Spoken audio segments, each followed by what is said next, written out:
So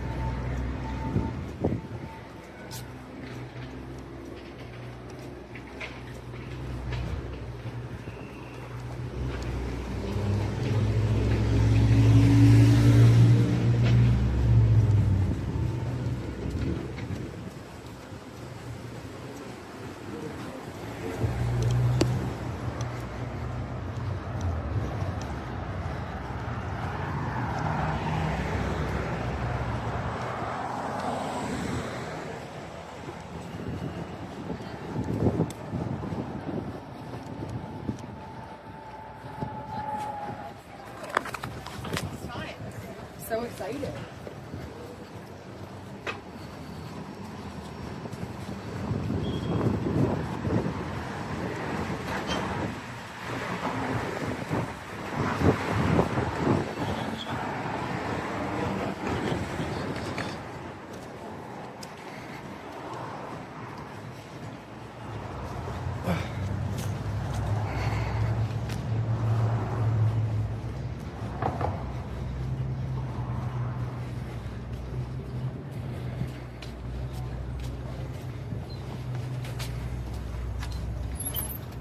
Hello, what's going on, guys?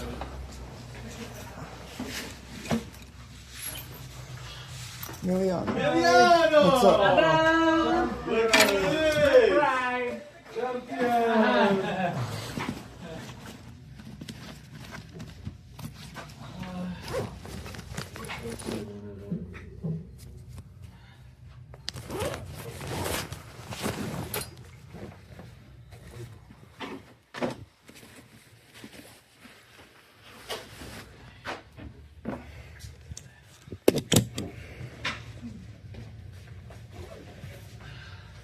Look at you getting the goal, huh? Okay. I didn't believe it at the beginning. I still don't believe it. How many rounds did you have? Two. No way, what's up, Jay? The first one is submission and second one is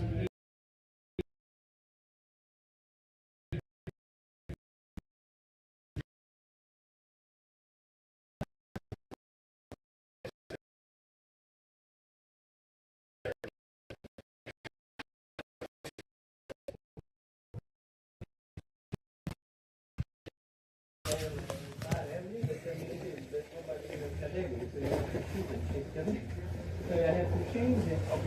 Do you want the heavier or the younger? The heavier, the younger. So now it's ready to train. Up to 195.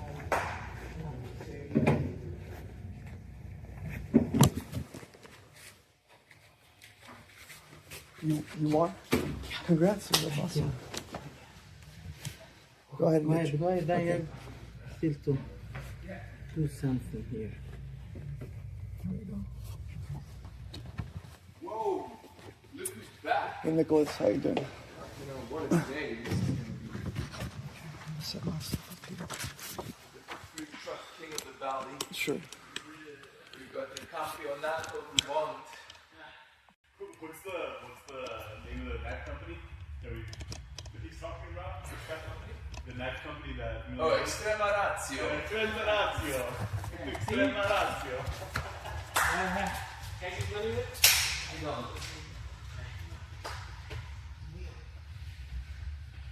As long as you give the credit where the credit is due, we know it just from the Krav Maga things.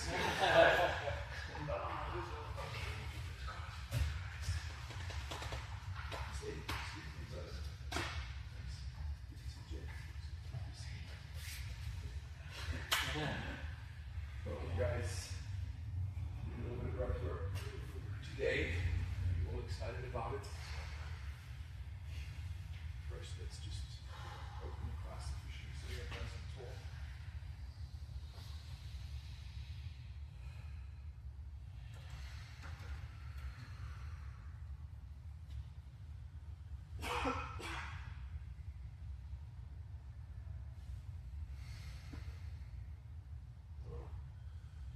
Okay, guys, so now keeping your eyes closed, I just want you to think about this breath work that you're about to do. It concludes, as you know, with a breath hold.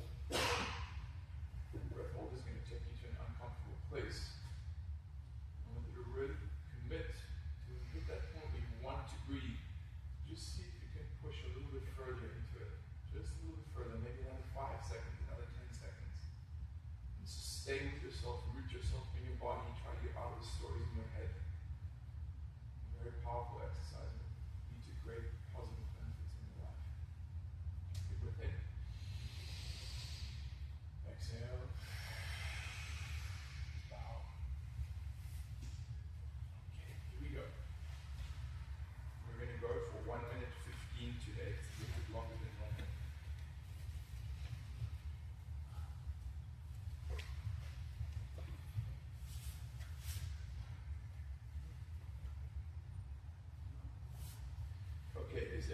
fully present and ready to do this?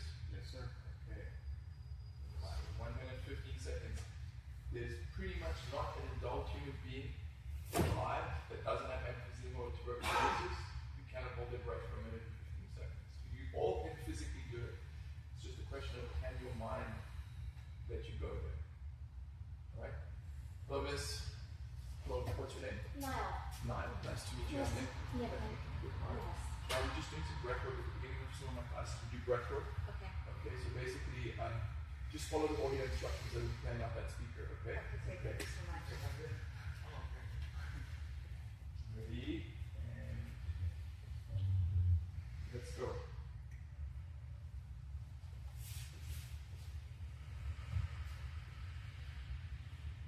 Close your eyes and focus on your breathing. Slow down each breath.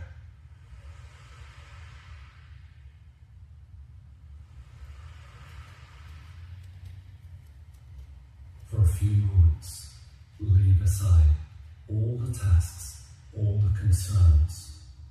Put them aside and just focus on your breath. Give your body the gift of recharging and relaxing. Bring your full concentration and attention for the next 8 minutes.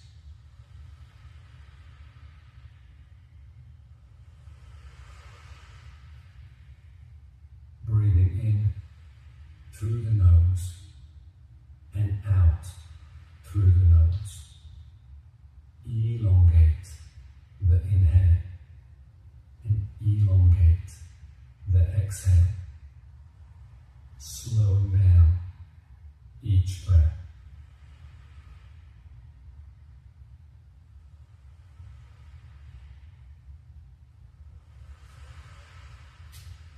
Breathing slowly and gently calms the nervous system, resetting the brain and the body.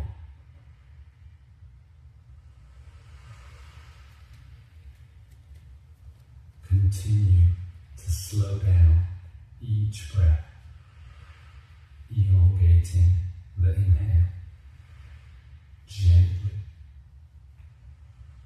elongating a slow, gentle exhale.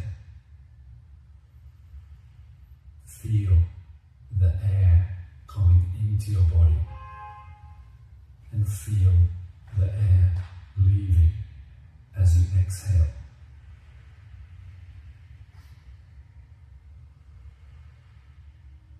Feel the sensation of the breath and focus your attention on slow, gentle breathing in through the nose and out through the nose.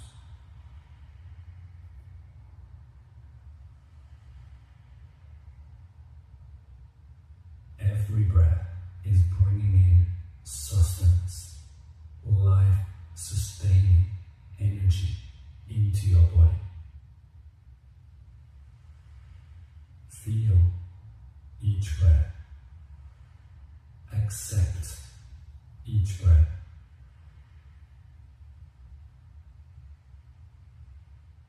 And now place your attention on your shoulders. As you breathe slowly, relax your shoulders. Allow all the tension in your shoulders to dissipate. Breathe and feel your shoulders relaxing.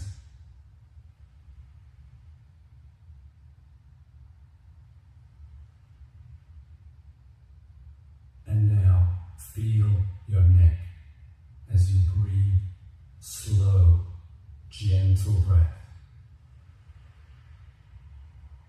Tune in to your neck and allow it to relax.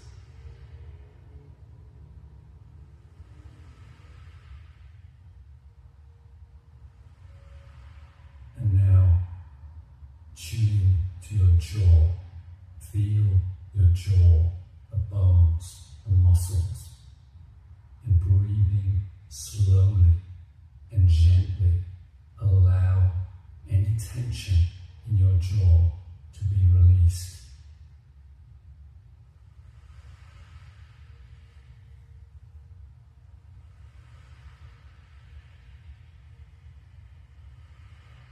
Slow, gentle breaths in through the nose and out through the nose. Continue to slow that breath down and feel each breath as it comes in and as it leaves your body.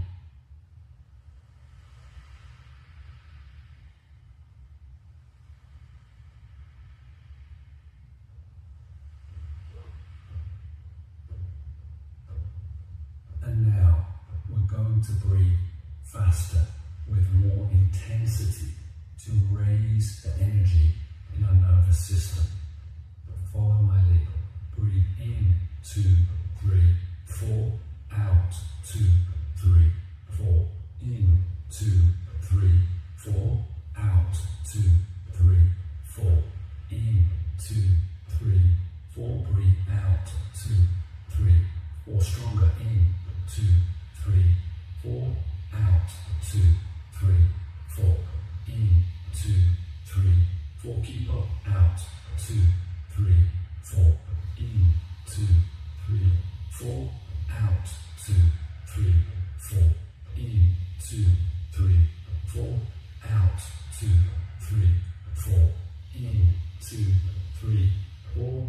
Out, 2, 3, 4. In, 2, 3, 4. Out, 2, 3, 4. In, 2, 3, 4. Out, 2, 3, 4. In, 2, 3, 4. Out, 2, 3, 4. In, 2, 3, 4. Out, 2, 3, 4. In, 2, 3, 4. Out, 2, 3, 4. In, 2, 3, 4. Out, 2, 3, 4. In, 2, 3, 4. Out, 2, 3, 4. In, 2, 3, 4. Out, 2, 3, 4. And now take a big breath in. Fill up your lungs with as much air as you can take in. And let it out. Out, out. Breathe out. And stay on the exhale. Don't breathe in. Hold your breath. Just stay there.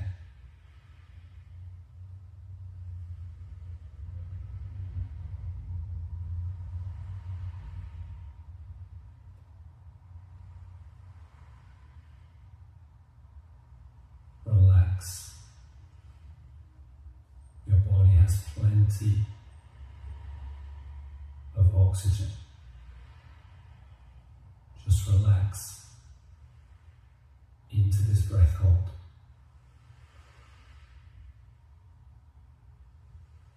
Just stay there.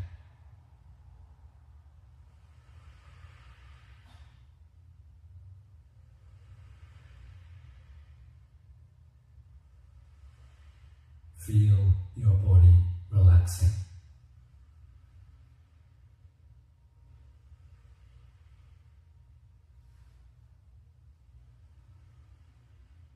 Just stay there.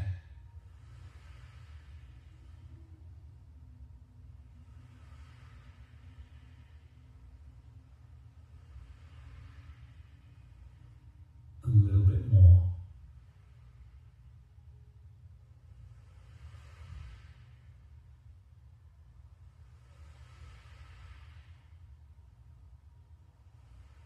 Through the nose, take a big breath in. Bring it in, all the air you can bring in, and hold on the inhale. Now, I want you to squeeze the center of your pelvis, those inner muscles, squeeze them and hold them as you're holding your breath. Squeeze it a little bit more. Hold it. And now let that air out and continue to breathe normally.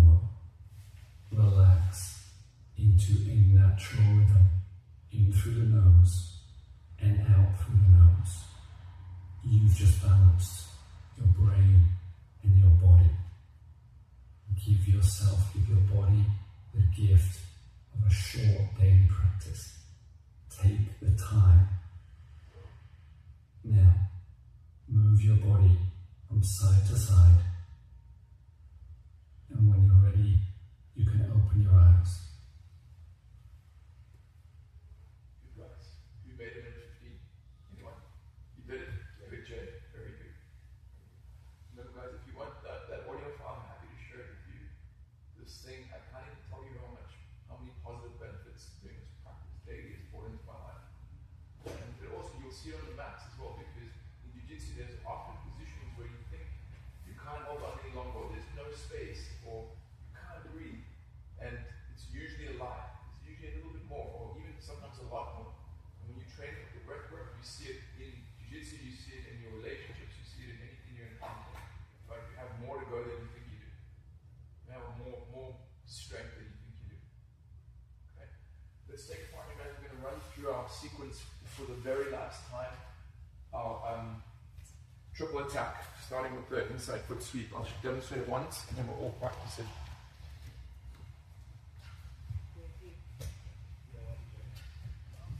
Mike, you're going to train with Niall when you go, because she needs to learn this. Okay, guys, let's watch.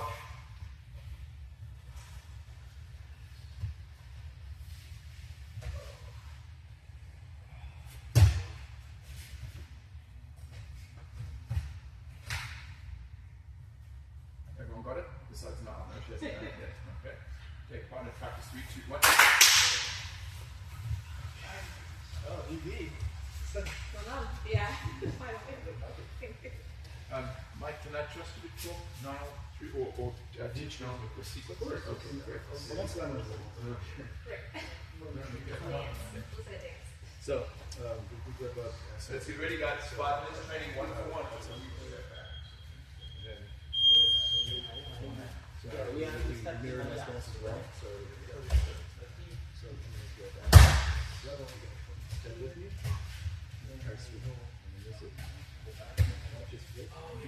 Yeah, that's good.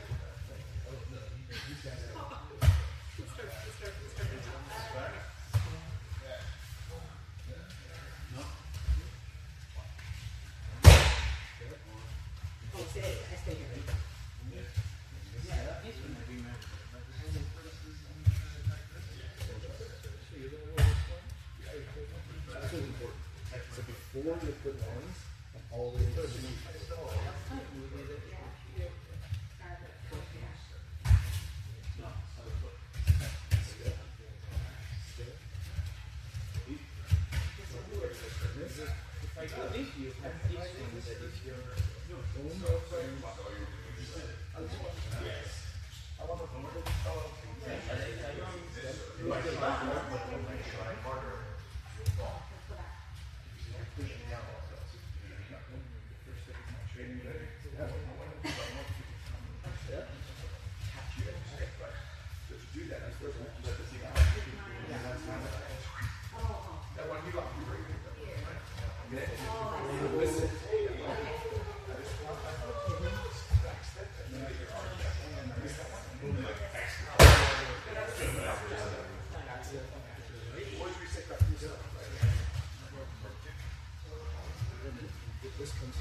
Good champion.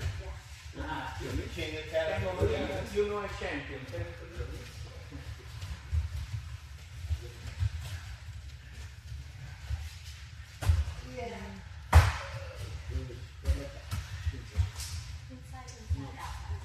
So guys, moving with him. Like moving, getting the timing, looking for that sweet spot. Yes, to start with. Yeah.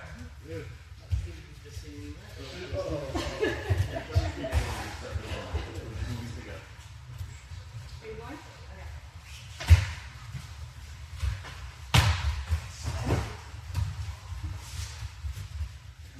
Yeah. Okay. Look, look, look.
You're kind of doing this.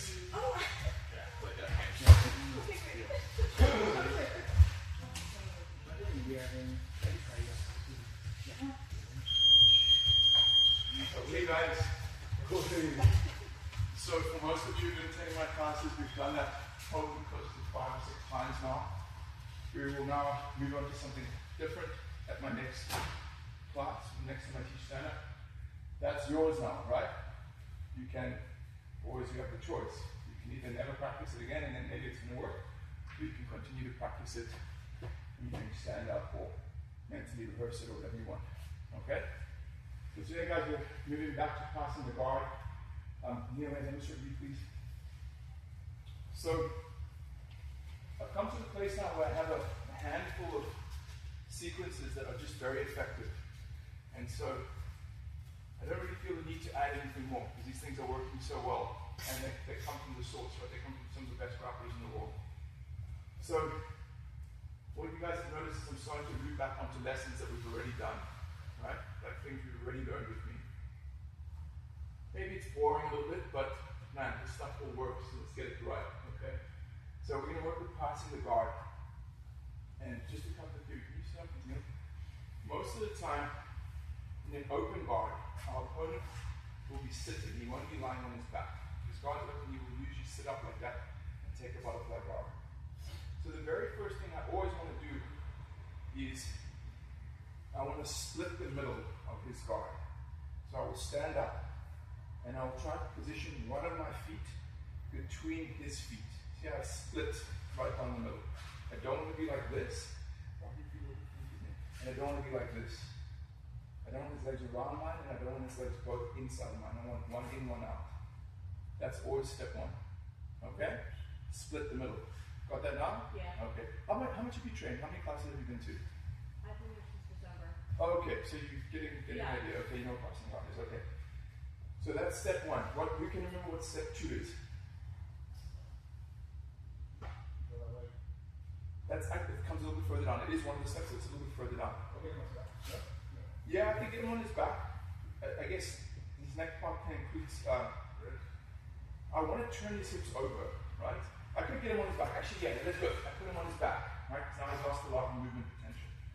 And then what I'm looking to do is I want to turn Neil's hips over because if he's flat on his back, fighting with this is not a good idea, right? Even just here.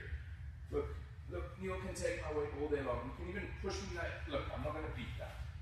So once I've got him there and I've split the middle, I want to turn his hips over so I shuffle my whole body. See, if if I shuffle, he has to follow me. If he doesn't follow me, I'm past his guard already. He always wants to keep his hips between me and him. So that little shuffle turns his hips over, and then I drop down onto the one leg. That's it. And now I've gotten, this is like a waypoint. This is halfway between being completely in his guard and completely past his guard. This is the halfway point. You guys see that? I've broken it, I've split the middle, I've turned his hips over, and I've controlled one of the legs. I'm literally sitting on this leg here.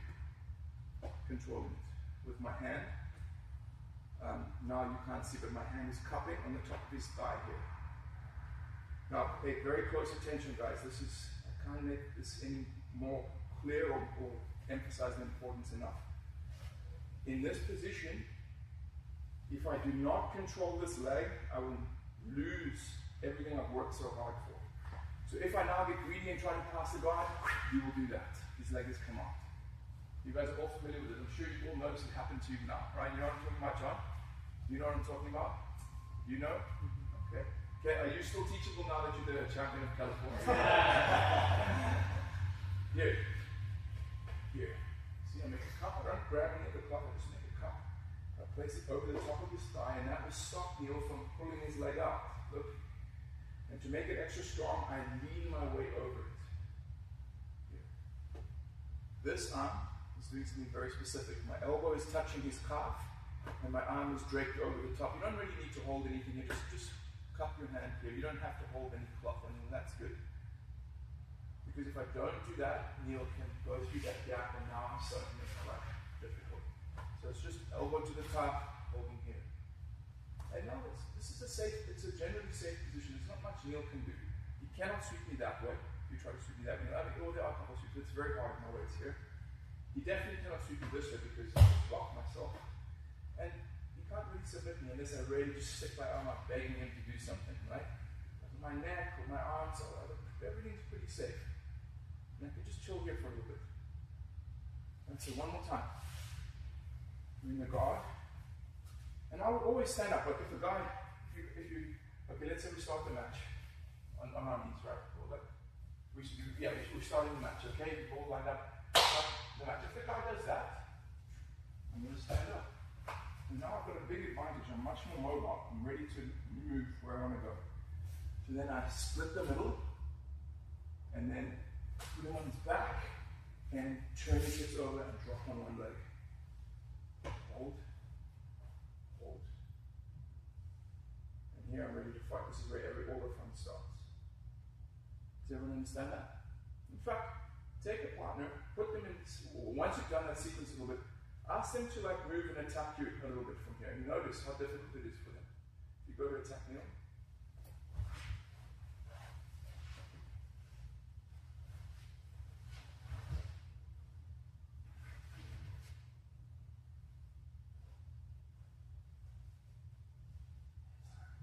Difficult. I mean, he had me threatening there, but I wasn't going to attack.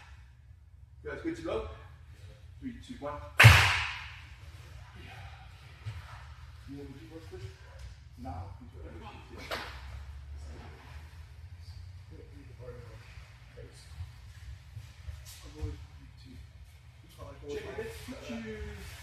Let's put you in these two white boxes.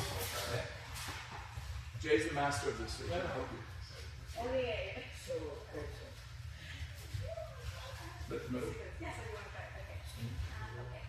So, Yeah, but turn his hips over. But like literally, like you turn them over by moving here. You see, you will follow you. If your hands are here, move here. You use this quite effectively as well, right? Yeah, I'm still figuring out everybody figuring it out. But yeah, I mean, it's good. This comes to the outside. How much you weigh? 150 pounds after One front seat.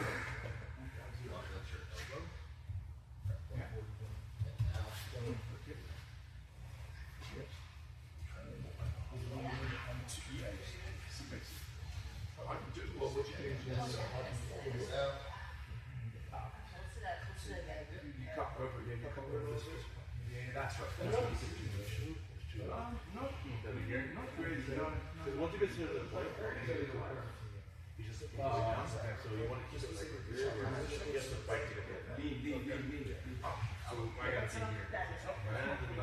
I'm definitely not there. I was like making a famous like should I put, if I put my That's good. What you're doing here is good. That's good. That's good. I mean you're gonna find out that Don't let me. that's Oh, yeah, so this is like the first one. You want me? Yes. I know you work good.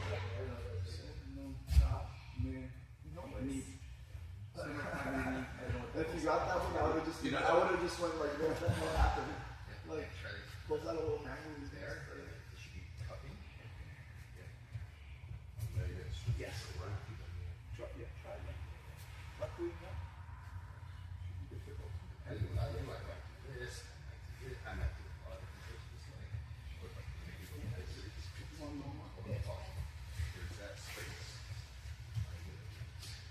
So, you don't need to leave. Don't use your tongue with my stuff. Okay, there we go. Okay. How did you submit this guy? Oh, okay. I went for obviously trying to defend From side control. Here. You were yeah, side control. I think mount. You know, you can be on top of side control as well, right? yeah. Like stretched out is when I lose the hook. No, I get it cool, man. But really good. And the first, I have stopped from this weekend. I never practiced no gi, so I was doing no gi, a gi. It's fun. It's a video company for the ball. Okay, guys, I think you got the general idea. Okay, so once we get there, this is the part that I didn't teach very well last time, but I really want to emphasize now. Once you get there, look, if we stay here for too long, Neil is going to figure it out. He's going to make my life a misery. He's going to start doing things to get out of this. So I want to advance my position. So what is it? What is the next thing I'm going to do here? No. Top leg? I'm gonna start using all of my body weight because look here it's my arm holding him, and yeah I can hold this leg up for a while, but like most of my weight is on the floor, it's on my knees. I want Neil to be working, I want him to carry all of his weight, right? So just beneath the kneecap there's this little bone, I don't know what it is called, but I want to connect my sternum to that bone there. And then watch very closely what my legs do. This is key. This one opens out, and this one steps straight back. When I do that, watch what I'm really not even trying. You see, Neil's like holding his breath, his whole body's slipping up because he's taking all my weight here. It's very energy efficient for me and very energy inefficient for him. You know, that's everybody needs to okay, so here. Controlling. I don't want to wait here for too long. I want to make it work. So watch my knee. It opens out. Right? Here. It's far away from him. And this other leg, he's going to be holding like crazy, but as long as you just straighten your leg, it will work. And look at my hips. My right hip is naturally dropping down. Right? So what I'm doing is, this is his strongest weapon. It's this. This is all he's got left really. Maybe his arms a little bit, but the arms aren't really there. It's this.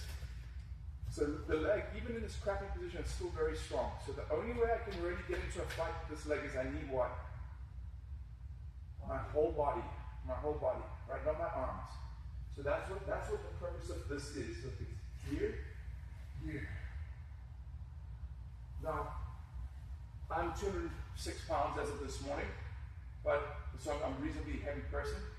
But even if it's Mike or Niall or someone lighter doing it, you weigh 145, 150. Basically, Neil should have 150 pounds on that leg, right? Which, I mean, most of us can carry like a lot of weight on our legs, but after a while, 150 pounds starts getting heavy, right? You guys understand? Okay, so you split the middle, you turn his hips over, you drop down, blocking his leg.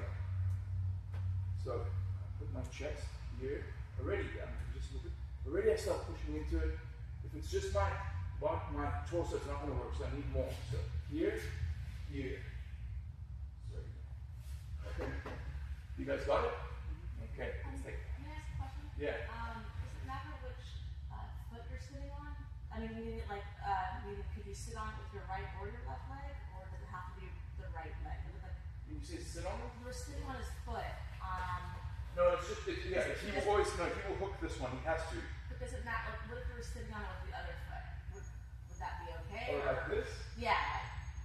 Like with my shin over like that? Yeah, I mean, you could do that. I've never used that. It's still blocking his leg and it might have some benefits, but no, just put it between the legs, yeah, for now. Good question, but I don't have a great answer for that. Okay, take your partner, let's go, 3, 2, 1.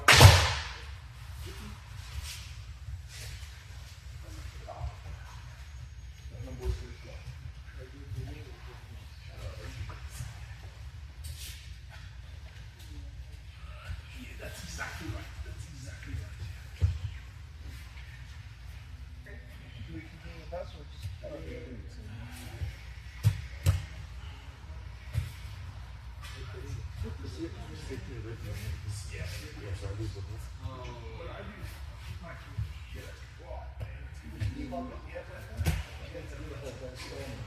You collect this, and then when I'm losing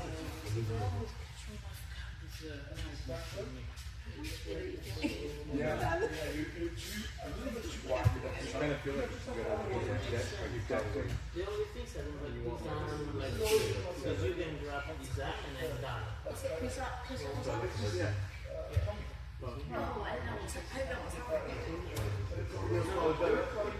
This one is in between your legs. This is gripping the car, yeah, and this is collapsed. I'll show you. said that you don't want to This hand.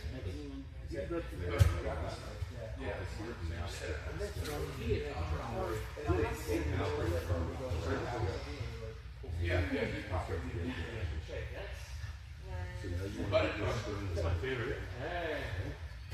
It's like this position. And get the knee to back knee off the ground. That's it, Mike. Yes. And then you get your elbow a bit tighter, that's it. That's it, that's nice. I found that I have to focus on Look what's happening here. not placing my weight here, placing my weight here. If I place my weight here, it feels so good. Yeah, it's so like a lot of resistance. If I push it here, it collapses out so good. So big stuff. What's the difference with different people? Yeah. The thing is that when you are inside control, Yeah. even when I'm Now, start to make that shape. Yep. Stick that together. Okay, good. Good, everyone's got this. Down and turns. Okay. So guys, let's look.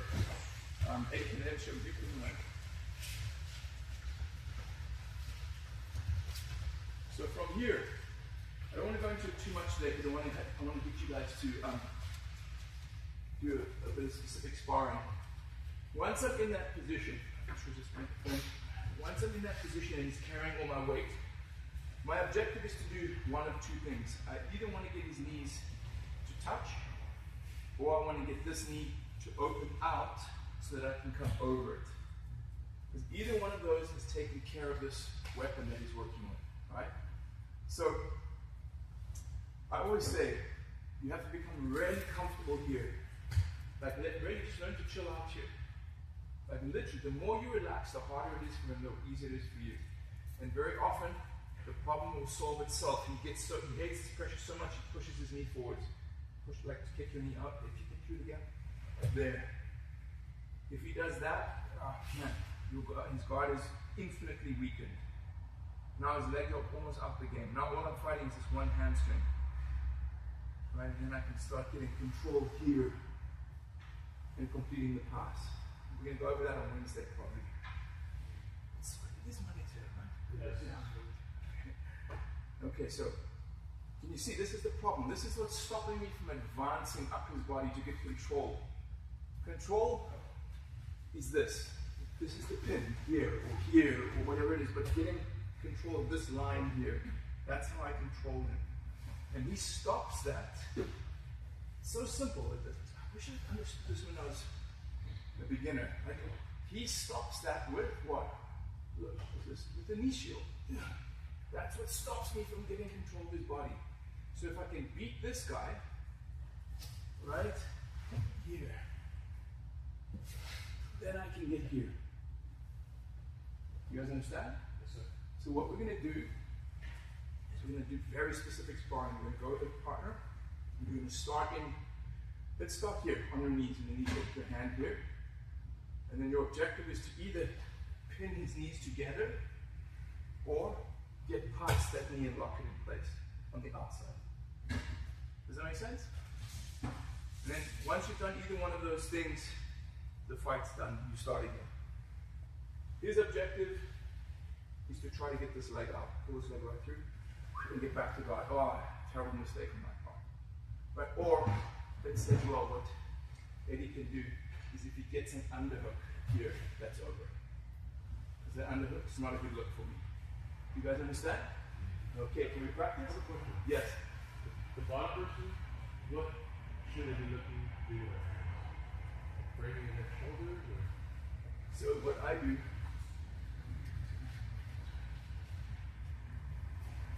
a little hack that makes it much harder to keep this thing. Yeah, so my hands, one here on his neck, either thumb in here, sometimes guys do this, I think thumb in is better, and the other one must be controlling this hand. Because if something fucks up, let's say he beats this, and then he gets my head, then it's death. A good guy will pass you by every time. So I'm always monitoring this guy. So that even if this fails, he beats this knee, he cannot get control of my head. I still have a little second or two to move. And does that make sense? In the frame. And the last little detail is, I usually put my elbow on the inside of my knee here. Right? As you see, that makes this reinforcement. So if he does what I just taught you, which is open this knee out, maybe it's like anyway. I mean, it's still hard, but it gives me a little bit extra. That's what you're doing is very good. That's extra. Jeez, dude, that's okay. You guys understand? Yes, sir. Okay. Ed, could you go kneel, please? 3, 2, 1. You big boys all sit together. Big boys together.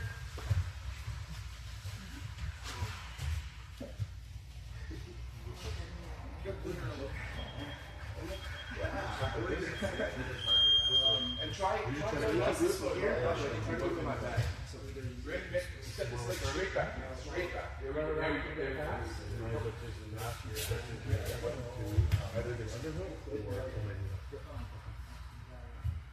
Professor Nick, question about this topic. The only reason why I'm asking is you just showed me his objective is to get under the right. Can you stop it by keeping your elbow on his back? Don't exaggerate too much. Elbows there. Yeah. You want to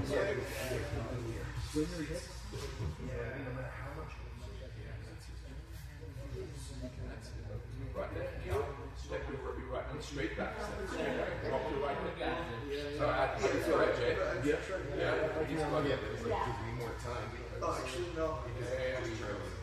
He told me Either way to touch the other one.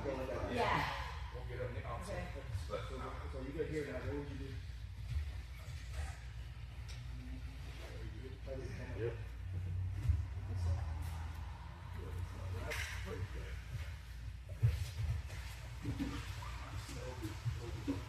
Stop sitting, let's go. John, you're on the top of Reverse or again? Yeah.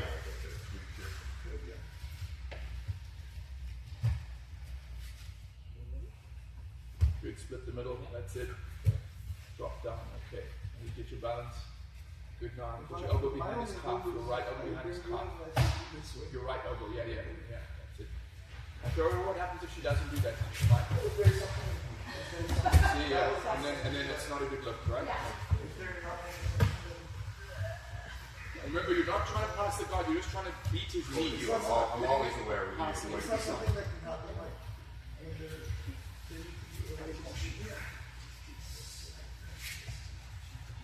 Good shape. I just found that if I turn my wrist,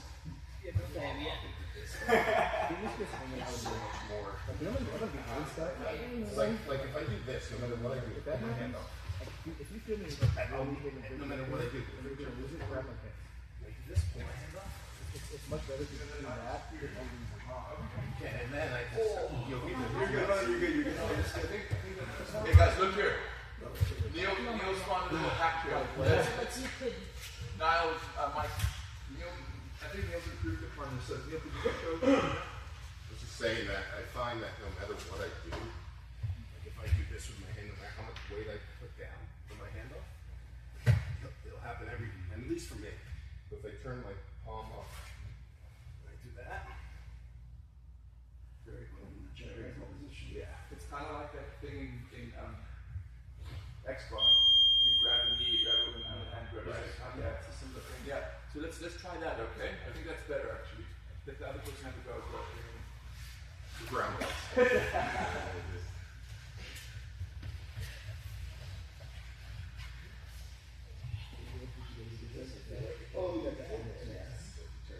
Thanks, Neil. That's really nice.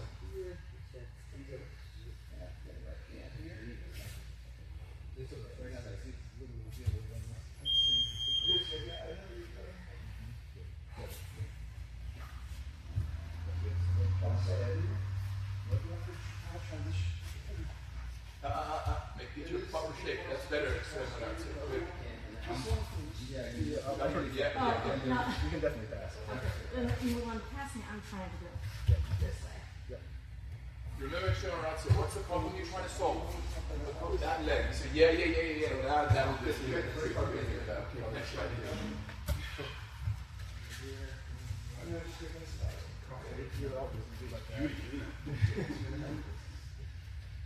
Yeah, you better talk to your cousin about this market, bro.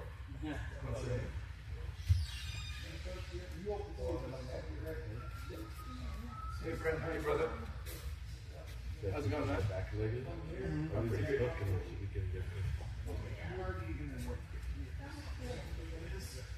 Yeah, I know. I had some highlight of 5 seconds. Oh, there you go. We showed some pictures. What I said, the first is very careful standing position. And I it was a little bit slappy, but I worked I grabbed me and then I ran my leg. That's basically what The first one, they always do a mistake to grab. Yeah.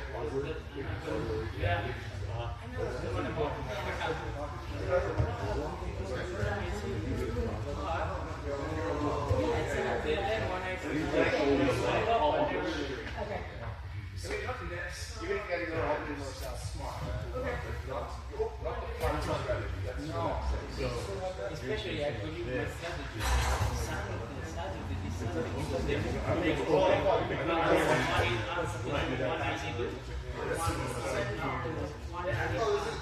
something else I do.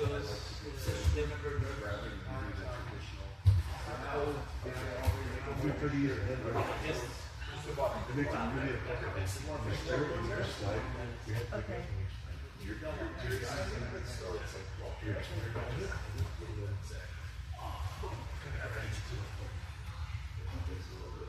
makes it really effective. Yeah, but John, so what I'd love to do for you to internalize, hey, Big J, so I'm just going to say before Mike, if you don't mind, just go down. Man, I feel like that frame is. So would you, if we're trying to get you this Ready? point, yeah. Maybe you're right, which is what you're trying to do. If you don't practice, like what I've found is it's not so much like a yank of the arm, it's more like you throw your shoulder over. See, it's kind of like that motion. Instead of like it's there. So you're falling into it rather than. Yeah, it just seems like look here. As opposed to this is like it's not like it's good technique. Okay guys, good. So now we're gonna play passing the bar. We're gonna start here. Remember this is the midpoint. You're halfway past this guard. Right? He still has many options and it can be a very effective attacking position for him, but I want you to be aggressive when you're passing the guard. Think of this as like I'm half past. That's what I think always. I'm halfway past the guard. We're going to fight. My objective is to completely pass Neil's guard and get control of his top center. Once I've pinned it for 3 seconds, that's the pass. I put it back on the floor, 1, 2, 3, it's done. The match starts again. Neil's objective, he sweeps me like, yeah, but let's say he sweeps me once, he puts me on my back, he wins. How else can he win? Exterminatio. How else can he win? Yeah, but we just looked at this week. What else? Yeah, maybe my neck is sticking out and he gets my, take it. Yeah? And what's the third way? So he can sweep me, can submit me, or Mike likes it. Take the back. So look, he gets my arm across, he gets both of his legs around my body, on my back, I lose. Do you understand? Oh yeah, 100%. No, let's not do that. Like, we're playing a whole part of that. Yeah, no, this one, if he pulls his leg out, the fight's still live. I'm still trying to pass the guard. So what I would recommend, what should I do now? Just reset. Come back to here. Right? Because you don't want to fight 2 legs. 2 legs is way harder to fight than 1. You guys got it? We're going to do quite a few rounds now of this. One person on the top, the other person on the bottom. And Mike, can you join? If we're going to play together. Exterminatio. No, John is going to go now. Exterminatio with Jay. Does everyone understand? Yes. 3, 2, 1. Let's go. North Hollywood. Next door, isn't it? Always I think there would be.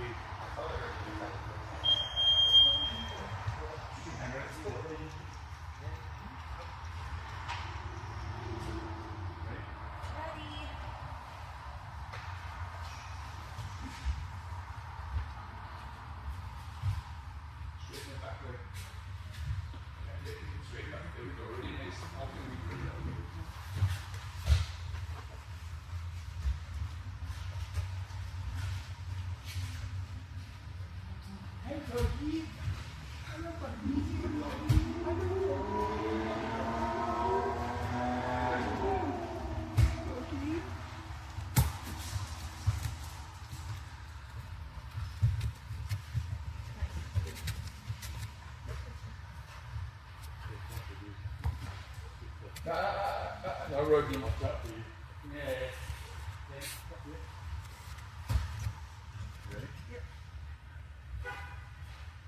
Try to get your leg out, right? So try to get him in your full guard. Move those hips, that's good now.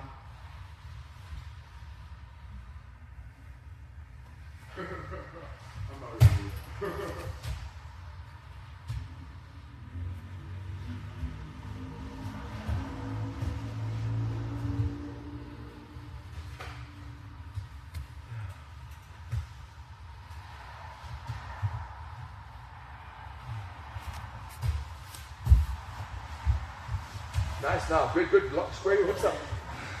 Good, very well. I was nervous. Going on your arm. Control the head.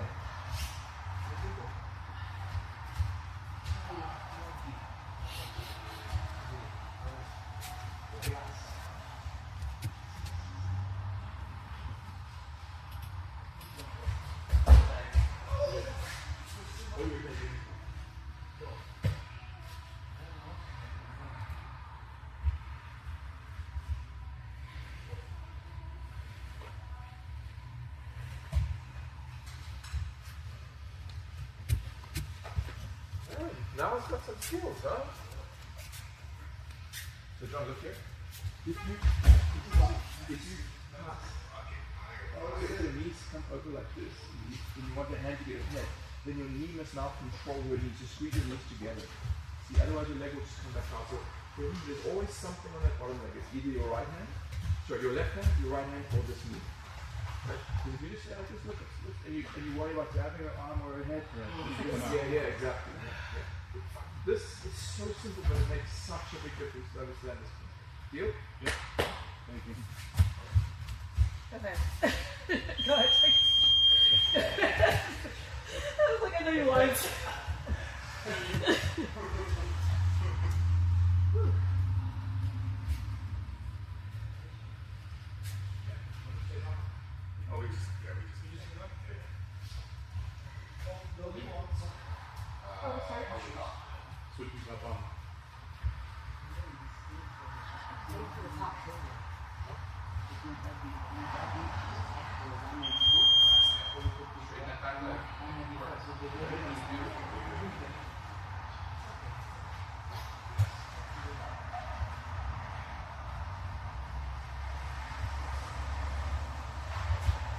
Yes. Oh, nice. Yes.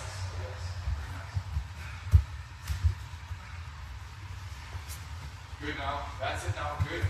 Block the bottom leg. Block his bottom leg no matter what. Otherwise he's going to pull it through. Here we go. Good job. What do you want? Want one?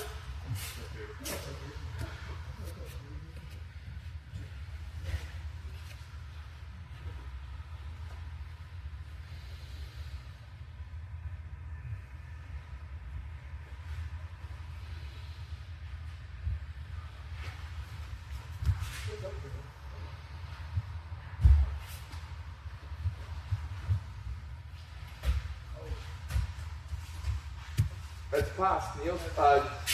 Mike is past. I know, it's trying something. It's trying something. As Nick would say, that's not going to work on anyone.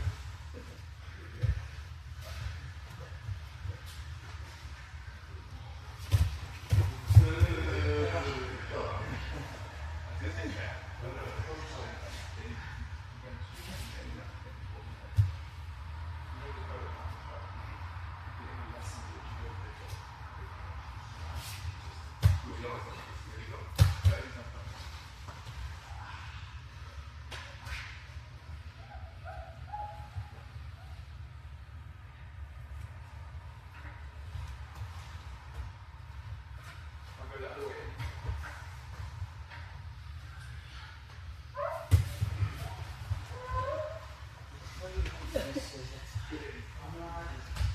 Ooh, that was funny.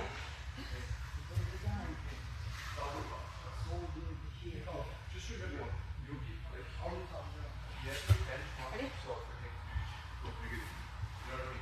Just imagine you're trying to keep your side.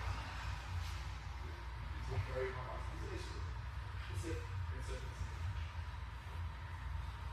yeah, Jesus does rely on weight to a degree, right? So I like that.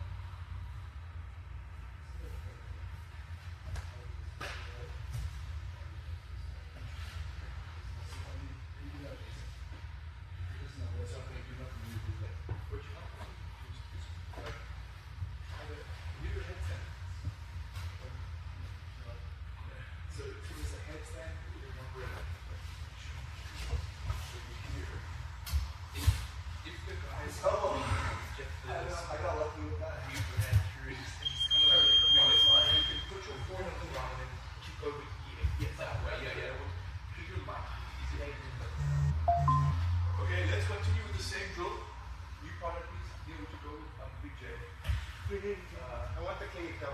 Niall with Mike please and Eddie with Extrema Ratio and John when it stays on Extrema Ratio you never get present that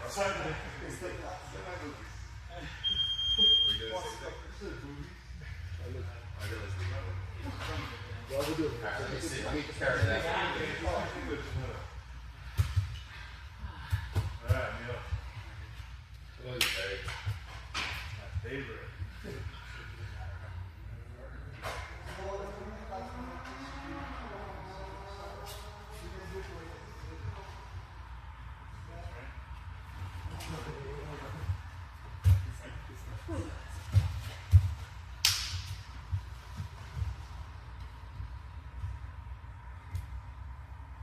Hold your bottom leg.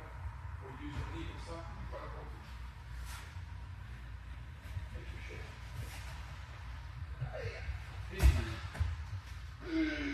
I was gonna say not to go, but it was actually bad, Jason. I know.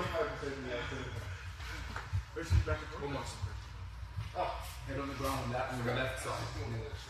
And for the feet over to the other side. You're gonna drop your knee first.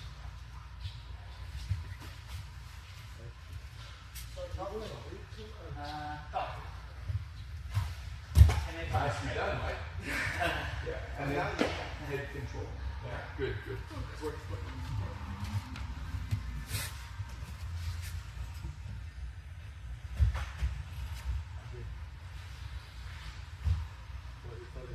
Make this uncomfortable.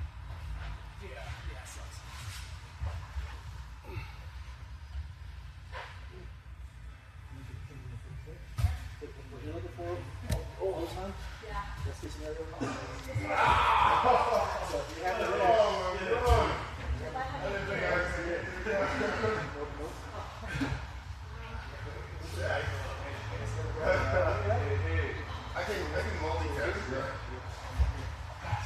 And don't control my shoulder. Some people will multitasking, some people put That was the only way to get out. Here we go. You have options from here.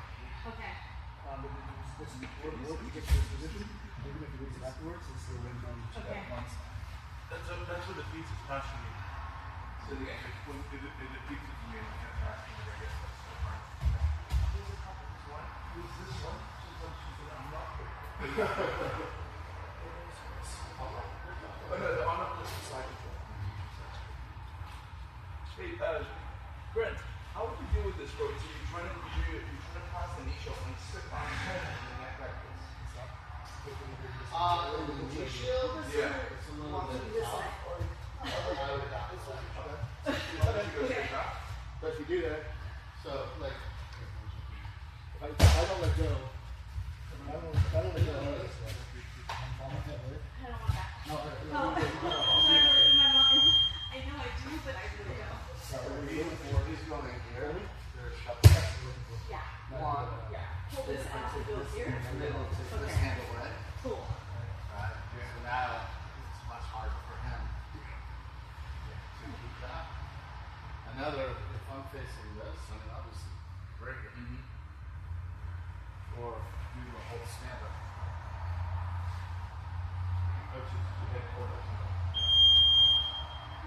So it's not so much about like going through it when it's there, it's about going around.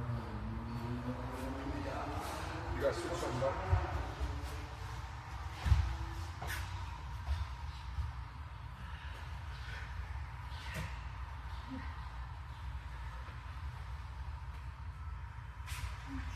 Nice. Yeah, nice. Yeah. Nice, Jay. Oh, you also set it back in the guard, Jay. He's much faster. Like the Flash, bro.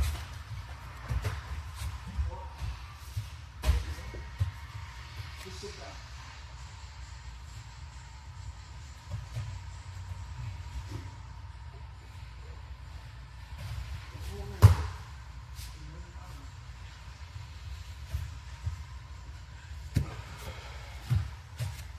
Nice one, yeah. Sit in. That was sick. I didn't know what to do. I felt strapped on that go. Let's just hold it there. Cool. Now you can't let go. Or you have to, whatever. Yeah, even if you let it go. Somehow you pull it out.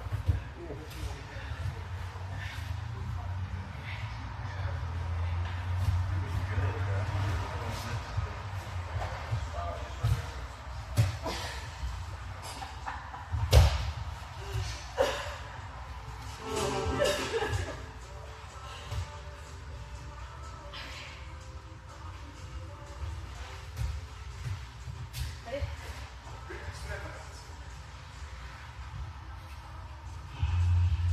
Yes. Get your butt. Come on, bring those hips.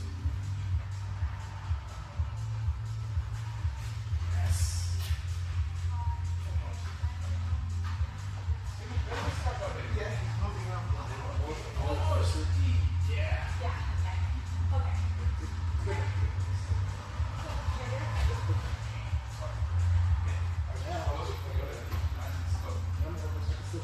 Yeah. Yeah. And I try to go left or right.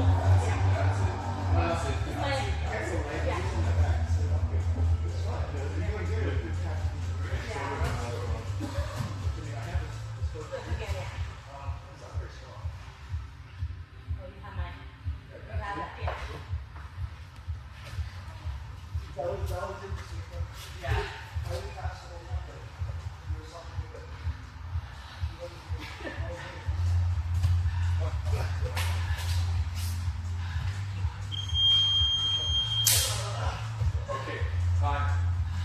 Lady and gentlemen, you guys can choose amongst yourselves. We're going to do a couple of rounds of full sparring. From standing. If you're injured, you don't have to stand. One person will need to sit up for each of the rounds. If you want to sit out, and then you want to sit out, sit right out. Yeah. Hair out. Yeah, it's better than just training out. Alright.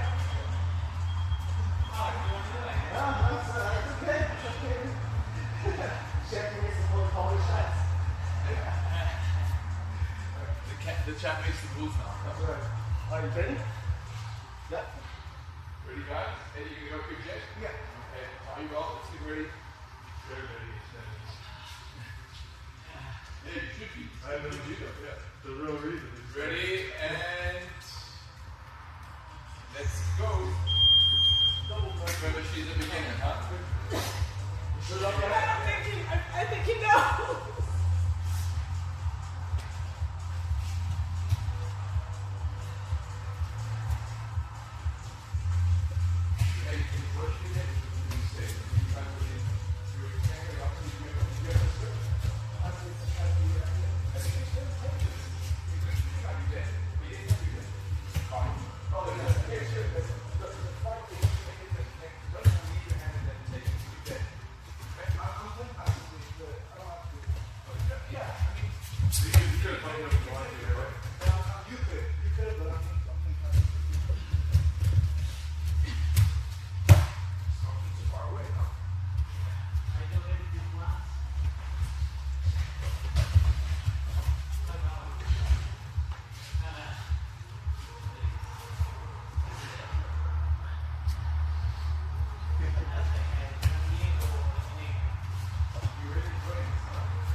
What is your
Okay,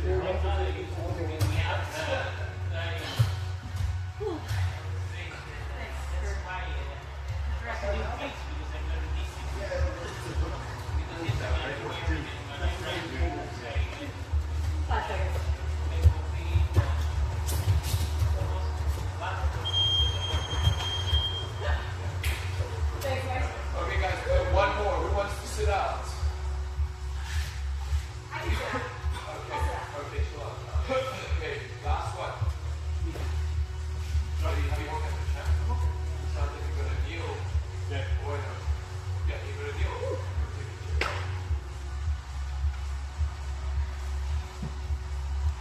Congratulations, Emilio. Come on, straight, guys. How many matches?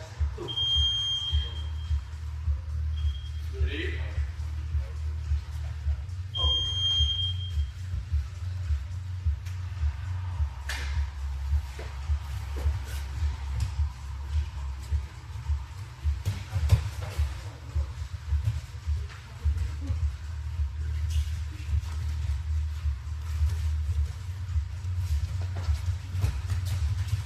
Yes.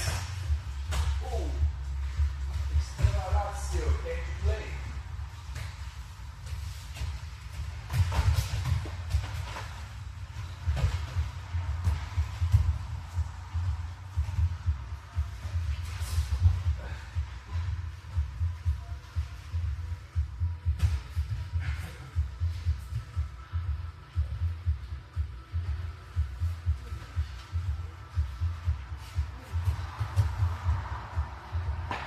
I'm doing not hurry up.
So look at you go, bro.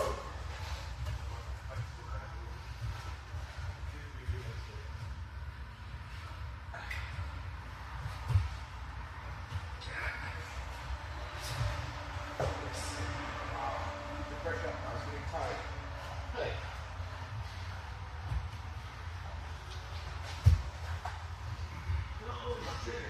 I'm not tired. Come on. I'm going to second run. 44 seconds. Good job.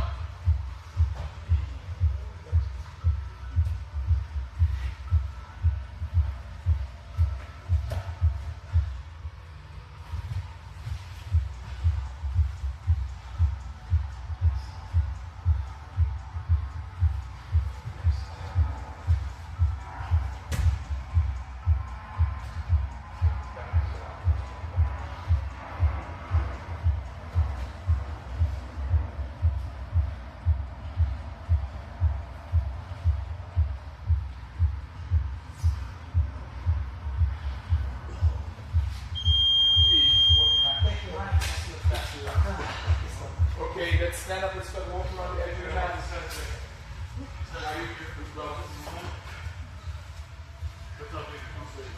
was trying to ride a wild Bronco.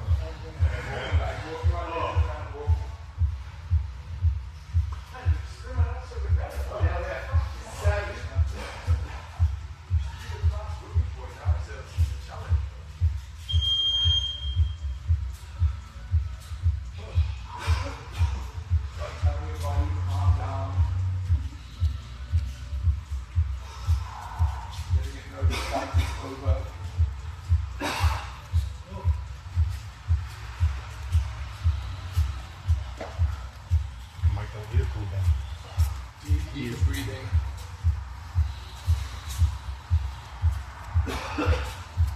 Open your chest and shoulders, standing tall.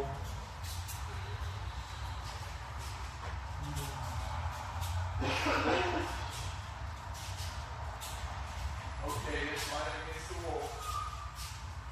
Great order, let's finish how we started.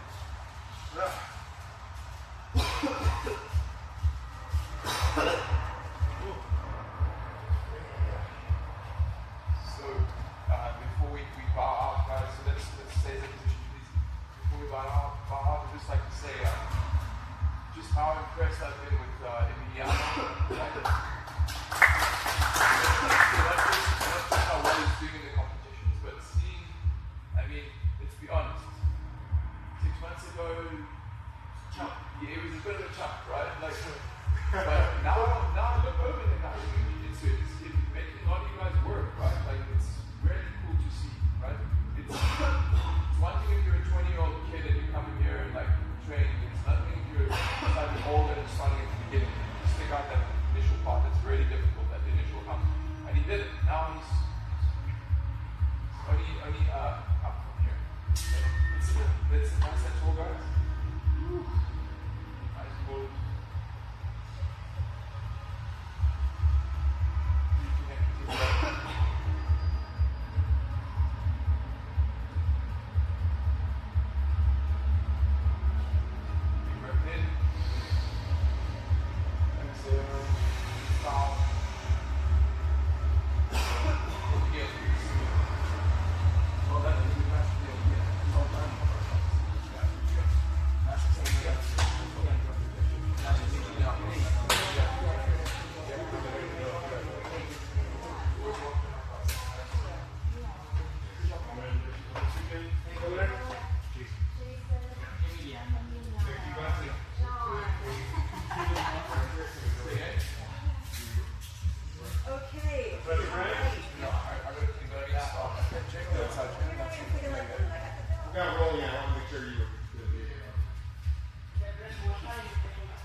check the website? I just checked that.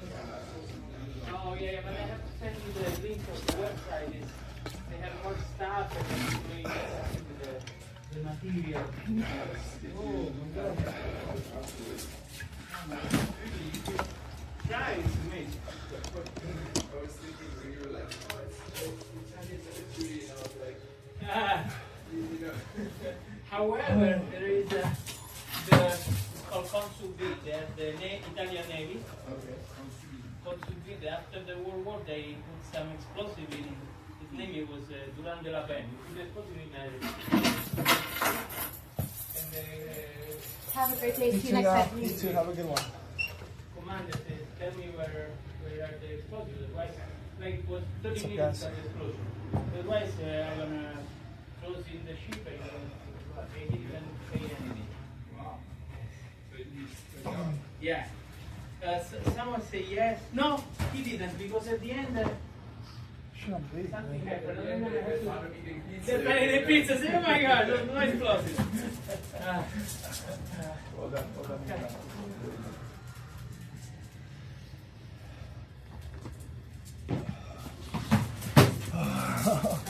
Holy shit. Okay. One, two, Where did you drive out for this one? San Diego, Stone. Stockton? Holy bro, you drove all the way there for the It's comp? the second time that the first time was my first competition ever. I didn't know even if we start from standing or it's okay. I will drive there. And No then the way, car, bro. 5 hours.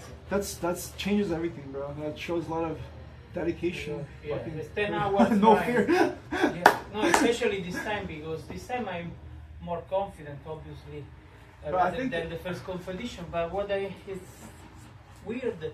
They didn't have someone in my category, so they moved Went me up to a 192, and I'm at 180. So I have to fight guys that are big. And plus, I signed up for the no-gi. Yeah, holy, no way. Yeah, but but you then- train mostly gi. No, I never tried no-gi. You're kidding me, and you want? I know, no. This weekend. I will- Yeah, but you want? Oh, you're gonna do no gi this weekend? Yeah, no-gi and gi. Oh my god. But I want to try no-gi, so today I will have my first class of no-gi and see how it's. That's incredible, Emilio. Yeah. That's so much effort, bro. But you know what? You might be better at competition than in the gym. Some people are. No, Like- that's what I am because like I go beast mode.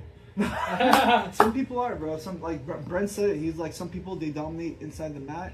Some Right. people they do way better in the competition. No, the competition because I don't know the opponent and I'm more aggressive. So, Damn, bro, that's insane. so this one is just an highlight from Saturday. Let's watch. Here I won with the Americana. with the straight arm. But Oh, holy shit, bro. yeah, so I went for here. I went for the Americana. He straight his arm. I tried Oh, to no way. do the straight arm bar, and he tapped. And then the Damn, other bro. guy, this guy, the second was really tough to, but Take I down? found, yeah, Looks heavy, bro. Oh. Holy shit. he was, my gosh, he was starting, boing, 100%. So I let him calm and Lose his energy? lose his energy, and then it was Fucking tough. Roman strategy leader, bro. Yeah. I know. Okay. That's awesome, dude.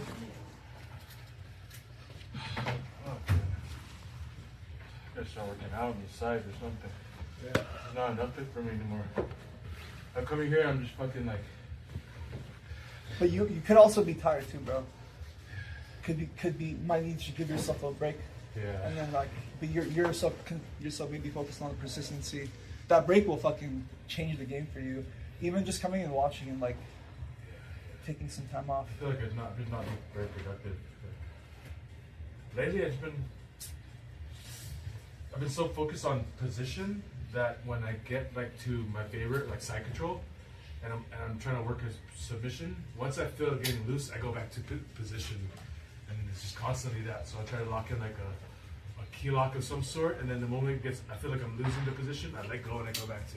You get very like Like you have a target and you're just like locked in on the target? Is that what it is? I try to as I'm going for the submission, and then if I feel like he's gonna get out, I abandon the submission. I go back to position. I mean, that's what you're supposed to do, right? What do you want to do? I'm trying to finish. Transition bet maybe better. The finish should be easy though. If everything else is right, the finish should be easy, right? So, probably just leaving some gaps open where they're getting out every time. I mean, I'm pushing blue belt. What do I know? But I'm just saying. No, you've been doing it longer than I. Yeah. I don't know, bro. I think everyone has to figure out like their own answer to like, because like what works with my body is completely like different than yours, bro. Like your neck or your spine? Neck. I felt better when I was doing like small workouts in between jiu-jitsu. Yeah. Like having to do that, now we just come here for this. Pre-stretching. Small workouts. I'm also plateauing my weight loss. Well, you're doing. Just a reminder, you're doing great. You're like doing better and better every time. So don't go in that direction. Fuck that. Your guard is harder to pass because you're more flowy now. Like you back and forth there. You're trying to probably dial in those last details with like not paying attention to the everything else, you know. So you're just working on something right now. That's all it is. Yeah, Kinda like zoomed in just on dialing my- in some shit right now. Yeah. Go 100% and then see what 80%. Karate trends. How often do you get people saying karate to you? Who, me? In general, like how often do you hear My relatives and stuff? yeah, my sister-in-law bought me a water bottle with a fucking karate guy on it. I don't even try anymore. I just if I see my dad, I'm like, I'm going to karate. In my like music group of like buddies, like, they always tease me saying, "How's karate?" You never You guys understand. should try it one day. It's fucking ground karate. It's crazy karate how you can get like a kid can get a black belt at 10 years old. It blows my mind, dude. Jiu-Jitsu's the hardest one to get a black. It's not like normal karate. This is like, realistically, a 10-year-old can't consume what a real black belt is, and like the pain and like fucking somebody up. Like they don't get that shit. You know what I'm saying? It's like Now that I know the name. it's more for like if they teach like structure, discipline, and like that's how they can tell like you're a black belt is in that kind of world. It's if you have all those, like they'll advance you to a black belt to where like you start real karate. Because like the shit that they teach before Did you that, keep the black belt on? yeah, you have to wear the black belt. But it's not like It doesn't hold the it's same like she weight. can no. It's like she can go. My daughter can go and kick like 5 dudes' ass. You know what I mean? Nah, at 10 years old, come on. Bye, guys. See you down there. No, See you. have a good Congrats. day. Thank Later, you. champ. Thank you. What if she studied at Miyagi-Do? That Oh, would no. be worse. Miyagi. That's basically where she is, like a Miyagi Do.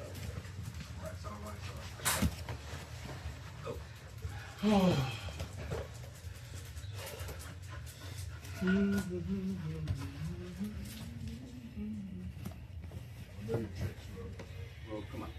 Not right now. Are you a very scheduled like person, Mike? Like, would you say like you're always like up 5, 6 in the morning every day? Yeah. Yeah. My life, like my entire life, is on the calendar. Okay, I figured. I feel like you're very like I have to be, man. rigid and. I don't put a single thing in my calendar, dude. It's so Like fucking- golf, I'm playing golf on Saturday. It was on the calendar. Yeah, but a lot of it, it's like my family too. Like, I have to let my wife know all my shit. And luckily things work out, but like there are days. Otherwise, it's a high likelihood that she's like, "Hey, can you go do this thing?" I forget. And it's like, "Oh, You don't want to be interrupted. exactly." I don't want to like. You want to clear your schedule up. You Yeah, already knew, like you already know what's going on. Don't bother me during these hours. that's awesome, You bro. know, that type of shit. So Yeah. if I didn't have that, I don't know what I would do, man. I'm fucking freestyling. Freestyle my whole life, dude. You got kids too. You got more than one kid, Yeah, bro. I got 2 kids. That's crazy, man. My wife's also a big part of like keeping me in line too. Oh yeah. We all have our own approach. You know, so.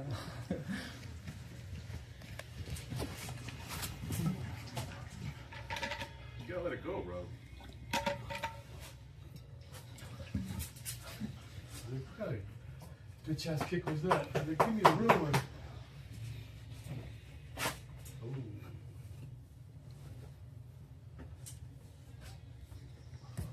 You coming tonight, John?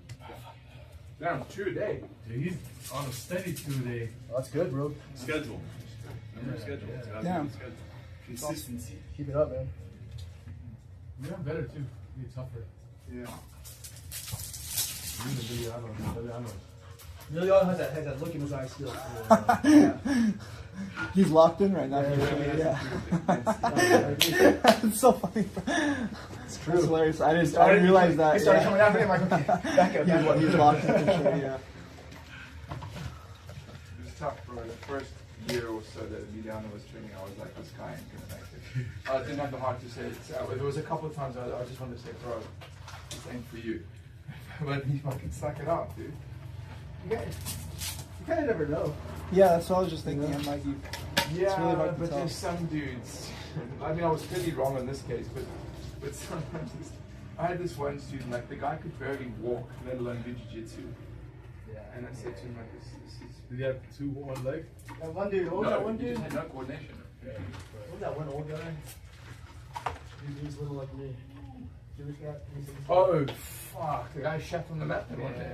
I mean, that's a Shit on the mat? Oh, no way. Yep. Shimmy. The legend of Shimmy. That's He's funny. known throughout I rolled Southern California. I rolled with him a couple weeks ago. Shimmy? Yeah. That weird, like, with weird eyes and... Yes. Where did you roll with Jesus. him? Here. No. Is he back? He's here. He comes to the Nogi now. Shimmy's back. Shimmy's Back. back. Good for him. Hey, Little white one. No, same Oh, it's not? No, you wouldn't know this dude. The other guy was handicapped. The other guy was Oh. You can't see properly, like, wanting somewhat. he was handicapped. Yeah. We all try and train with them very patiently, though. Like, I mean, I just we all train train with them very patiently Yeah, and he- courteously. He loved it. Yeah, Until he crapped on the map twice. Twice. I mean, the guy can't help it. yeah. It's Stuff. involuntary. He's not training here anymore, right?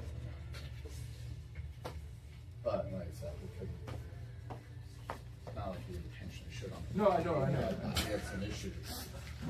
I just what pissed me off is he kind of like sneaked away, like pretending like.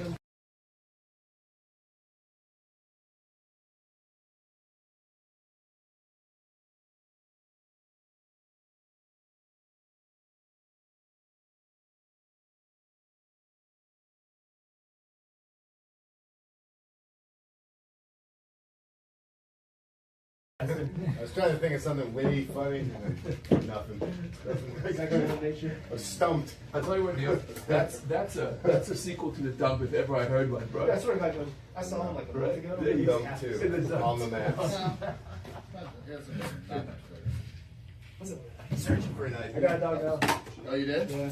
What breed, Mike? What'd you get? He's half pug, half Frenchie. Oh, Half pug, half Frenchie? No fucking way. Yeah. I want to bring him in, but he's very. We rescued him. So if something happened to him or other dogs, he just can't do it. we're up to like 3 or 4 now. 3, yeah. He's about a 3 months old. Damn, you got him when he was a puppy, pretty much, He's, right? Like 3. just about a year old. Oh, You okay. rescued him or you fostered him or something? And then... Yeah, he was being fostered by Rennie, and he had been bounced around. And then my dog won't sleep. Rennie had had him for a long time, and then he left Rennie, and then came back to Rennie. Wake up the other morning.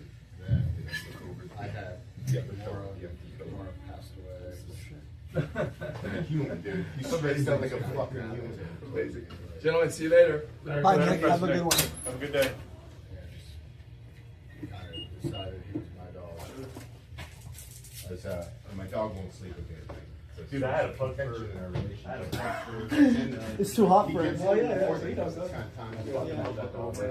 Yeah, ours was about 13 when he died. So it's been like 5 You had a pug, you had a pug for you? Oh, okay, so you're a pug person. My wife is more pug person. Contention. He'll I get feel in. the same, bro. He gets too hot, right? Yeah, I think he's too hot to He it. gets So he too gets hot. in the morning when it's like time to get up. So I look over, dude. This is how he's sleeping next to me, Oh, like on the pillow, like a human. So I was like, as quietly as I could, I grabbed the phone and snapped the picture. Probably not. Your dog is watching what you do on I'm definitely be here tomorrow. Well, he's right outside the door. Sniffing. Slipping. Well, no, as soon as I opened the door, he jumped into the bed. Mr. Rogue. So you guys went, might see you tonight? No. Maybe you do. Maybe you do. I don't think Well, yeah, tomorrow. taking that. Yeah. Some kind of It's falling. SPK, I don't know. Alright, boys. Later. See you, Mike. See you, Neil. Are you coming on Wednesday? I'll try to. I'll message you. I'm gonna bring your tire, dude. Oh yeah, right. Just sitting in my freaking That's just a meme at this point. You like, No, I'll get that back. That shit ain't cheap. Shit. bro. Like, it's a gift from me to you. Just keep it like that. No, I'm serious. Just keep it. It's okay. No, it's a gift. Just keep it. It came with the cake. Cake with the cake, dude. I got too much like What kitchen are you shit. What are you making this week? I'm gonna make. So I'm like taking some. I'm trying to figure out what I'm gonna do with work right now, but the economy is so fucked up. I don't know, like from people around me, they're saying the same. But I don't know generally, but business is so bad everywhere I go. So I'm like, at this point, every time that I do leave the house, I'm like losing money to go and like do even if it's a service and I make some money, I like lost on gas or propane or whatever. So I'm like thinking at this point, if maybe it's not just like a location based thing, maybe it's just a general economy thing. I'm thinking like Everything is down, dude. yeah, everyone, all the people that are contacting me, they're saying like it's not like before. Before was 5 years ago, and I'm charging the same prices. You know what I'm saying? So like it's even worse. And I had like everything was a downgrade, and I was making more money before. Now I upgraded, I'm making less money. But so I'm thinking like the only thing I can concentrate on right now is like social media marketing, which won't take so much financially from me like it would going out for service. Yeah. It's just that's all I got at this moment, you know, until the season starts to pick up and I get some jobs. In April there's some jobs, but right now it's stuck. I mean, everything's slow. I know. I'm just trying to keep that in mind. We're all trying to be conservative with money, Yeah. Yeah. There's a lot of unemployment right now in LA. The studios aren't making movies. Yeah. All the unions, all the stuff, they don't have any work. Or remote work. Which just trickles all the way down because it's this town runs on the studio. I bet Jitsu said it's something like, he has like the rap sheet thing, like all the things that he does. It's like 1/5 of the movies and all that stuff that we made. Wow. It's like way now. So they're not making content. They're making content, just not here. A lot of that's Somewhere else, cheaper permits. yeah. They went to they're going to Vegas. They're going to Atlanta, Georgia. They're going to Ireland. There's a bunch of stuff being shot in Ireland. Wow. So, it's partly it's the economy, partly people just not wanting to spend money, trying to rebound from before. People scared to spend money. Yeah. People lost their homes, houses, and A lot of different factors playing. yeah, there's right a now. lot of different stuff that's going on right now. But yeah, I mean, not easy times to own a business in Los Angeles. Yeah, for sure. You have to, Buckle up somehow. yeah, or do really creative marketing, or just get what is out there. You know what I mean? It's tough, bro. Yeah, it's tough. But hopefully it'll turn around. I'm just Ups not. and downs. Yeah, I'm just not thinking that like there's gonna be some like spree of luck that just pops up. I feel like you have to like really just, like you said, be creative somehow. Yeah, Come up with you gotta something. be creative. There's people out there that are, it's just like jiu-jitsu. There's people. They're just spread out amongst everywhere. Yeah. Same thing with food trucks. Same thing with restaurants. Saturated, yeah. Like, there's the same amount of customers that you were having out there. They're just, need pushing, or they need to Be reminded constantly. Yeah. Yeah. But yeah, hopefully things turn around. Things start. Tax season's coming out. More people will be spending more money. It's true. Usually Tax season. Yeah, usually like April, May, June. It's usually more people are, excited about summer, spending money, tax return checks. Yeah. It's crazy how fast people blow those things. It's fucking non-stop, man. And, Yeah, I mean, I've had people come in. A lot of people come in, sign up during that time, and then just disappear. Wow. Or some people come in and be like, "Hey, I'll just pay for a year." Yeah. I never looked at it like that too. Like it's a lot of attention and energy you're putting on people that are walking in, but it just goes into thin air. Basically, they just get a taste of what they want. And Yeah, I mean, there was a time, like especially when I was at the other gym, during that that time leading up to, dude, if someone came in and tried a class, 80% they would sign up. 80% of the time, if they came in and did a class, I would sign up. And I mean, I would have, even here, like the first year we opened it here, I would have 10 trials a week at least, right? 10 new people throughout the week, probably average about 2 a day, every day or, whatever. And it got to be like, man, I was lucky there for a little bit. I was having 10 a month, like spending the same in advertising or more. Just, people want to come in. And then those that did come in didn't want to sign up. Right. They were just coming in to get a free class, or they had no intentions whatsoever of signing up. they just want to try it out. Just try it out. Yeah. It's free class. And it's hard to judge it off like the one day you come in, Yeah. It's like, dude, it just sucks the first day. Yeah. It's the worst. Yeah. And so, but I could just see the difference in how it was to where if I was working as hard as I am now, back then, like I would have had double the numbers. Signing people up or getting people to come in and try a class was easy. It wasn't hard for me. Like these people would show up. it was a turnstile. Yeah, I mean, like it was, you had a business. People walk in, and you give them a good product. They were like, yeah, let's sign up. And then it was kind of your job to keep them there, right? But getting them in and signing them up wasn't that difficult, now it's I'm more. It was when people used to come in, I was more surprised if they didn't sign up. I was actually kind of shocked. To where I'm more shocked that they do sign up. Yeah. Does it have to do with how popular it's getting as of lately? No. I mean, I think it doesn't help that a lot of other schools Just opened up, yeah. But there were still other schools available. And that isn't always, even if another school opens, you still just have to deliver a good product and, have like good people, because people that come here might not want to go to another school, and people that go to that school might not want to come here, and so there's going to always be like, you can find your fit, it's just a matter of, but, and also just by someone else being in the area, they also advertise, which now all of a sudden people are Googling and searching, and now because they're advertising, I'm getting a couple people who come in because they know about jiu-jitsu, they don't know who that person is, or they don't know this or that.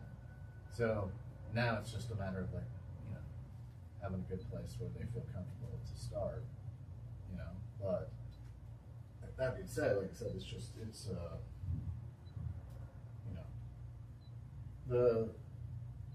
even if there's 5 more schools, the better schools will always kind of go to the top, and some of those students will end up coming over here anyhow, or go to another gym or whatever.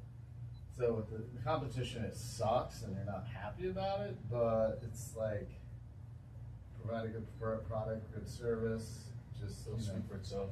Yeah, you know what I mean, and like, So you can't really get caught up too much on like what other people are doing and what's going on. It's so easy.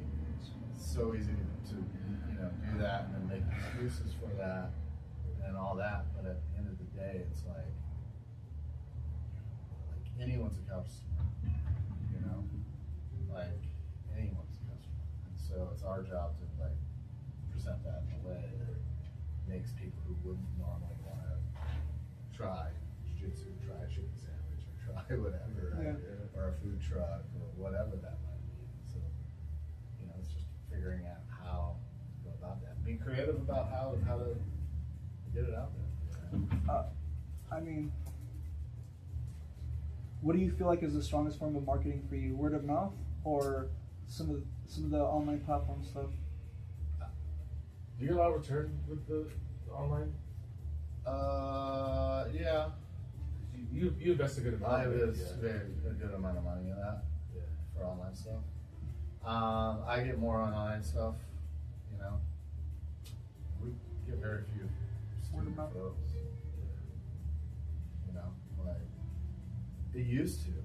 Like it used to get a lot more, but anymore, I mean, it's pretty rare. Like maybe in a month we might get 1 or 2 guys that are from the students. They just come in and try a class, right? Sometimes some months not. But so most of my stuff comes through online or Google or walk-bys.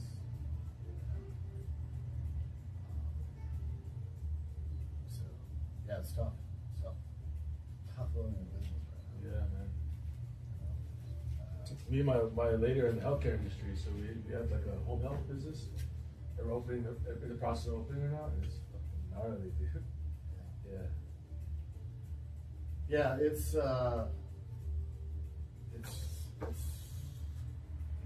I'm hoping that all turns around. I'm hoping things get better, and I don't feel like it's everywhere. I think there's parts of the state, maybe parts of the country, where things are better. But I think Los Angeles in general it's a rough market right now. Cost of living's up, everything's expensive in Los Angeles. Rent is crazy expensive. You're vying for everyone's, what's left over right now. See that one more? In their paycheck. So you're vying for what's left over. Right. Rent is crazy expensive right now. Insurance went up. Cell phone bills are going down. Everything. Like everything, right? Eggs and everything, like groceries, everything has gone up. And so typically people cut out, what's the first things people cut out? Right? The gym membership, going out to eat so much, right? Like they're looking to, try to save money in every way they can. So like those type of things are the first thing that kind of go in this type of town, especially in Los Angeles. Like I said, I think some of the other places, they don't feel it as much as they feel it here. Right, and yeah. And then, on top of that, you have a lot of business that people aren't working, movie industry's down, they're not, so they don't have money, and, like I said, LA runs on movies. Entertainment here is like, keeps the city alive. I mean, from lawyers to all the actors to, it trickles down to all the other industries. All the food craft services, transportation, set builders, construction. It's a lot of jobs. Editors. It's such a huge industry, and so every one of those people aren't working. And everything's going up in price. Yeah, it's tough. Like I said, you know, it's, I don't know, you know, hopefully it corrects itself for two. But, you know, yeah, it's tough to be a business owner here. You know, I could leave tomorrow, go to the Midwest someplace, or go to, you know, Easy peasy, yeah. somewhere Lifestyle. else.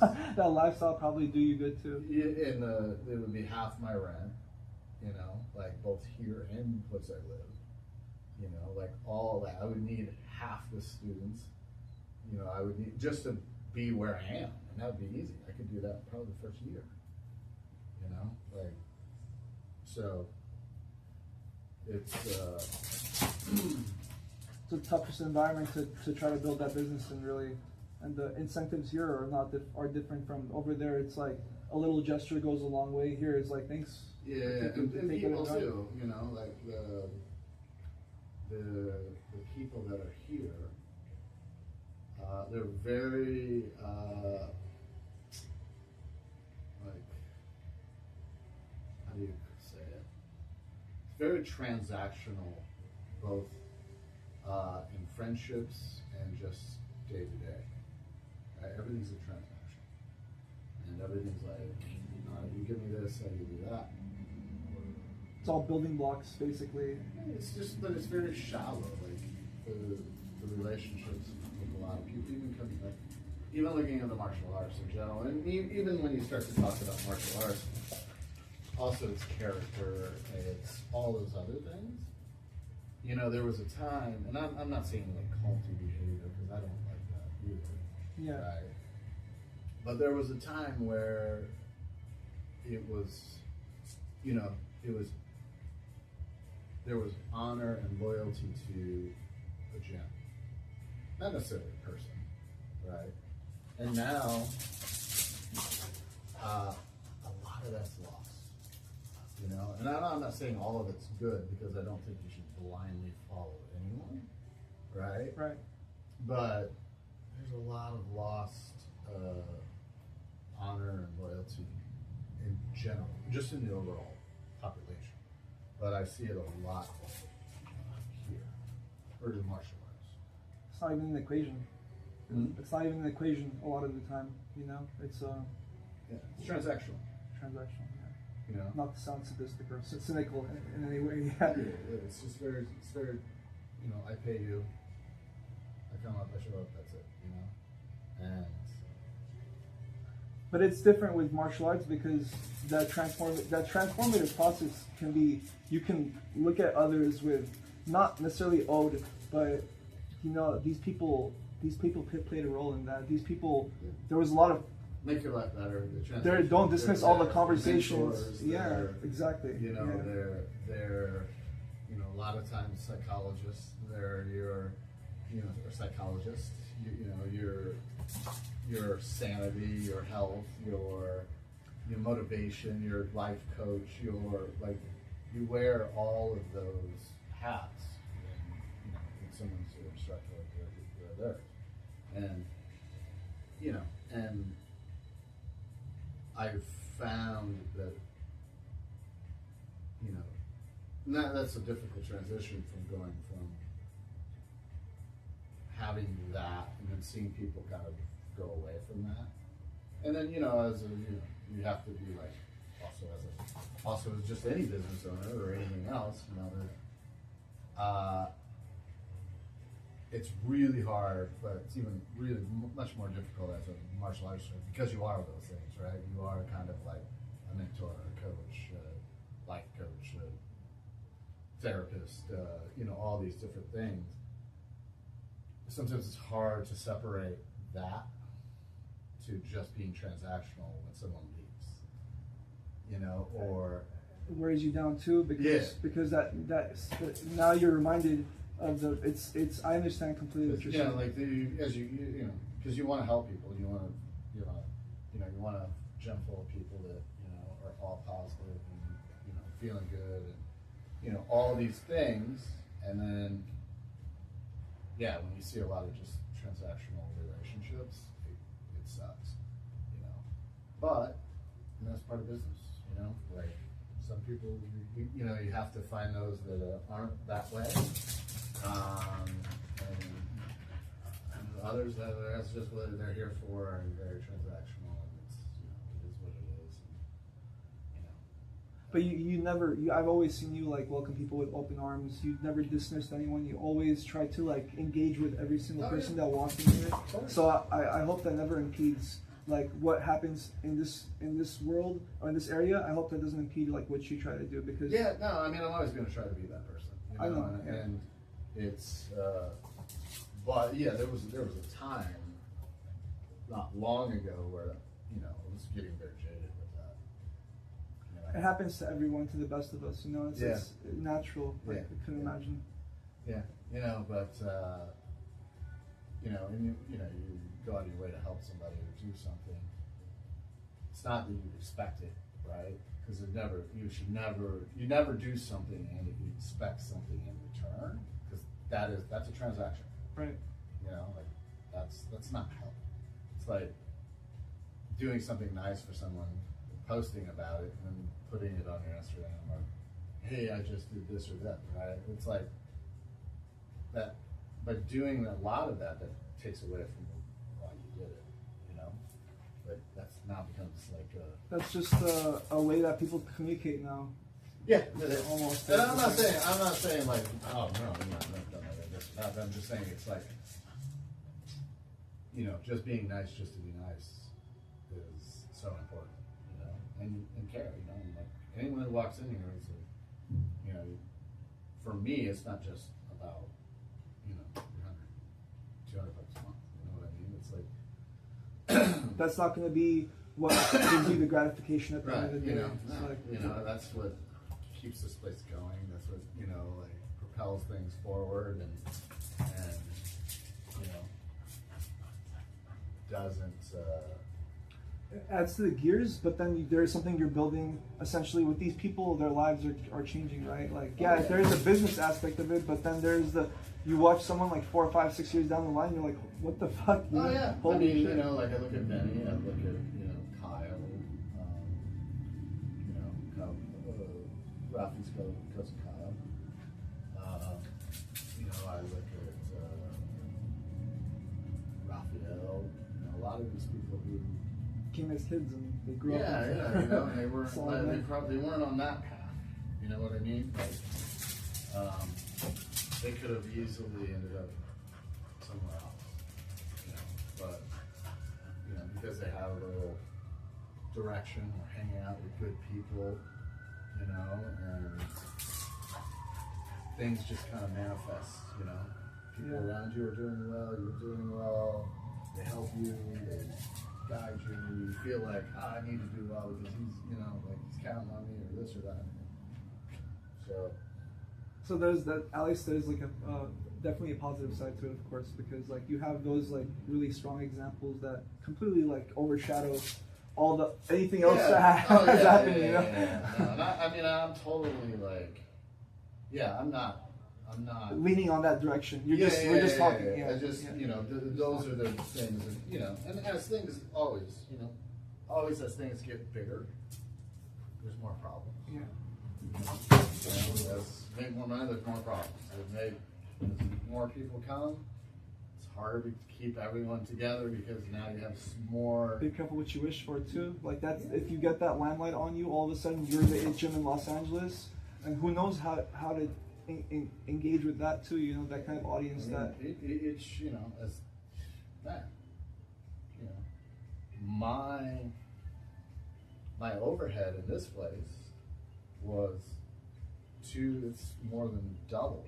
It's almost triple to the other place. Yeah. And you know? Yep. And you know, when I did that to start, it's like when I moved over here, the gym took a huge financial loss. So that we can pump it up, get more people, change more lives, do all these other stuff, right? And so, you know, it's a constant battle. You know, it's like, you know, you know, year before last, Jim did really well. Last couple of years, not so good. you know. I still, you know, I would rather do this than dig ditches or, you know, or make phone calls, cold calls, or God forbid, else, but fast food. you know, so there's a balance, right? But it's always going to be ups and downs. It's going to be ebbs and flows. You know, when it's up, and you enjoy it and try to save some money and know that the lows are going to be coming, and you know, like, and they'll rebound and bounce around, and you know, that's just life. It's always going to be good, you know, it's always going to be up, it's always going to be downs. You know, when things are going really well, just know at some point they're not going to go so well, you know. And when they're not going well, you know, and things are struggling and it's hard. That's a veteran mindset. You know, you'd be foolish to think that it's just gonna go incline the whole time. Yeah, you know, like that doesn't happen. That's not life. Yeah. You know, like it's how life works. You know, to a lot of degrees, like we need those struggles. You know, like you don't really know what good is unless you've had bad. You find yourself in those struggles, but then you also, you know, either that makes you or breaks you. And I question myself all the time. You need confidence in yourself, but you're a confident individual with what you. And as long as you're going up, you know, like to some degree, like, you know, even though the gym's down to where it was, right? It's still up from 10 years ago. Right? It's a name. 10 years ago. For sure it's a name now. Yeah. And 10 years ago, right? I prayed for Matt. yeah, I get it. Yeah. You know what I mean? Yeah. Like 10 years ago, and so there's like a reality check that has to kind of go with that, right? Like, yeah. It's like, yeah, this isn't where I am, or this is not where I want to be, but reminding yourself. Yeah, you know, I'm not, you know, working side gigs on, you know, doing all these other things just to get by, you know. I don't have to do those things, you know, like I wake up, I've got awesome friends and people here, and, you know, like, do I wish, you know, I had the numbers I did? Yeah, but I don't. Until I do, you know, it's okay. You know, just keep working. The universe works itself out. It always does. That's a relieving thought. Yeah. Yeah. You know, it's and I mean, just think like that's the one thing, you know, you can always like if you go back in your whole life, right? And you look at everything that's happened, or everything, you know, it's not all that bad. You know, like, if you go back and really look at each thing that, you know, in your life, it's like, you know, could certain things happen, but yeah, maybe other things wouldn't have happened if that would have happened, you know? And like, you know, I can think of whether it's simple things as like breakups, or, you know, yeah, you moved or you lost this job, but you got that opportunity, which led to you meeting this person, which now is like your best friend, you know, and there's nothing in the world that you wouldn't change for that, you know, to not have that person or that girl or whatever it is, you know, or, you know, the lessons you learned because of you had an awful relationship, you know, it's like how you know what you don't want, you know, like before that you might not be like, no, I don't want that ever again, you know.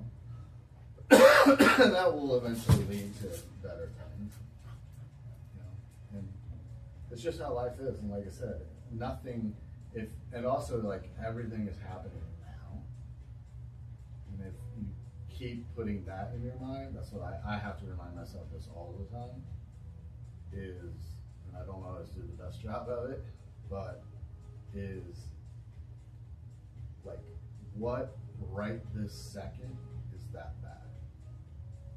Not what's going to happen in an hour, or 2 hours, or 3 hours, or 4 days, or 4 years, but right now. Like, It's life is chill. Right now. Right now. Right now. Right? Yeah. Like, yeah, we got bills to pay, we got this, we got that, but right this second, there's nothing that's really that bad. And most everything's in our minds of what could or potentially go wrong, right? But it's not going wrong right now. And so, you know, putting that in perspective, and if you constantly are living your time now and present versus, you know, in the future or the past. And there's a lot of people, you know, like, I'm not a person that lives too much in the past. Like, my thoughts are very rarely do I think about the past. Okay? There's nothing, almost nothing in my thought process of back. You know, very few things ever pop up. Where in my day, I almost never think about something that happened. I'm always thinking about, I spend too much of my time in the future, right? Like, too much of my time is spent like planning next. And what you find is like, some of that ends up being me worrying about stuff that's never does happen, you know? So that to me is like more, way, I've been tormented way more by things I thought could happen and never happened, but drove me to be completely miserable in the moment. And they never even occurred, right? And, you know, it's And whatever does occur, it's not that bad. Yeah, and generally when it does occur, you're already thinking about the next 5 things that's going to go worse than this because that happened. Yeah. Right? And you're like, and even as it's happening, it's like, it's not even that bad. Like, you know, like, you know, that's just how life is. Everything is so much worse in our minds, and, you know, and the way that we perceive things. If we just stop, you know what, like, yeah, it sucks, you know, but, you know, it could be a lot worse. You know, like, everything could be a lot worse. It's like, you know, oh, I gotta teach a couple more classes, or I gotta do this, or, you know, like, you know, maybe I gotta teach a private I don't want to teach because I gotta make up for this or that, or, you know. But at the end of the day, it's like, it's not really that bad. You know? Like, I gotta teach a kids class. Is that? It kind of sucks. But is it that bad? You know? And so, yeah, you know, you just try to constantly stay positive. You know, staying like right now. Like, what's causing me problems right now? It's almost nothing. Ever. You know? Yeah, I get caught up all the time in that. But yeah, there's a, I forget, I've read some things about like the different types of like, thought processing. Like, there's those that spend most of their time thinking in the past. Right? There's, you know, very few people think about the present, and then there's another big portion that just thinks about the future. And I think it's better to think about the future than the past, right? Like, I don't think it's healthy almost at all to really understand or like give much thought to what already happened. You know, it's like, you know, it happened. It's over. Nothing. There's no benefit in, you know. Yeah, of course. All those. I mean, you can. If we've all experienced bad in the past, we can always go back to that and feel exactly how we did it in that moment and just bring it up. You know, we've all had a fucked up past to some degree. Yeah, all of us. But you know, like, you know, I remember when I was I went back to school right after I graduated. I was taking some courses because of thought I wanted to maybe go into getting a doctorate in psychology. And so I was taking some extra classes. And I worked at a youth center as like a counselor for like at-risk youth. And these kids were messed up, and these kids were bad. They was ordered them to go to this place. And, yeah, they were trouble kids. You know, they were the kids that I worked with, and a lot of them were sexually abused, or there were sexual perpetrators, and a lot of times kind of went just together. Hand in hand, yeah. And so a lot of these kids were messed up, and they had awful parents, and whatever. So many of these kids, I remember, just chatting with them. They were victims of horrible things, but you don't have to live as a victim. So everything about their life was about The moment. and it's much easier said than done for sure. But at some point you just gotta be like, what do I do now? It happened, it's over, or this, or my mom doesn't love me, or my whatever, right? This girl doesn't love me, or this person doesn't like me anymore, or whatever. And at some point you just gotta be like, okay, thanks for your time. Now it's moving forward. Now it's not letting that kind of, because everything up until that point where you just kind of like let it go and forget about it, forgive it, and all that, right? It's just gonna keep festering. But when you can literally just like look at it, say, I acknowledge it, I know it happened, it sucked, but it's not gonna have any more control over my life. I gotta move forward. And when you can kind of do that and not live in the past, live in the present, live in the future, life will get better. And we all know those people, people that have that victim mentality. That's a person that's living a lot in the past. It was me to a higher degree, but at some point you have to face yourself and be like, well, like, so I can blame everyone on everything, but like I'm still me. Like I still have to deal with myself, right. wherever I am, whatever I'm doing. Right. Your actions and all your things. Yeah. Like you control that. Like that's, man, it's gone. Yeah. Like it's gone. And the story you tell yourself about whatever happened. Yeah, it's so much of it is like so much of your whole life, your whole identity. If you think about it, your whole identity is your memory of things that happened to you and the things that like that's or what you did, right? So it's the memory of who you are is basically just your memories of what you did and what happened to you, right? And like if you woke up tomorrow and you lost memory of all the shit that happened to you before, who would you be? you wouldn't know.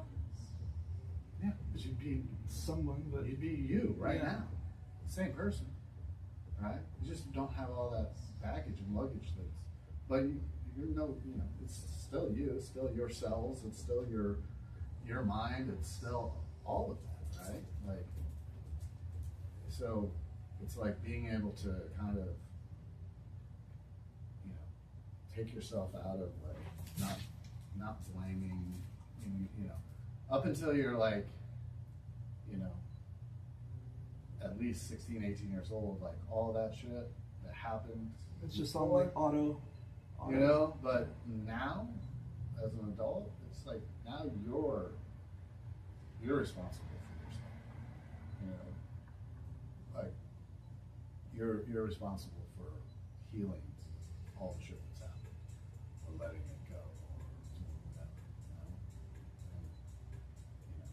And anything that you start to creep back into, oh, this person or that, this happened or whatever. It has nothing to do with right now. It really doesn't. You can choose to fucking let it go. You can choose to, live your day a certain way, be a certain person, you know, forgive. Like, you can just do that shit overnight. I mean, obviously you're gonna fall back into it, but like, you can just one day be like, I'm not gonna be that person anymore. This is what I'm going to be, and I'm just gonna reinforce it. And you know, when I find myself thinking about, you know, old shit, I'm gonna stop myself. And I'm gonna sit down and I'm gonna write what I'm grateful for. All the shit that I have now, friends, family, you know, loved ones, like health.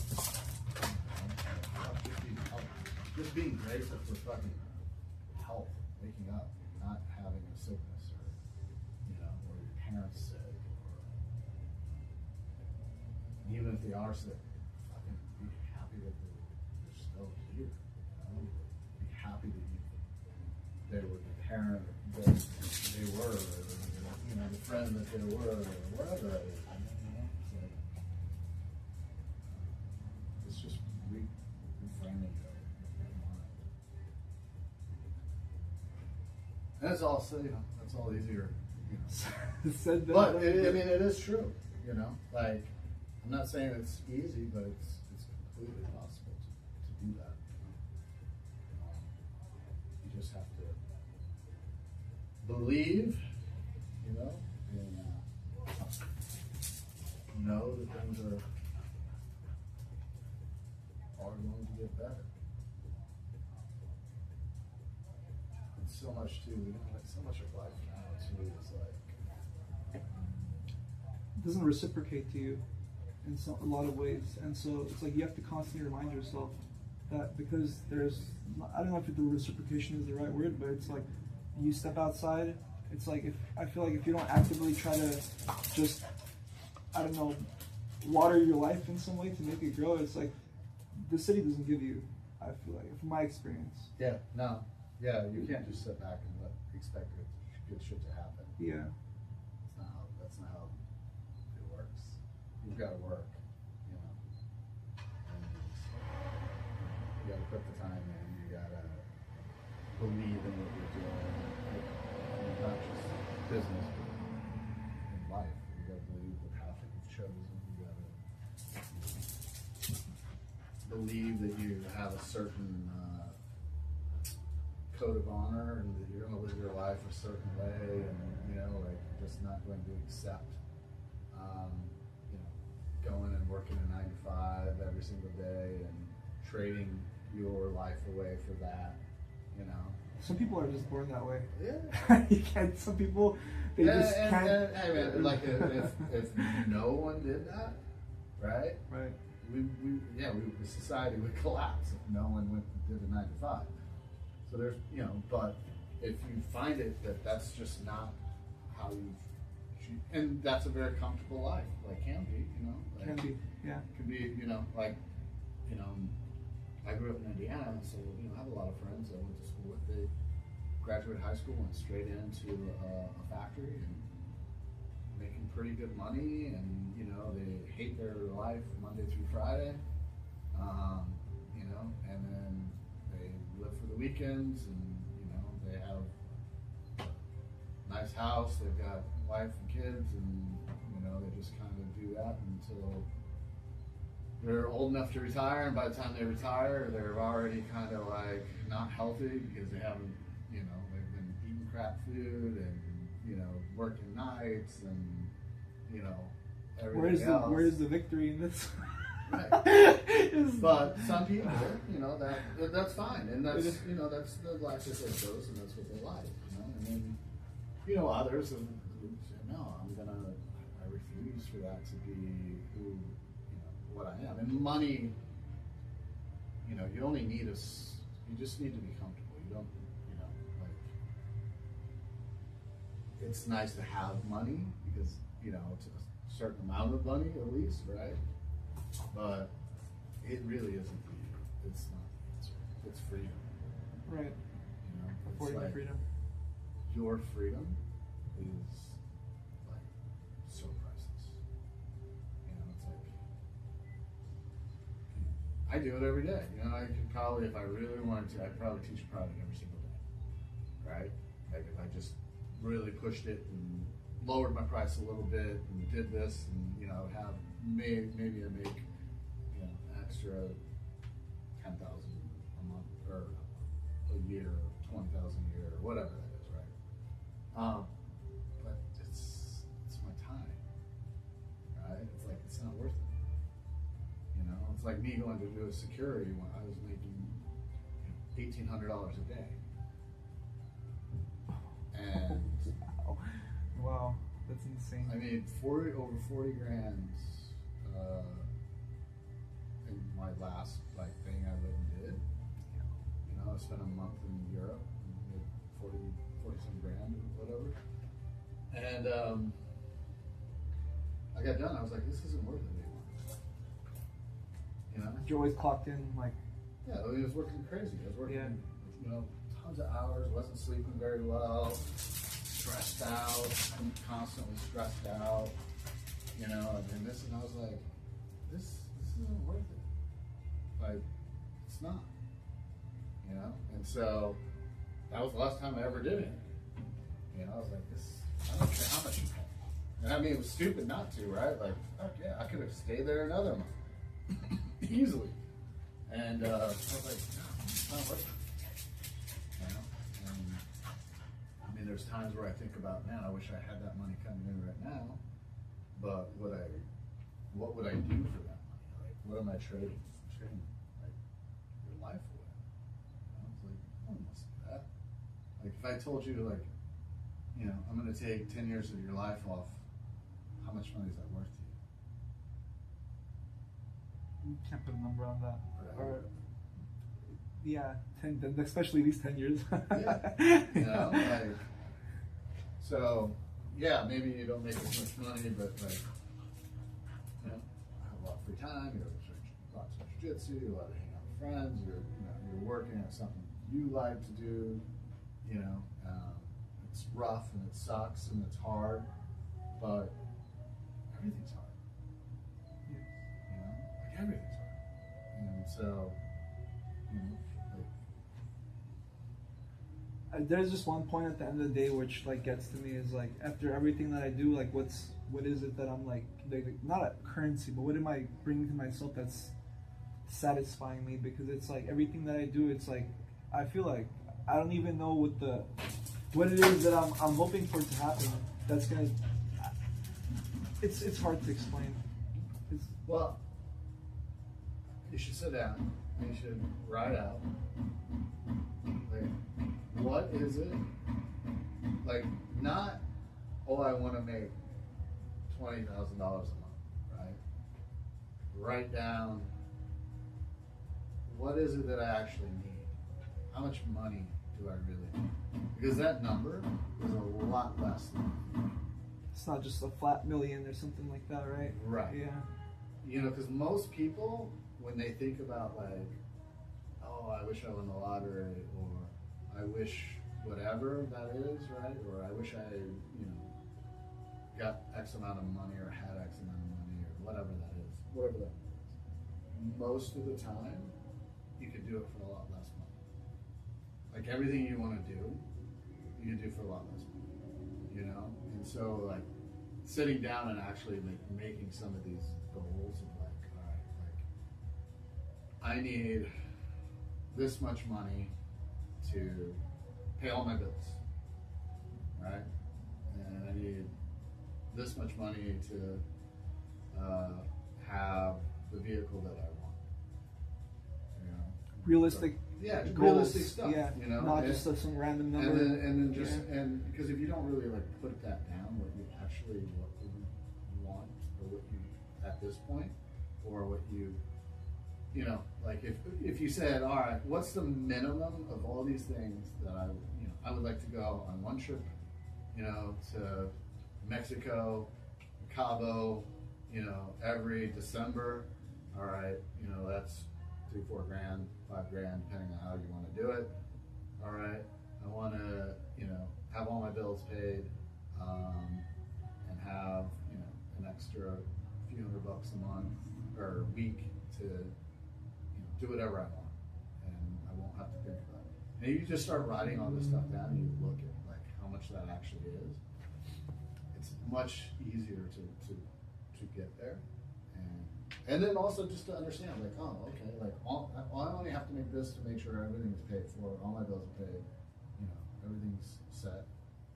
And then once you get there, then you can kind of like set that next bar. But that was kind of like something that I wrote a number, but I never like rationalized it the way that you did. Like, that's actually more helpful, I think, because I know what I'm going for. Instead, that number is kind of like anonymous for me. Like, what am I going to do? Oh, you have that cash, but okay, you have all these options, but it's better to understand your options. yeah, well, understanding like what it is that actually, and then once you get there, you're like, okay, like, because a number won't do it. Like, you know, also because once you get to that number, chances are your expenses goes up, right? So when I first started at jiu-jitsu, like, I thought in my mind, like, when I was like, oh, you know what, like, I want to run a jiu-jitsu school, I want to do this, and I was like, man, if I could just make this amount of money, I would be happy forever. Like, I don't need anything. Well, then you reach that amount, and then you start spending a little bit more here, doing this, now you get a bigger space, and do this, and like, I honestly, what the gym makes right now is more money than I thought I've ever produced doing jiu-jitsu. Right? Right. What it makes now, and it makes half of what it did, you know, 2 years ago. Right? But like right now, if I go back and I look and I'm like, oh, there was a time where I was like, that's the goal. yeah. And so, you know, you need to have these like little sliding things, but you know, like, instead of like getting overworked and I have to make X amount of money with this or that, it's like, you know, that's like a far off reaching goal. It's like, no, you know what? Like, I want to make, this is all my bills, this is what I want.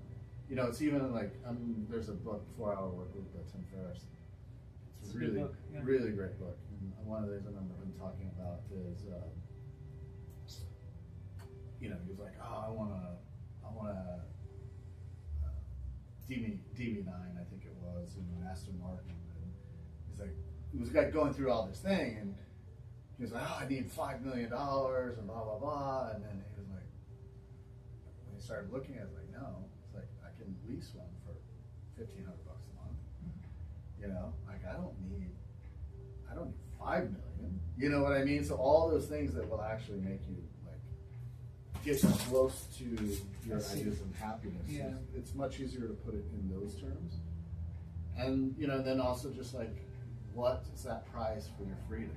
Like, how much is that worth? I never looked at it like that before. I never saw it that way before. You know, it's like, yeah, I could make a lot more money, but what's the price of my freedom?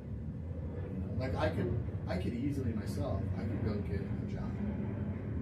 Right? Holy shit, dude. You know, wow. Like, if I really, really needed to, I could go get a full-time job because, you know, and just teach at night and, you know, pay some other people to be here or do whatever.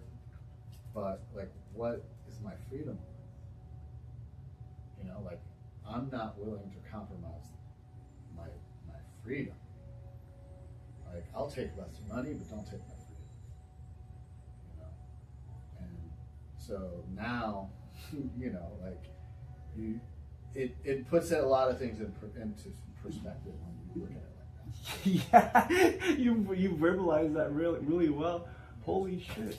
Because I never saw, maybe I appreciate that aspect too much, where I don't realize how much like I like it, and I'm like trying to force myself to go another way. But like, I really relish my freedom too a lot, you know, with my free time.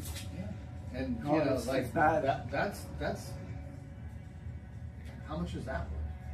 Apparently everything. Right? You know, like, so it's really just about getting your bills paid. You know? Yeah. Getting that number of like, okay, I don't need a DB9, but yeah, I would like to have, you know, this car. Right? Well, the lease on that car is $600.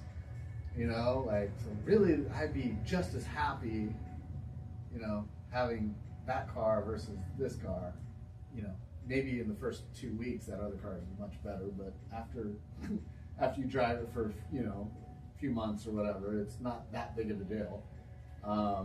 And so it's like, what is it that I actually want? And then how much is my freedom worth? Because that, whatever you're making now, you have to take in, like, that freedom is worth a lot of money. So, you know, is that freedom worth, you know, $50,000-$60,000? For a lot of people, it is. Wow. Because, like I said, I could go, you know, I wanted to go back and do security and stuff.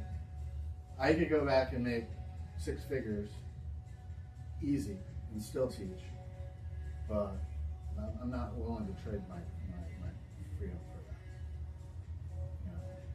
You know, would paying bills be a lot easier, and would I have a, you know, a cooler car or nicer place, or would I have, you know, real estate someplace or whatever? Yeah, maybe, probably, but what's what cost? If I don't want to go to work today, I don't have to. Something comes up, or my mom gets sick and I need to go home, I can't. You know? I never saw it that way. It's insane. Yeah. And so you have to include that. That has to be factored into also what you're making now. Like, even though it's like, well, it's not enough, but shit, like, yeah, I got my time, my freedom. I can go to the park and sit in the park and relax. You know, I could go play ball with my dog, or spend time with, you know, people I like and people I love, and you know, like, that's worth so much to somebody. So when you start getting discouraged, think about that too. You know, and it's. Are you kidding me? That was like, you know, I didn't know where we were leading up to the conversation, but that like answered a lot for sure. That's insane. Yeah. I never ever looked at my freedom like as a. That's probably the thing I. That was like that's what like am I? the most important thing. Yeah, but Yeah. that's what I always have. Yeah. But then that's, you know, and for, you know, it's just like, most people think that the more money they make, the more freedom they get. Hell no. No, It's the most other of the way time around. it's the opposite. Yeah. Most of the time, the more money you start making, the freedom, because then you have more responsibilities, you gotta work more just to maintain to where you are, all those things. Even the car, that nice car, you're gonna park it on Lancashire over here. You're Right. gonna have doubts in your head. Right. You know, it's You not. know, and then now you're upset because somebody scratched your Scratched it, car, yeah. or you've got a dent in your car, and now you're pissed off because, you know, this. It's like all those things just tend to bring more noise into our lives. You know, it's like, give me freedom and my bills paid and I'm good. You know, like, never take that away. You know, my bills paid, a little bit of extra cash, and my freedom. You know, like, that's the ticket. You know, and like trying to like work till retirement, so that now you're 65 and, you know, can't move around very well, can't really enjoy life, and now you're going to try to enjoy life. I'll work until I'm dead. You know, like doing, you know, not manual work. What you like? Yeah, what you like? I'll work what I like doing. I'll do this until, oh yeah, you know, jiu-jitsu, or So I'll you be look like doing, Yo-Yo. yeah, I'll be doing. I'll be doing something in this realm, Yeah. right? Forever, like until I die. You know, I'm not looking to run away from this job. You know, like I said, it might change, and you know, it might go from, you know, teaching once a week or something like that when I'm older, or, you know, coming in and enjoying the, you know, but Checking the vibes. of the yeah, gym. you know, like being involved, or maybe, you know, I'm doing something else related to it, you know. But I'm not running. Not hands on 24/7, basically. Yeah, It's- I mean, you earned that though. Yeah. But you know, and that's another thing. You know, when you start thinking about businesses and stuff. I remember there was a time that put a lot of things in perspective for myself. Is when I was making a lot of money with the security stuff. I started thinking, I was like, you know what? Like, if I really buckle down, right, and I just commit to this, and I do this for the next 20 years, I can put a bunch of money away, you know, and I can, you know, have, you know, I was like, oh, I could easily, you know, put more than $1 million in the bank and, you know, retire and that'd be it and don't have to worry about it. I was like, all right, you know, what's $1 million in the bank look like? You know, like, it's like $5 grand a month. So you can basically pay yourself, all right? Correct.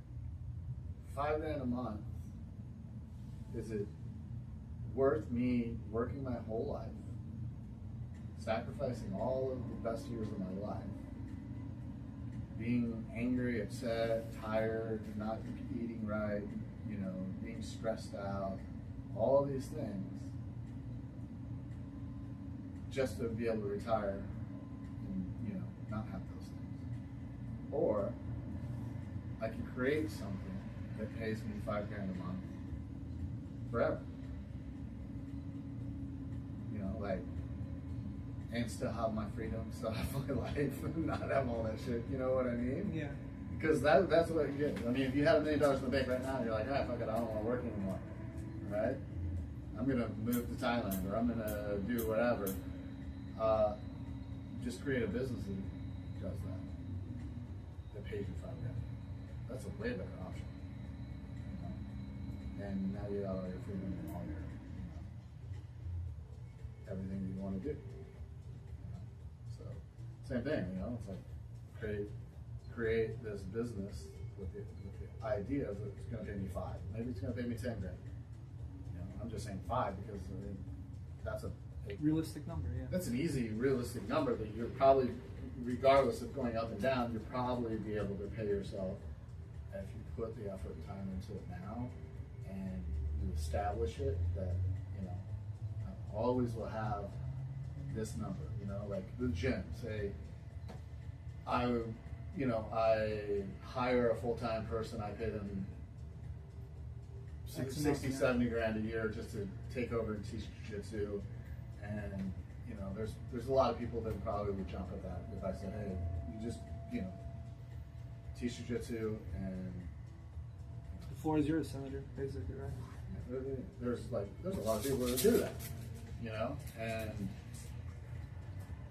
you pay them and, you know, you have $5 grand a month coming in. You don't need the house. That's the ultimate thing, right? That's the freedom down the road is like to be able to have that. You know, where no matter whether you're here or not, you know, still make your money.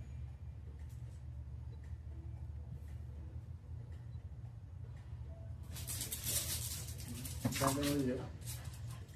Get, you know, just keep working at it. And you get one truck, and then one truck comes maybe 2 trucks. That's loss of freedom. Yeah. I'm trying to make it so that I can make that work, and then I just didn't have the words for it, but like you definitely put it in that way. It's like I said, money without freedom, and you can't spend your money. Right? I used to go out when I was with the security, and I was always gone. I was always traveling. I was, you know, and if I wasn't, I was working like, you know, 15, 16-hour days, and, you know, just miserable. I couldn't even really spend my money because I was working all the time. Yeah. You have a stack of cash in front of you. You look at it like the bane of your problems. Right. You know, and then like, okay, so then what do? I buy a nice car. I buy a motorcycle. I buy a really nice apartment that I'm never at. You know. Small luxuries that you can just enjoy for a moment while you're working. Basically. Yeah, you know, one day a week I could stay at home, and super nice place. I never was there, you know, and half the time I was traveling somewhere, so it was just empty, you know, and like, so it's, you know, you have to, it's better to have more freedom and time and less money than more money, less freedom, less time. You know, it's just being able to find what is it that you actually need to have to feel like that's success, right? You gotta define what success is. You know, a lot of people don't even do that. You know? What is success? Success is I have to work, you know, 8 hours a day. That's part of it. Or you get a taste of it and you're like, wow, this is more than this is not what I anticipated it to be, you know, because this is like, it definitely will affect that freedom aspect of yours right away. It's the first thing you're gonna feel. Is that? I mean, you see, I've got friends, you know, friends that got a promotion at work, and you know, he was like, oh, I'm gonna make all this money and this and that. Man, they get a promotion, they take the promotion, and they're fucking miserable. You know, it's like most promotions will pay you like $10,000 more, but require 30% more of your life. You know, it's like. But it's I mean, you're gunning in that direction anyways, without knowing the results, because that's what it is. Like, where you gonna work for some company for 4 years and not get fat off of it, you know? So it's like you don't really know these things until you experience them. Yeah. But there again, you know, it's like, how much money do you make, or how much money do you need to make to have all your needs satisfied, right? And once you figure that out, and then you can like, how much of my time am I willing to give to do that? You know, am I willing to? Because like me, I mean, if I wanted to make, you know, $100,000 more, I could, but I would have to give up a lot. You know, like, he's a factor too now. Involved in that, the dog, man, the dog and the dog and freedom are synonymous. You know, I mean, it's big part of that. Big part of that, dude. Oh my god. Take him apart. Make sure he goes out at night. Yeah, he has a walk. Not locked up and cooped up. For sure, it adds. They add. You know, part of his is also good food. You know, I spend top dollar. Yeah. You think he's eating kibbles? This guy's giving better food than I am. Certainly, it cost me as much. Vegetables and proteins all day. Yeah, dude, that's it. It's just for dollars. 50 bucks. There was a time where I was spending with him and Bowser. It was like $600 a month. It's a lot, yeah. It's steeper than the average for sure. Yeah. You're buying those foods, right? Probably more than that. I'm trying to think where it was.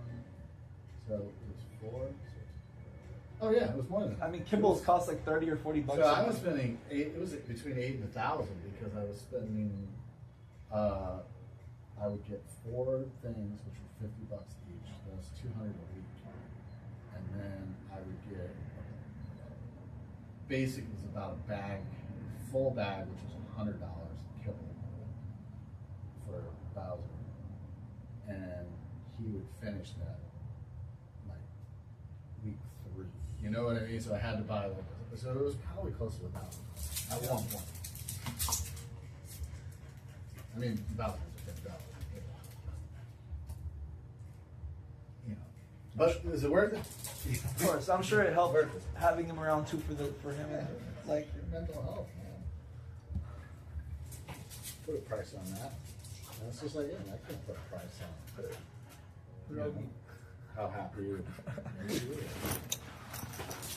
well, thanks, friend. Yeah, man. Just stay positive. Things always, think about it, man. Always work out. Maybe not how you envision them, but everything that's gone bad in your life has got you here, right? Like, it's not a bad place to be necessarily. Right. Yeah, I still got all my fingers, my toes. Like I'm in good health. That's probably the most important. So, it'll be good, man. It'll all work out. Just when you're feeling fucking down and sucks, just know it's gonna get better. Thanks, Brent. All right, my man. I'll catch you next time. Yeah, brother. I appreciate you, as always. Bye, Rogi. Bucks. Bucks. Hey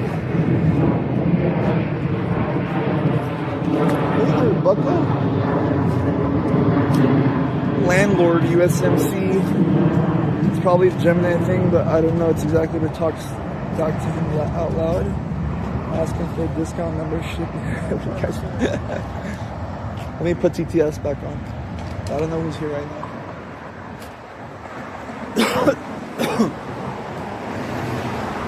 Yeah, my teacher's awesome, bro.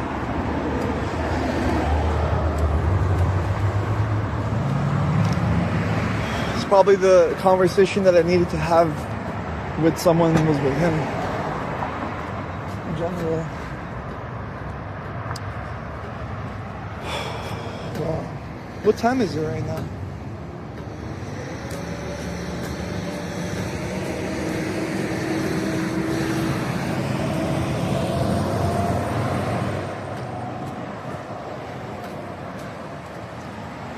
Watching Fuzi to do it is so insane. He talks to it like it is friend.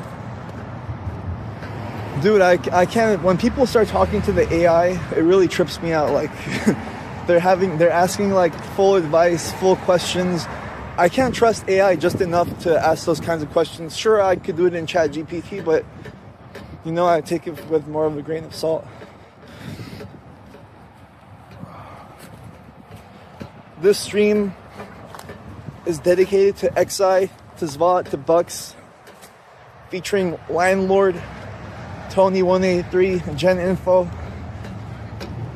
Blurry, Lemon Pound Cake, Dabbler, Phil Benter. Shout out to all you guys.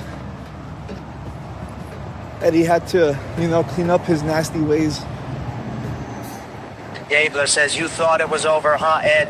No, it's just the beginning, Dabbler. It's just the beginning, my dear.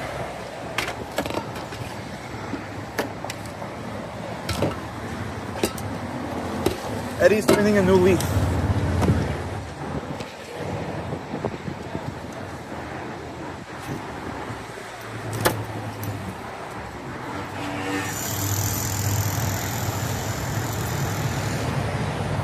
Shout out Dabbler, shout out Phil Benter.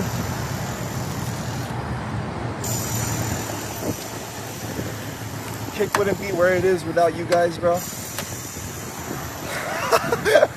That's my teacher. Dabler says, we watched you riz a dude for 2 hours. Is this what you had in store That's today? my teacher, bro. We're having, man-to-man conversation.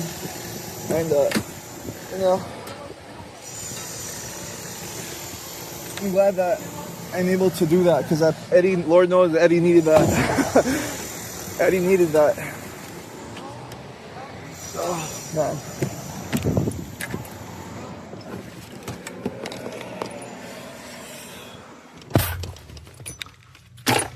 I know we're having a little bit of a rough time. This week. I know I wasn't on my best behavior. I was very rude. I was very inconsiderate. I said a lot of things I probably didn't mean. And, as we're getting closer to getting verified on Kick, I don't want to, forget about all the people that did help me very much so get there, who spent time watching me, who actually took time out of their day to, give Eddie any... Dabler says, you just that want verification, buddy boy. Nah. I saw they changed the metrics, but I just, in general, thinking about everything, I just thought like, well, how can I ignore the regulars that have been with me for quite some time, you know? They're the ones that essentially kept me going. Even you, Dabbler, you know? You've helped keep the content going, you know? We're all on the same team. You, me, Black Ass Dave. This guy's like, shut the fuck up. He's like, you think you're getting off that easy? He's like, this is just the beginning. Gabler says, Black Dave won $4,000. I know, bro. Blessed his mods and gave us a shout out on iStream. I know, bro. Look, I literally, that moment, Dabbler, that moment changed so much just in general, bro. It changed how I felt. I just saw everyone just immediately get happy, bro, from that moment. It made me so fucking happy. And when he shouted you out, bro, I was putting W in the chat for you, bro. I'm very happy for you. But you know that Punjabi even made my day, bro. He didn't scam. Landlord Zero says send Bucks $100 and remod. I remodded Bucks, but you know I'm gonna take care of the mods too whenever the due time comes. It's only fair. When we get a little bit of love, certainly has to go multiple ways. Like Black Dave showed us that example, bro. You know, like if he's that, bro, I'm very happy to see that, bro. He's that grateful, or he's that giving, you know. You deserve it, Dabbler. Why not, bro? You know, you deserve the spoils of Kick as well. A lot of people spend a lot of time on Kick, bro. Lord knows, like, those regular viewers are the ones keeping the show alive. Dabler says he said he was going to do it before the stake stream. We didn't even ask. He just blessed. He's a good guy, bro. Buck says Jandro owes Dabbler 2K. No way, dude. The moment I saw Black Dave, I always felt like he was a cool dude. Could just feel like, you know, respectful guy. So I'm glad that happened for you, Dabbler. I'm happy that you guys all, like, his channel and you know, his chat was able to witness and experience that. It was very wholesome.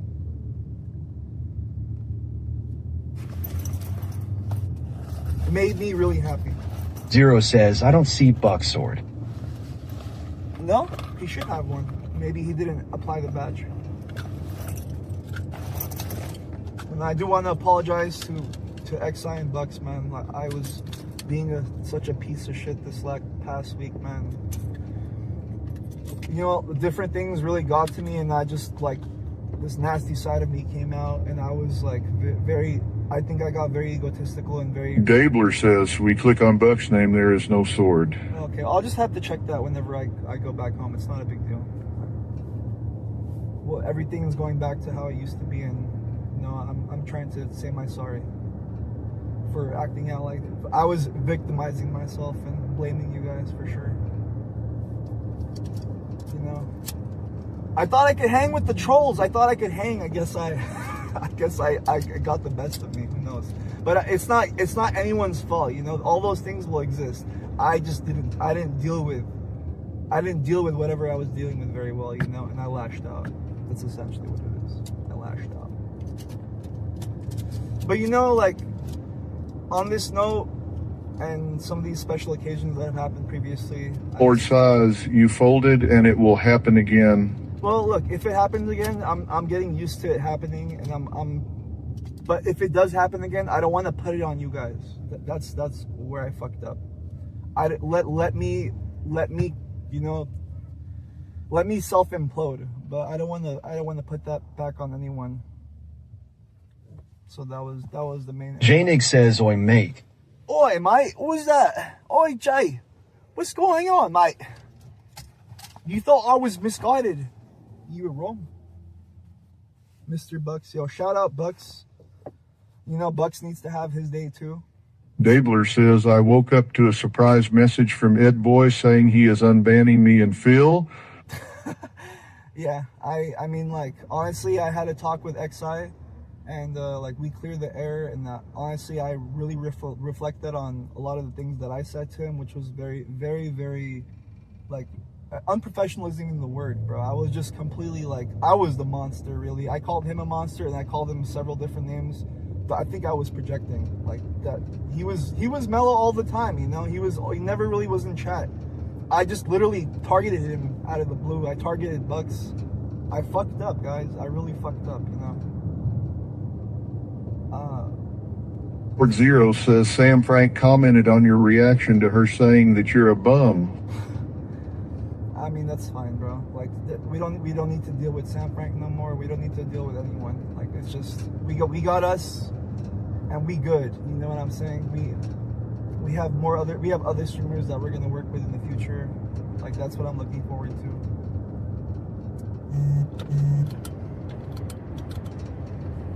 And it's right, you know, like, whatever you guys see, whatever is happening, it's all true. You know, I'm gonna get disrespected. I'm gonna get dissed. All those things are bound to happen, you know. I just have to keep trying, do whatever I can.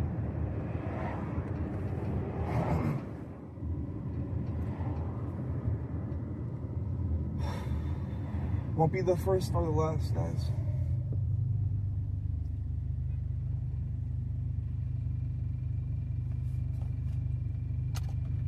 She basically told me I was poor. Poor.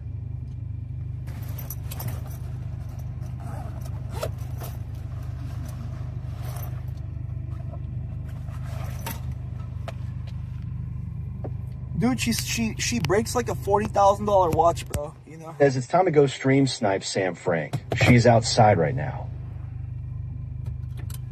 Money seems like nothing to her, but it's at the same time everything. If I broke this and I was like, you know, it's. Dabler says, I respect the unban. This is Kick. You need tough skin. I give you 10% of what I troll Jandro with. I mean, honestly, bro, like, at that moment, I didn't realize it. It was other people that helped me realize that. They're like, dude, these guys are not even, like, trolling you that hard. But I was taking it up the butt, you know. I was getting very oversensitive. If I can't handle a Phil Benter or a Dabbler, I got no fucking place on Kick, bro. That's what it should be. If I can't deal with that, you know, if I'm gonna fold to a Phil Benter. Every time I think of him, I just think of, like, where's the donos? Where's the donos? I even ruined my chances with a French girl, bro, that came into the chat. Unless that was you guys. I swear to God, I thought you guys came into the chat the other day pretending to be a French woman to try to, like, plot on me. I was watching my VODs. I'm like, bro, I went psychotic. I went complete psycho, bro. I was, like, literally... It was like that movie, A Beautiful Mind, bro, with fucking Russell Crowe. And I was just getting, like, I felt like the government was after me. And I'm just sitting in my room playing fucking Age of Empires. I was tripping out, bro. Zero says, what time are you serving chicken? I'm, Duck says, those girls are not real, dude.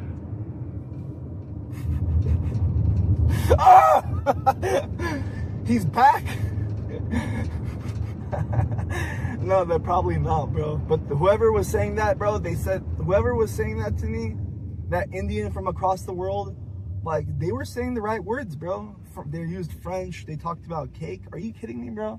That was a hit. Buck says those girls never come back. You can't be believing bro, they're trying, real. They're trying to set up a hit piece on me. Did you see what that her name J-Nig was? says we cooking today. It was I Love Cake. We're just heading to the food truck right now. I'm not going out today, guys. I'm not doing service. I don't have anything planned like that just yet. We're gonna go and do a little bit of social media. I have some ingredients that are being shipped over. So whenever I get those, which are today, tomorrow, I'm gonna start producing the special. When I go Buck says even Ruby was fake. Why did she never come back? I don't know. I don't know. Like, but the thing is, who is that? Because, you know, I even doubted it, and they're like, no, you think I'm this and that. They're working their French charms on me, bro. How do they know I got a thing for French girls? How do they know that? That information wasn't easily leaked.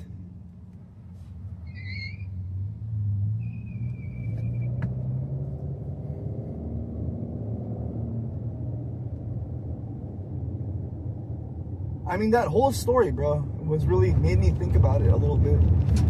They're a babysitter living in LA. The questions that they were asking me, that where they're like all these things, I really thought of it. I'm like, who is really that intricate to think about all these pseudo details to try to come up with this person? It's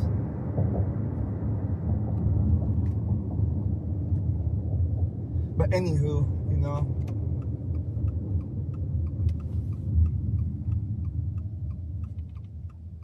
Cooler says Brandrisk is coming to Los Angeles soon. You better start trying to get a spot outside. Looks like Dabbler's trying to get Donut out in his channel as well, bro. Are you serious? I didn't know that. That's huge information, Dabbler. That's huge, bro.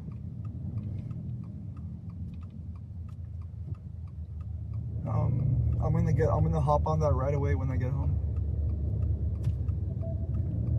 That could be potentially one of the most important collaborations if I get it.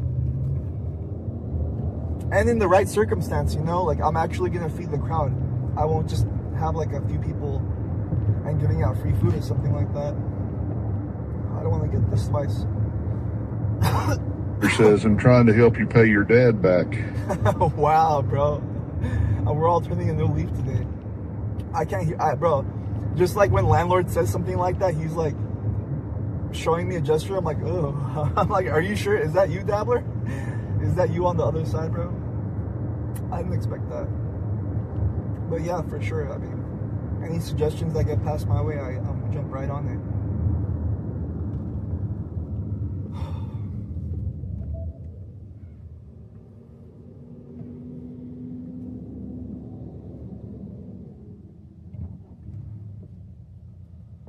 Brand risk coming to Los Angeles. That would be really interesting to. But I'm not exactly sure who I can. Says, what about the Andy Ray suggestion? Let sleeping dogs lie. Buck says, how much did you pay for your hour-long therapy session? I just pay a monthly gym subscription. I mean, it wasn't like necessarily. We were just having a conversation. Someone asked me about how my work was going, and then like my professor chimed in, and we just started talking from there. You know, it's nice to have someone to relate to, or that's like willing to relate with you.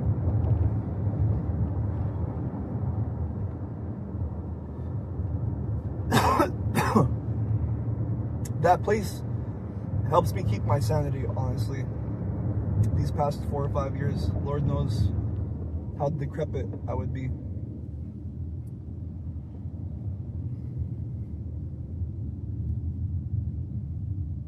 Man, the lighting is I mean, there is no sunlight today. Not a good day for photos. But we're gonna go and make some vanilla pudding at the least.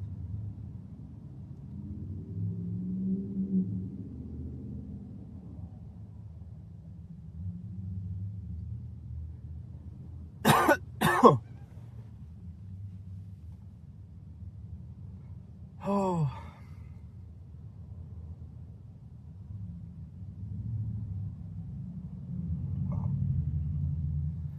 Freedom, man. I never looked at freedom in that respect. I never realized how much. It says Xenolost KCIP Black Dave is the next DEI hire. No way, dude. She lost her KCIP. Wow. I mean, but she kind of like I was watching Santa Maria's talk today, and he was saying it's very hard to lose a badge. But I don't know about KCIP, probably fluctuates because... Dabler says she lost her whole check mark. No, I mean, like, then that was the example that they brought up today because they don't want people raging. I mean, I'm not very innocent either.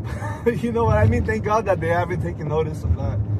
God, bro, I've had some moments in the past, but anyways. Yeah, dude. I mean, like this is a business as well as a living for a lot of these streamers. I'm not solely relying on that. Obviously, I'm not making any money from or not making much other than the support of viewers. But I mean, if you're traveling, and you're streaming, and you're collaborating, and you're doing all that, if you lose KCIP, bro, what incentive do you have at that point? Unless you're really rooting for your viewers to support you. Says, I didn't realize you have competition. There's some old head in Baltimore killing the food truck game. Oh my god, bro. No, he's starting. Buck says, me and X, I've already downloaded all of them and making a montage for Santa Maria. Bro, dude, X. Jesus, bro. That would be a hell of a hit piece.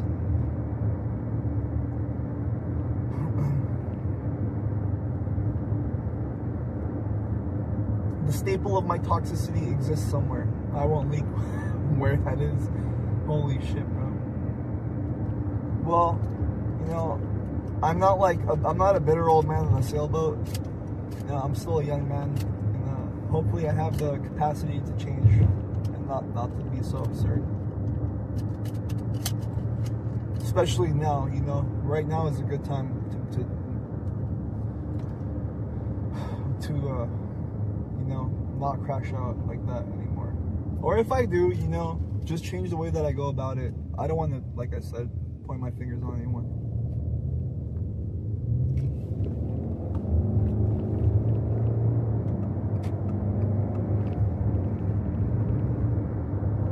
But the French girl wasn't real?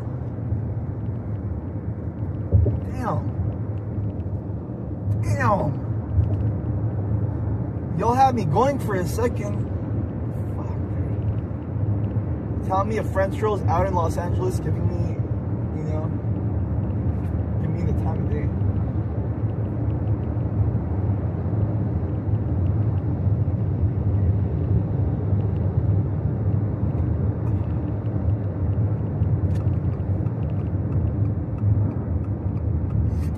Oh my god. Oh.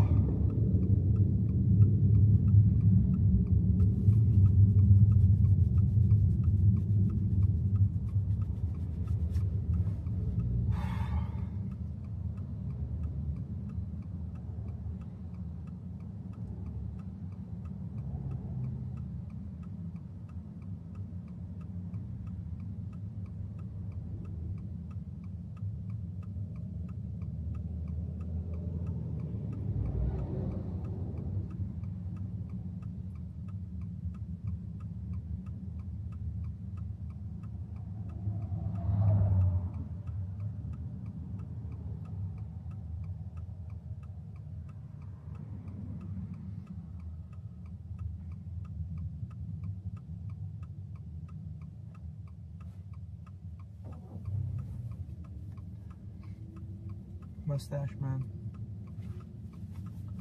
We're 5 average viewers more, or it's supposed to be 50 average viewers. I'm at like 44 and a half right now.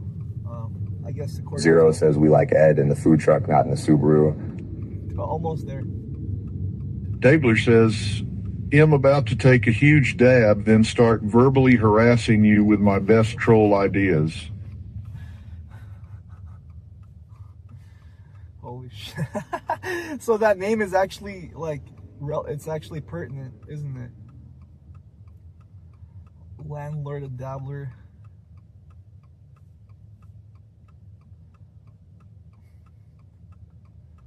You guys share some commonalities, it seems.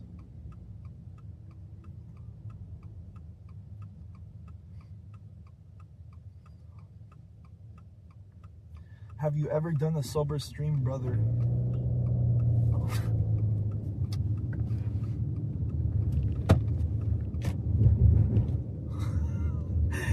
Fuck, dude. Freaking Trainwrecks looks like a primitive man, bro. But doesn't sound like that at all.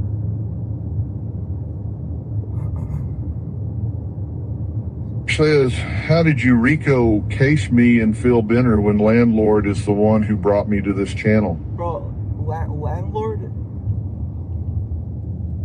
I Rico cased you and Phil Benter because you guys influenced landlord, bro. Buck says he is reformed. Should we put it to the test and make him crash out? Oh my god, bro. I mean, like, naturally, like, it's easier said than done. But, God. Dabler says, you look like Scuff Train if he lived in the wild with one less chromosome.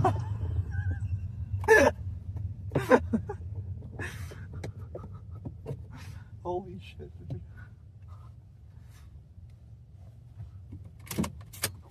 Bro, Trainwreck looks like he invented fire, bro. Trainwreck looks like someone that reinvented the wheel.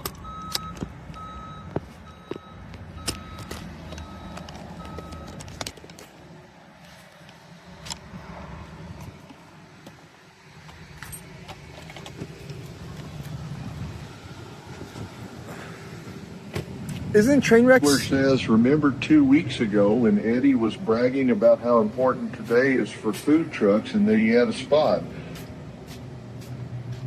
My business is down right now, and I don't have anything planned for these next 2 weeks. So that's 2 weeks of of ammunition for everyone. What the fuck happened over here? Why does it feel like like I was cooking here last time? I guess I was. Says, you missing St. Patrick's Day is a huge lave people who drink alcohol eat more. I tried to get St. Patrick's Day. A landlord Zero says, St. Patrick's Day is nothing. What the fuck? You can pull up to any Irish pub, you lazy fuck. I tried, bro. I looked up what to do. Dabler says, food trucks broken, no surprise. I tried to look up what to do for St. Patty's Day for weeks. There was no opportunities that I could pick up. There was some bullshit on a Friday. That was as far as I can go. And that spot on the Friday was right before they were having their actual St. Patty's Day event. Trust me, I know how important St. Patty's Day was as an event. Even now in this economy, I'm sure people are out there making money, or they made money this weekend, or last weekend, excuse me. Says, you're telling me there's no pubs you can park near? They're all selling food. The ones that I looked up. Landlord Zero says, go park on Main Street in Santa Monica. Let me guess, no parking, but you never try. Your dad built different. Wow, dude. Alright. Yeah, I should try. I'm not trying. But I could definitely go out there, drive around and look for parking locations. I could do that. I guess there is more important things than pudding at the moment. But pudding it is. Pudding it is.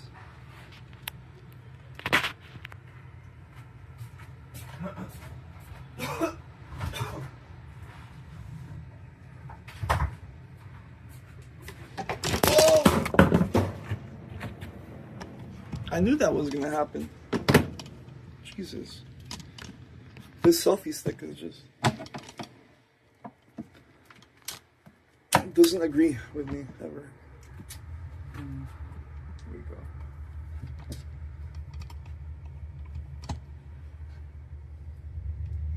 You clipped it, Stoneface. Why would you clip that? Oh God.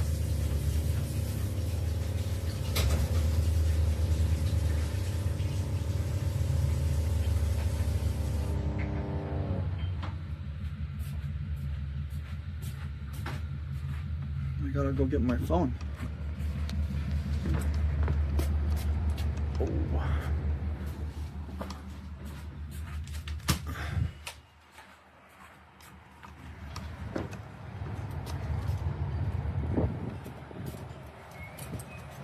Lord Zero says, your poor scuffed Royce Gracie instructor wants real estate. Oh no.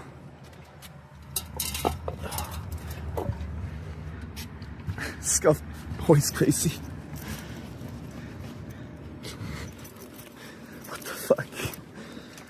You forgot what you just made me forget what I was gonna do. Oh yeah, get my phone. See, I switched it. Oh my god. Blame Lan.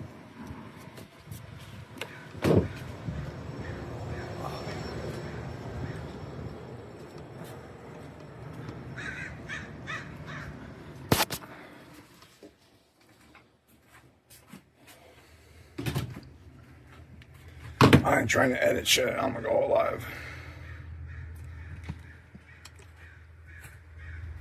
Excellent. Okay. Let's go ahead and make some vanilla pudding today. Vanilla, Truji, vanilla, autobito. Says, are you prepared to be attacked? Yeah, basically. Buck says, kidding. I'm basically ready for that. Shit, I'm talking. Dabler says, the mere sounds of crows pass by this desperate owner who is deeply in the red, blowing money. Yeah, you know, there is no hiding the fact anymore. There is no hiding the fact. There is no saying, guys, this and that. You know, we're in deep waters right now, and that's pretty much what it is. I can't disagree with that. I want to disagree with Dabbler, believe me, I do. But I can't.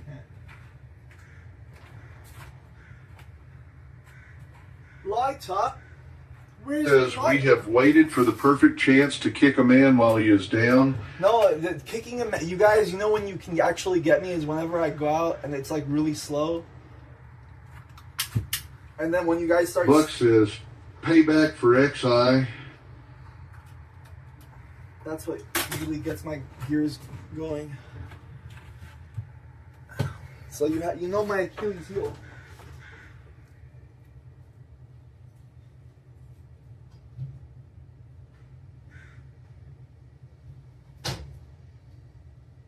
Landlord Zero says, pay back for Svat. I dedicated this stream to both Svat and XI and to a lot of you guys. Oh god. God damn, I really left this place a mess last time. What's wrong with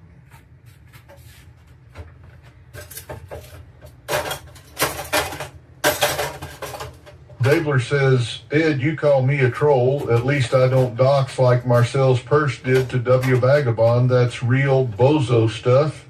Yeah, I mean, he's pushing the limits, bro. And I always tell him to just cool it when it comes to Vagabond. Like, I don't want... It's funny for a moment, but then he starts pushing it a lot.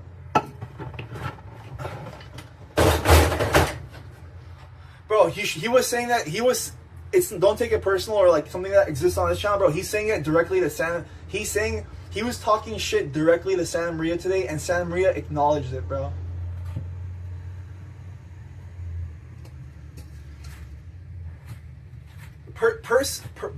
Look, Santa Maria is Perse's fan. From what I saw this morning, all right? He knows him by name. He knows him by name.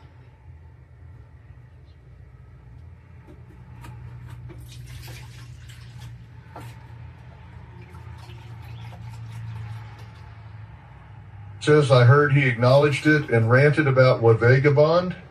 He didn't rant about him, but he certainly acknowledged it and he laughed at it. And he said that he didn't implore it, but he wanted to. That's 3. Let's do the 4 batch. We'll use all of it. There we go.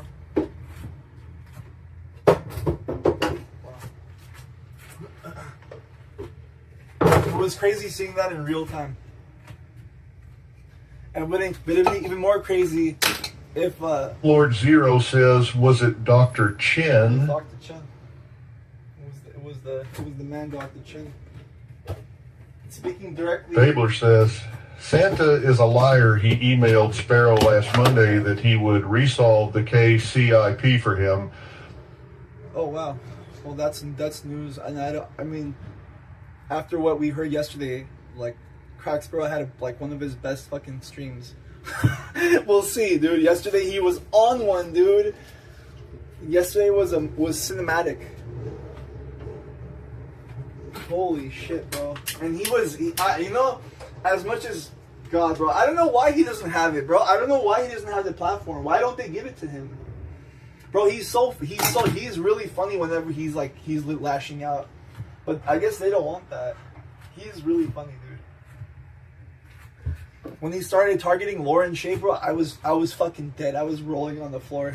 I was rolling on the floor, bro. He called her he started saying some shit I'm not gonna repeat. Oh my god.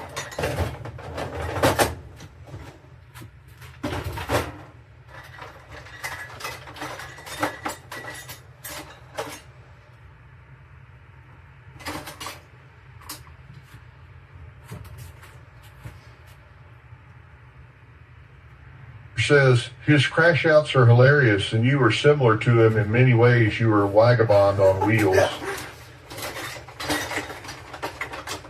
I feel like he's more poignant about the things that he says though. Like he has the stats, everything to back it up.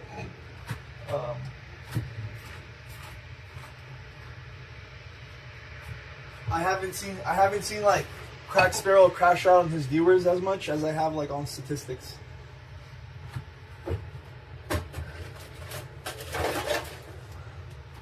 Do I need? So it's a half cup. Okay, that's even better.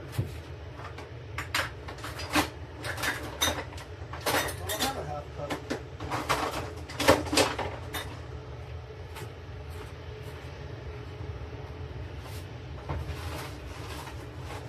Says if you don't go park this next to a bar, you will add an extra 5 years of debt.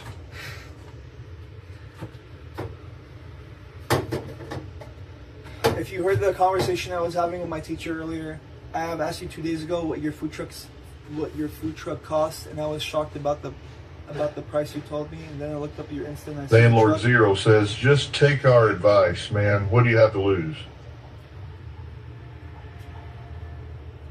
I don't have anything to lose.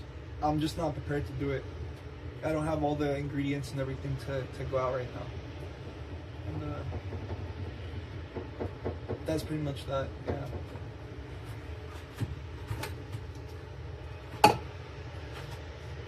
Oh yeah, and as far as Penguin, yeah, I mean I put a lot of work into the truck.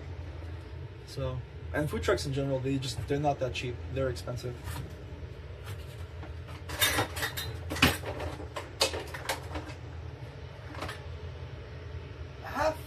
First says, you lose nothing but gain everything.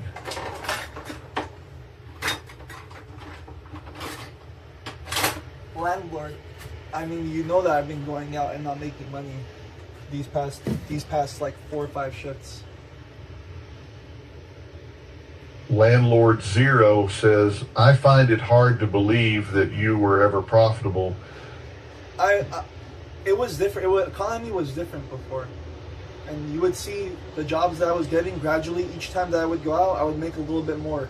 First I made 150, then 250, then 350. Then I was stagnating around 400 to 500. Dabler says you're going to be 75 years old in debt and say to yourself, you should have listened to Dabler and Landlord. Yeah, I mean, I'm not listening to you guys, but I have to also maneuver properly as well. No, it's 100% right. You know, like I should be going out, I should be trying, but I need to have some substance to do that. Where am I going to go? That's all. This is what happens, bro. I start engaging, and then it's like a slow roll, and then I get caught, bro, in the trap. And then you guys have me in your grips, and I'm just literally like responding to everything, and then I'm like, no, it's not this way. No, my dad didn't pay for the truck. No, I didn't use the 2 Bitcoin. Boom, boom, boom, boom, boom. Ah! And then I just fucking lose it, bro.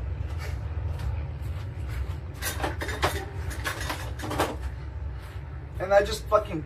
Says that Baltimore dude just brought in 2,000 in the last hour, just saying. Bro, no, I cannot respond to that, dude. That is not factual information, bro. He's doing it again. He's doing it again, bro. He's doing it again. This is not even the right one. I'm losing my shit. Oh, here we go. We can use this one.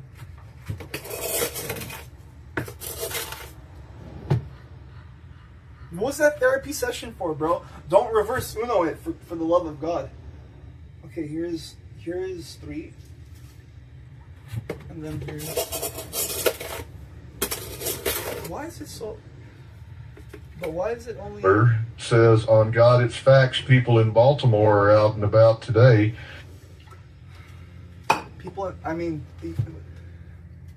Baltimore is not like Los Angeles. Whatever is happening right now in the world is not like Los Angeles, bro. Los Angeles is going through like a very challenging time. The industries are all fucked up over here. And you know, Hollywood, we run on those industries here.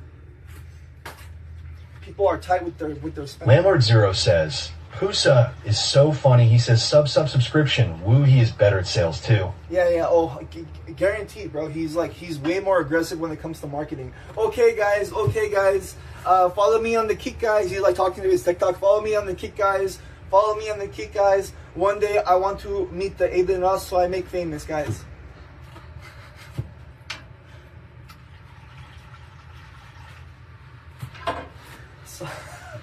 So I make famous. Dude's got the right mentality for sure. He probably hasn't seen one Aiden Ross stream, but he's like, I want to meet the Aiden Ross, so I make the famous. Face says, use liquid measuring cups for liquid ingredients. Use dry measuring cups for dry ingredients. I know, I don't have But most importantly, let's make pudding.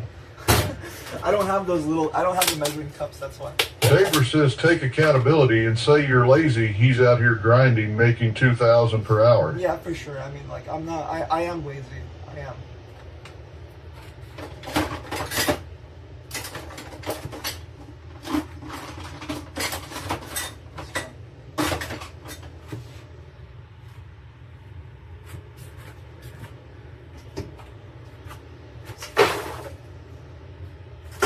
I don't go out and work every day.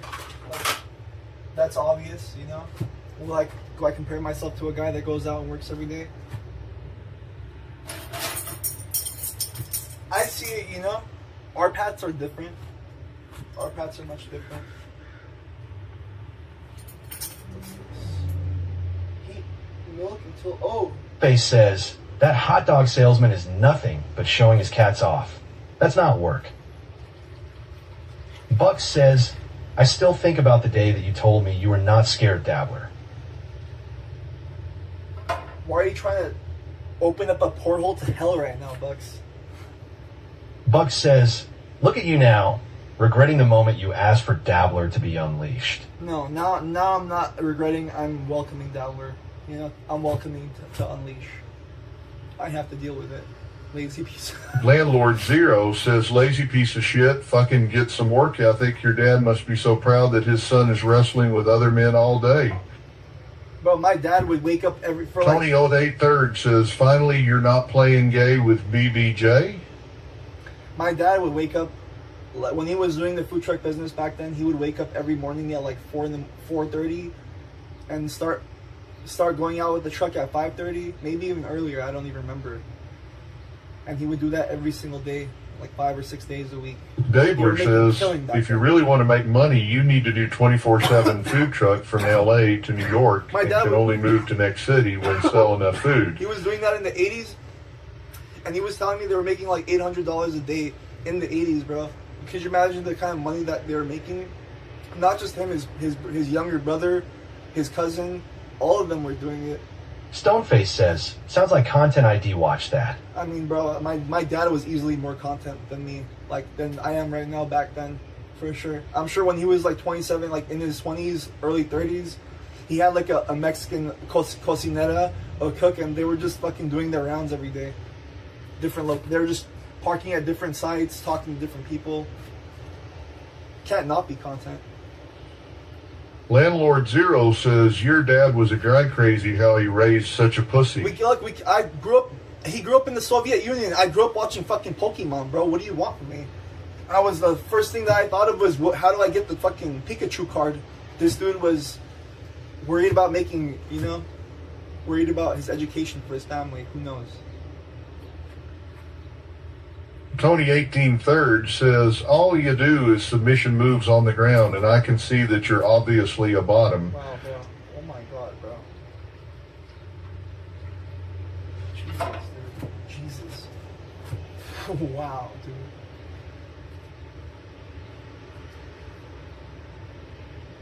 Mix salt, sugar, cornstarch, and salt in the bowl. Add sugar, cornstarch, and salt mixture to hot milk. Well, I already put the sugar in there, so it's too late for that. And I'm just gonna add the salt.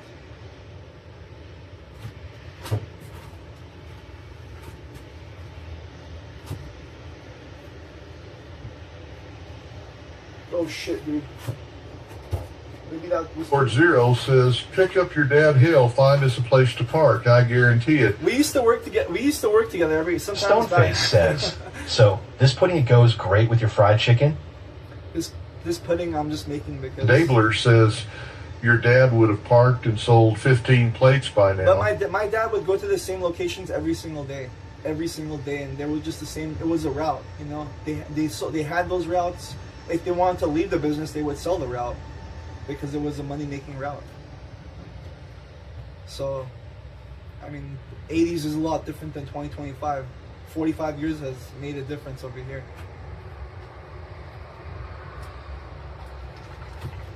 Dude, they were making more money. I'm not a construction food truck though. Lord Zero says, get a root ditch. That stuff doesn't work anymore. Those routes. Tony are A. Third says, my meal for the last 3 days has been tuna and a tortilla, 180 calories total, and I've been going to the gym. Oh, nice, Sonny, bro. You needed to go on the diet. Interesting how your chat moves with everyone. Welcome back. I know. I'm trying to be accountable for being a piece of shit. So I apologize for that.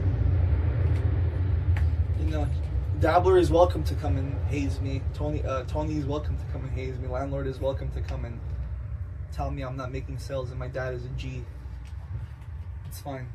It's fine. It's fine. It's totally fine.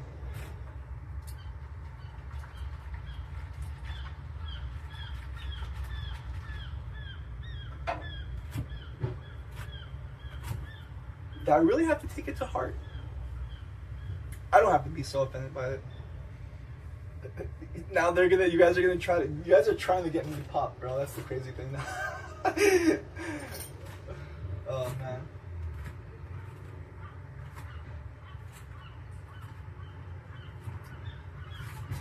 It's foaming up. It's foaming up. 1, 2, 3. 1, 2, 3. Oh shit! Let me mix this right away.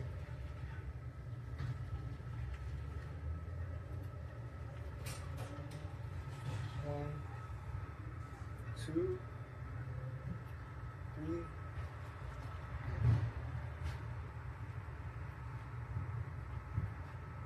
1, 2, and 3. And also have to add some vanilla. Oh man, it's a lot of powder. Hey Tony, I won the sub giveaway on the Boo Radio thing. Thanks to you, Mr. Tony. It wouldn't have happened without you. 1 teaspoon of vanilla extract. Oops, 1, 2,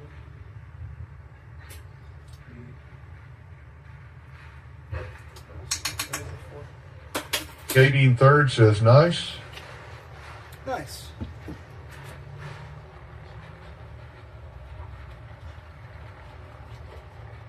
I'm almost at the metric to get the badge, Mr. Tony. Almost there, pal. And then it's your turn, fool.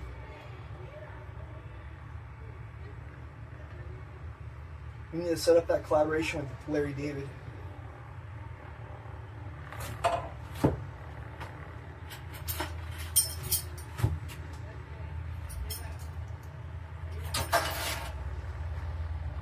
What's this? Oh, I need to add lemon too. Small bowl. Starting to cook the back of the spoon.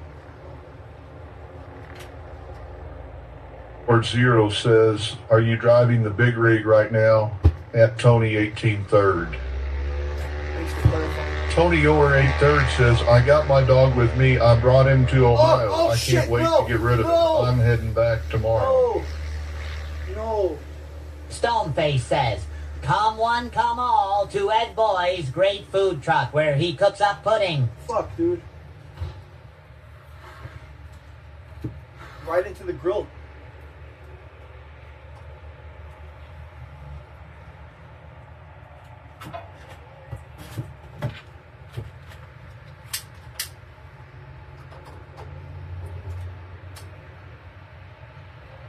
How long does this have to be in here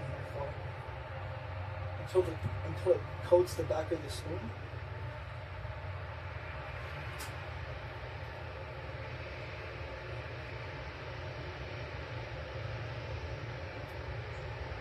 Katie and Third says, I'm not taking my truck to California State Police's aides there. Stoneface says, just what you wanted to clean up today. There's always a mess when it comes to dessert. And I don't even know if this is gonna work right now, dude. It's not thickening, Stoneface. Why does it smell like it's burning?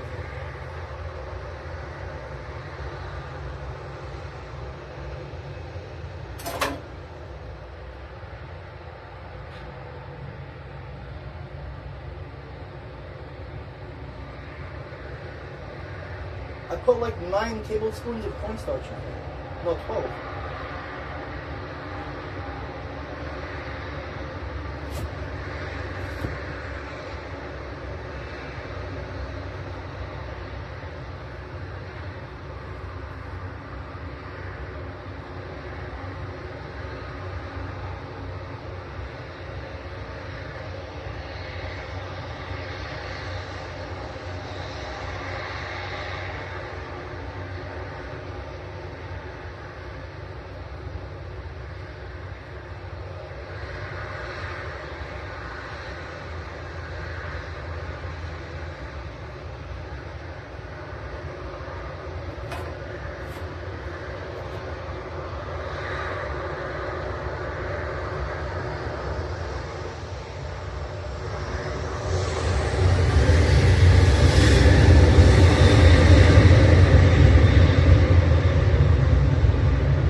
Word Zero says, that's a close airplane. Yeah, I know. They're flying over my head all the time.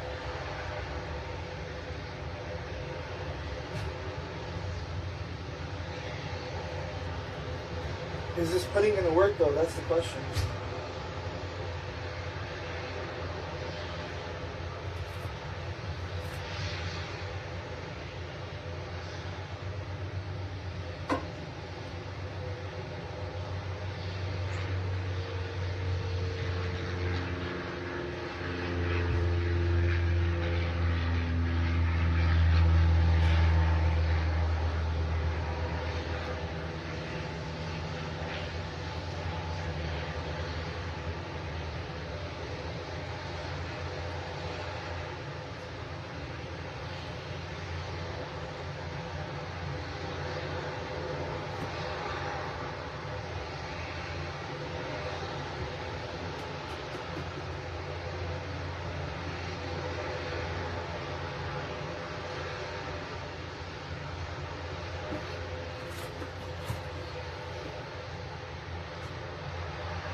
Stoneface?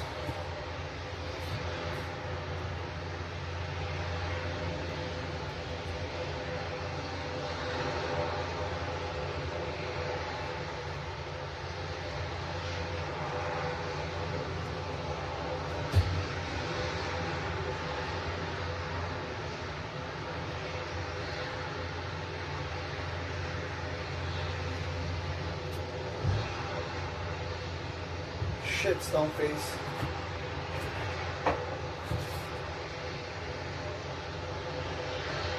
What the hell is this?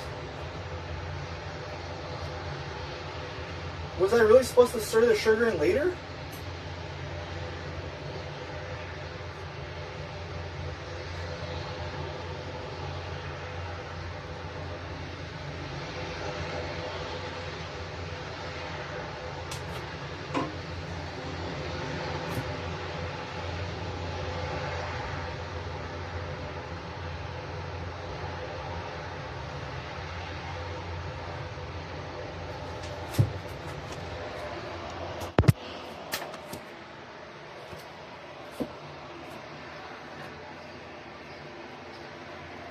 It's not getting viscous at all.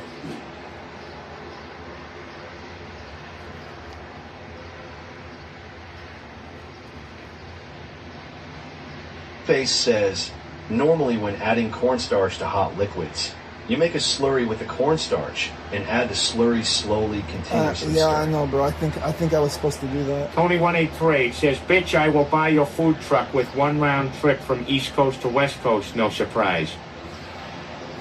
Just have fun doing it. That's all I'm gonna say to you. But I mean, even adding cornstarch to the liquid without making a slur, like, it's worked before. In this case, I'm wondering if that sugar fucked it up when I added sugar in the milk. I was supposed to add the sugar and cornstarch together. And do you see what's happening right there? I feel like those bits of cornstarch are like floating up. They didn't actually mix with the liquid.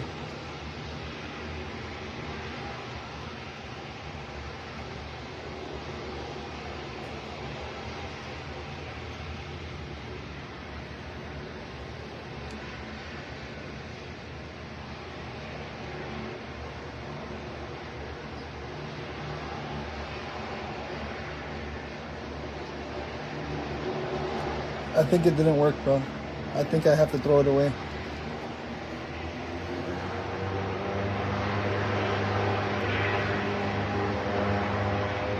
That's so fucking gay, dude. Oh my god.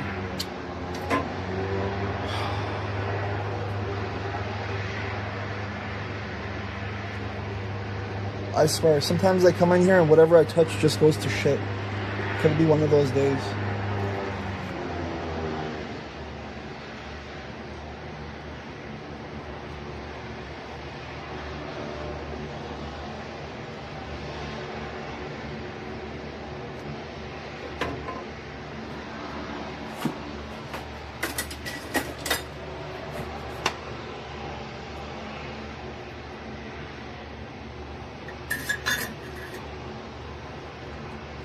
Test. Why is the TTS not working? Hold on. Let me refresh.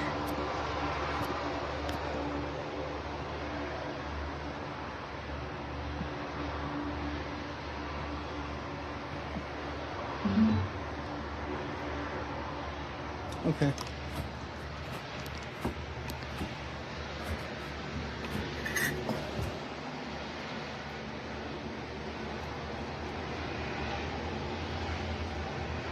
What if I just let it sit like this for a while? You think it'll eventually thicken? Normally it's supposed to take, like, it's very short when the cornstarch starts working. In this case,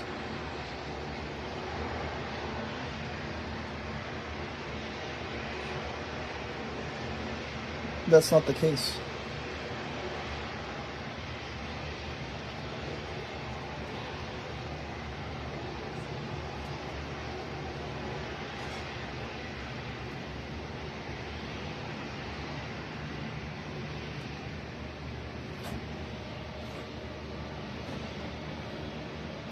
Come on, Stone, give me some answers here. Face says cornstarch would normally thicken it immediately. I know it would normally thicken it immediately. In this case, it's getting thicker slowly. It's slowly getting thick. I can finally see that it's making some difference now. Just don't know how long it's supposed to take when it comes to vanilla pudding. When I did the chocolate pudding, it was very quick.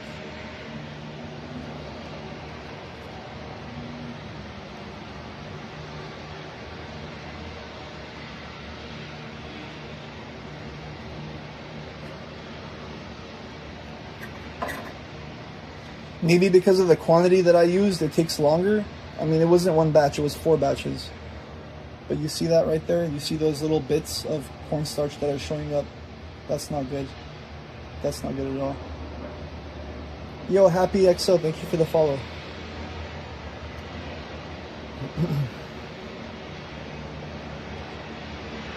Welcome, welcome. We're just making some vanilla pudding over here in the food truck. Oh.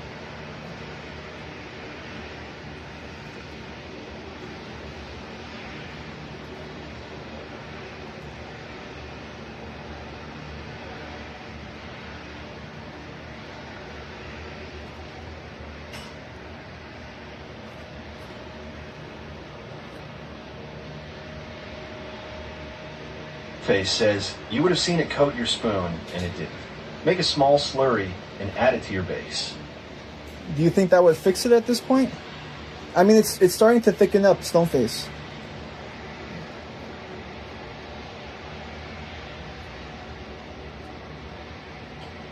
Look, it's leaving these clumps through.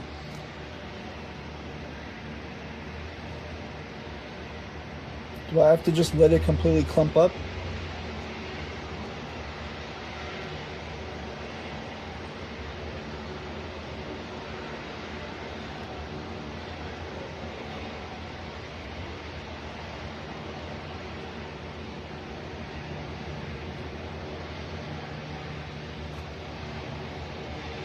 Oh, this is fucked, dude. This is totally fucked, yeah. This is done. Yeah. Face says, that's pretty lumpy. No, I'm gonna... You should probably strain it into another pot. Then try thickening a little bit more. I'm just gonna throw it away, bro. I just add some cornstarch, but melt it in water first. That's not a bad idea. But even at this point, is it still able to be fixed? I mean, it's not crazy lumpy. There is some of those lumps that probably get mixed together when I make the heavy cream with the whipped cream frosting. I'm making vanilla pudding. 18/3 says, I just looked at the loads coming out of Riverside, California, and there isn't any no surprise in the ones nearby paying $1.20 a mile. Jesus, bro, that's crazy. Stoneface says, nobody wants to eat lumpy pudding. Strain it first before trying to fix it.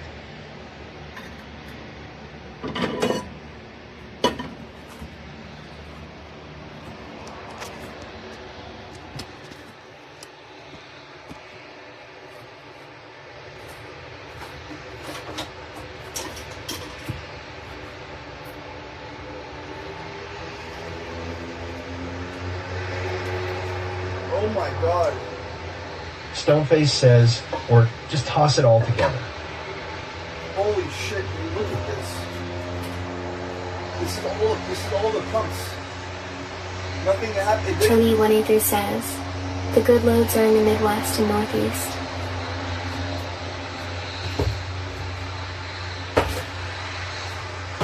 Can I still salvage this? You think if I make the slush it'll work?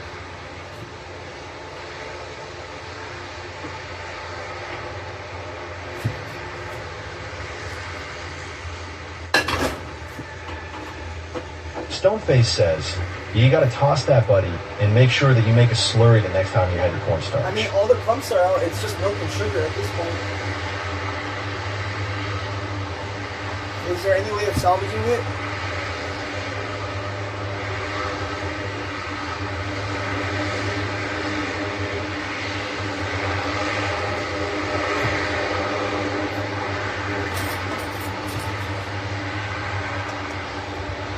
I'll make the slurry right now. Stoneface says, how this is Ed, boys, let's add a small slurry to it. Small slurry, it's gonna be like almost 12 tablespoons though. You're making it totally wrong. Landlord Zero says, you're making it totally wrong. Stoneface says, if you made mascarpone cheese, you can make pudding out of this mix.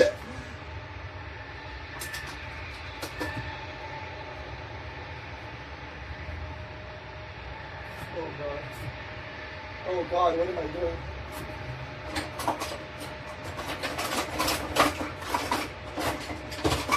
Where's the fork when you need the one? Where's the fork when you need one?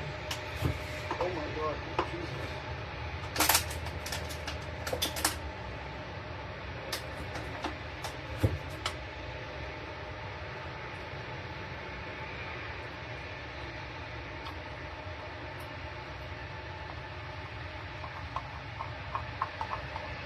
There it is, I made the slur.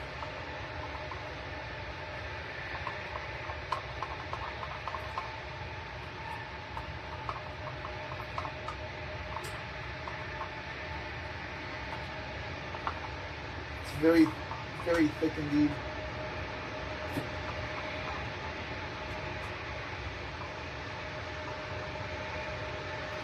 Alright, here goes nothing. Round 2.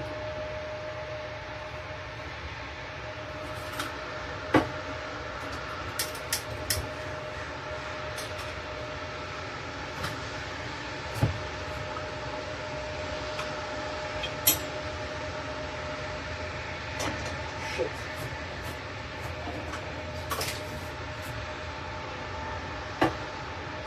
Should I wait for this to heat up and boil before I add it in?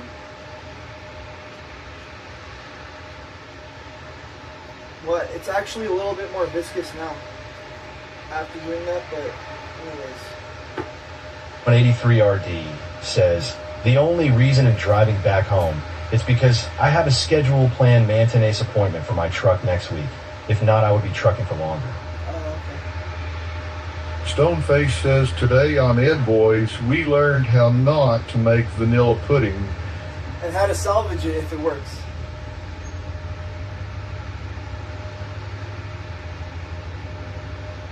I know it's going to work. As long as it doesn't have a starchy taste to it, it'll be fine.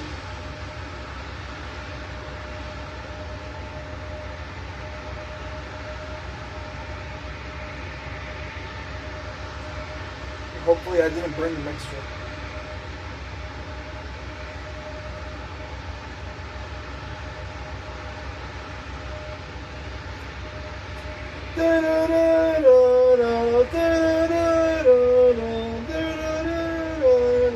May 3rd says, just remember the cake is poisoned.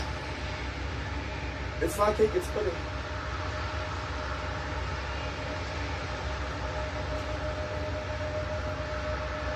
This is how you do it, Stoneface.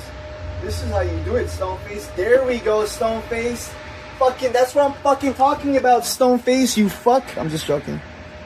I love you. Yo, whoever came in the chat and said make the slurry, you know, big kudos to you, bro. Shout out to that, who is his name again? Something Happy? Happy X? Shout out to Happy X, bro, for fucking salvaging this in the Ed Boys food truck, you know what I'm saying? Bull.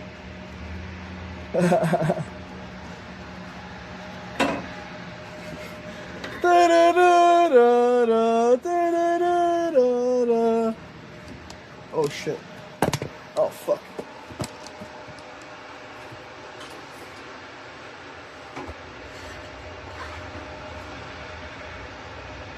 Ooh wee.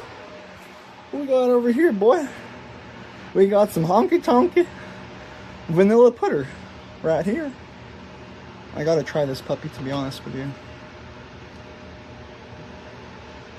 I mean, it's still creamy. It's still a little bit creamy. I'm sure it'll settle when I put it in the fridge, though, right? You made a goddamn mess in here, that's for sure. Look at that, dude. Look at that. Is that not coating? Is that not coating enough? That slur right there. But Zero says, Musa, call Samantha. Everyone misses her in the chat. Musa's doing the crack tent now. Stoneface says, yes, thank you, Happy Act, for telling Ed to do what I had just previously told him to do. It doesn't like listening to me. Is you really?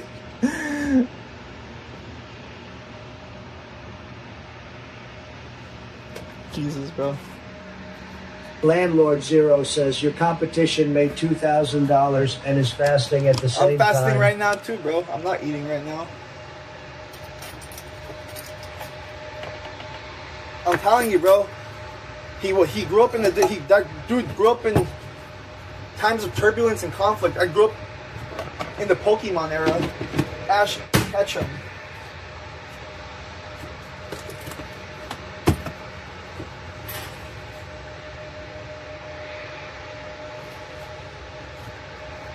So you're a fan of Musin now?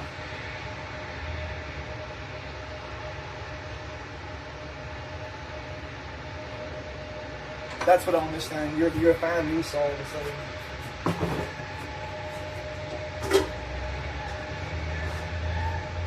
Alright, I get it.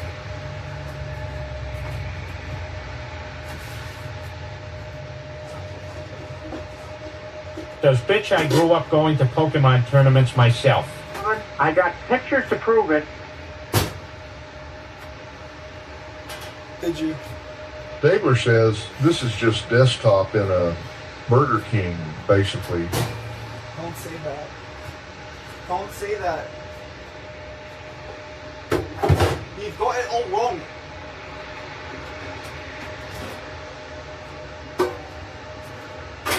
Where am I going to put this? I don't have the containers for it, unfortunately. What's happening to me?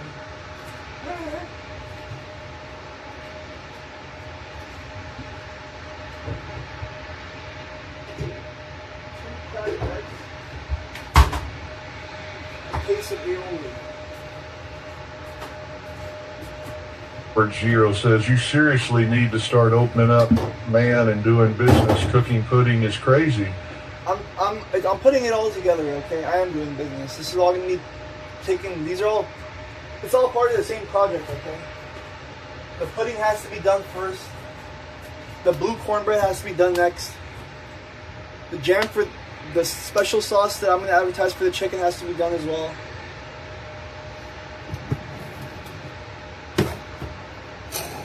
Stoneface says, come on vanilla, pudding goes great with fried chicken. It does. It's a great dessert.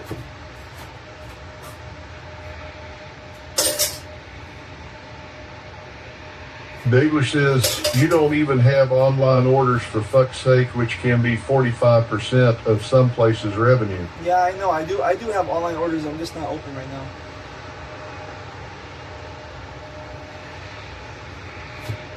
I don't have a location.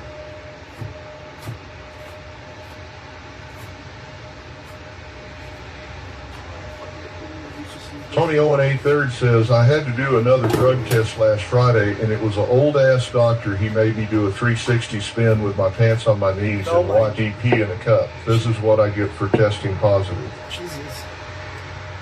Stoneface says, but no one will ever taste the fries. Chicken cause he doesn't like to open.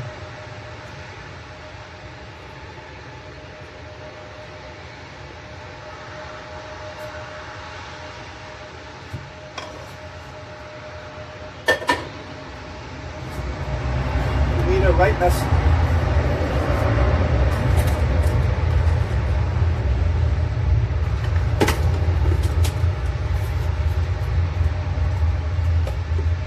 I am gonna open, but I'll just have to give me some time to do it.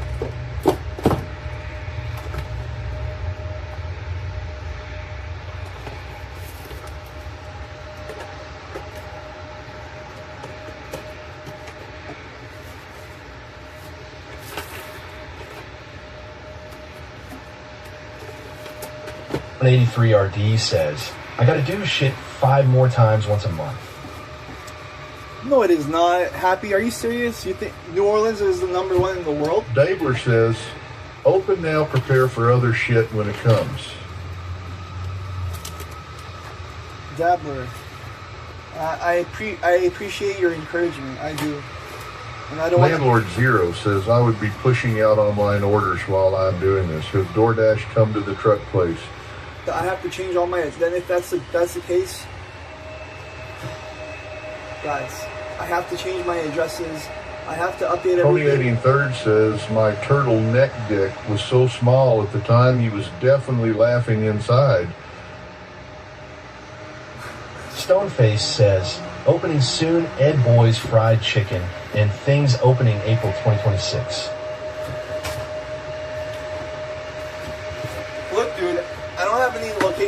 planned out right now, or for the next week.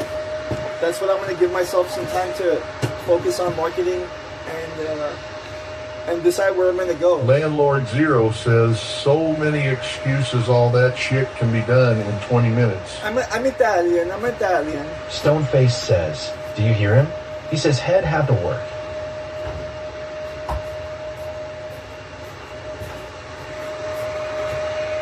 I have to work. I don't want to go out to make $100, guys. The economy is fucked up in Los Angeles. It's really bad right now. Every time I leave, I'm basically losing. Tony183RD says, the good thing is I don't give a fuck as long as I know my piss is clean. I can provide for my family. There you go. So if I had a family, like kids and stuff, I would definitely be having to do that. Landlord C says, you don't want to work? Just say it. You don't want to work. I don't want to work without purpose. I don't want to go out to make no sales. I want to, if I go out, I want it to have some like proper preparation, you know, beforehand. Buck says, you make more excuses than I do, buddy. He hey.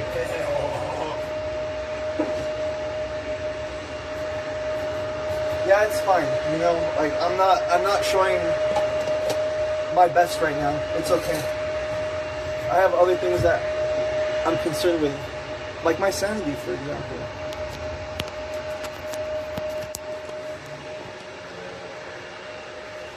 Tony 18 Third says, just came to my mind, are you on a work visa? Let's deport your ass. I was born here, dude.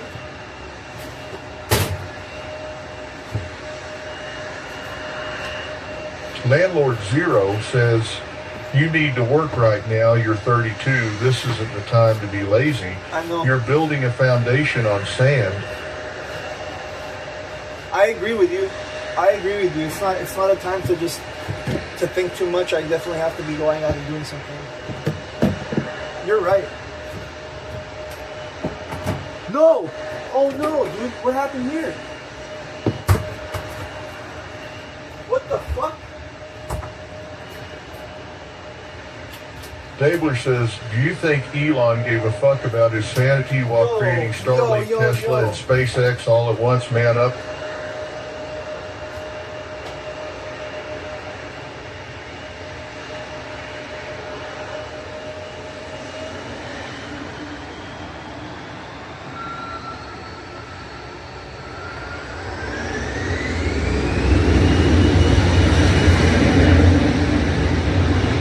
Dabler says, please be a fire.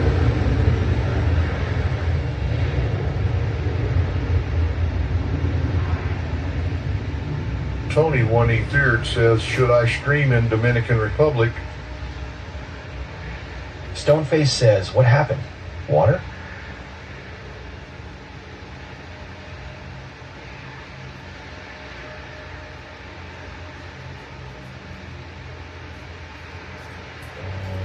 Dabler says, oh my God, fire.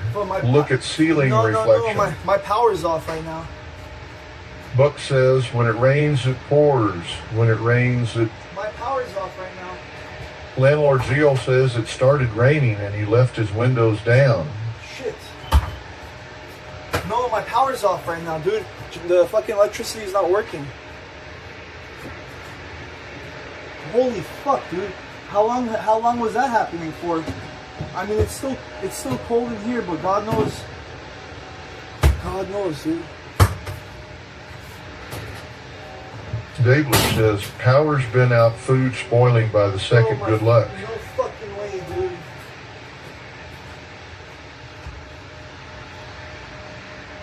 Buck says, do you have product in the fridge? I do, but the temperature in the fridge is not that bad right now. It would have survived. I just don't know how long the electricity was down for. Fuck, dude. Landlord Zero says, this truck's a real piece of junk. Holy shit, bro. It's not the Dabler truck. says, you must throw away all food because you don't know how old it is. No, it's all fine. I'm just saying, like... And Stoneface says, how do you have lights but the power is out? No tengo nada, no. Sí, ahorita... Y también, y chequear aquí, con eso, no problema. Para generator? Para... I'm sorry.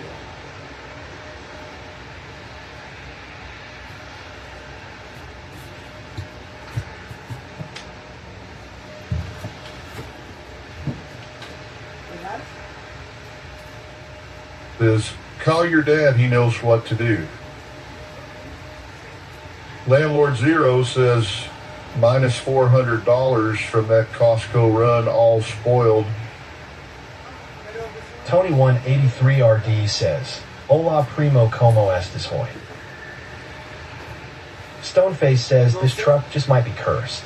I think it's time to get in the film industry and make a movie.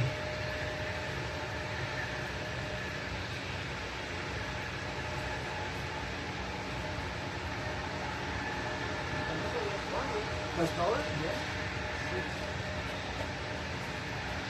Okay, let me check it one more time. Tony183RD says, Hola mi Herman.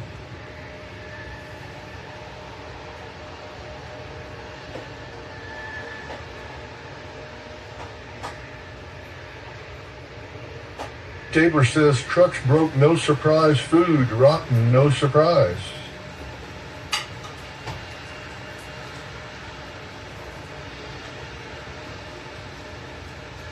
Nada? Nada, no, Nada? Fuck. No, sir.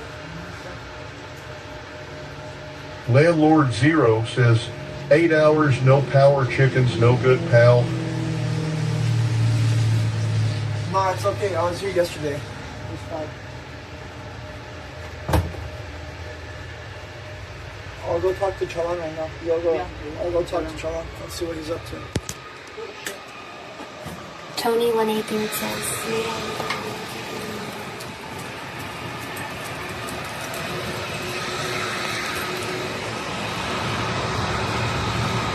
I'm in here in my sandals, dude.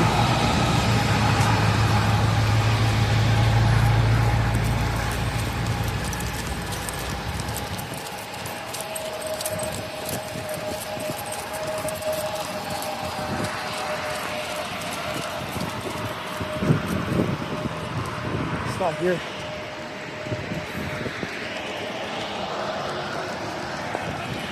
Fuck, dude.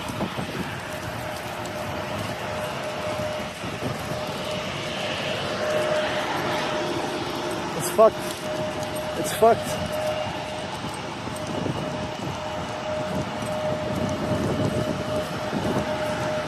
No, I didn't know.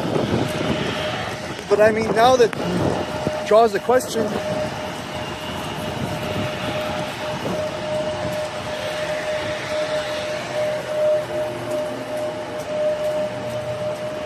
I'm fucking drenched. Fuck, dude. Face says, your competition has sabotaged your truck because they know how successful you are. It was Dabbler, bro. He put sugar in my gas tank like he said he would.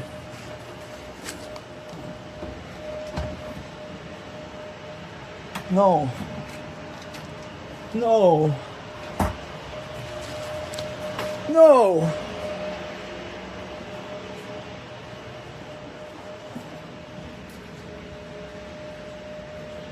I don't know. Fuck. I don't know what to do right now. That dude's not here.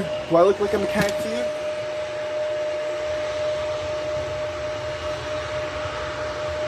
$183RD says, Dabbler took a piss in UR tank for sure. God, no!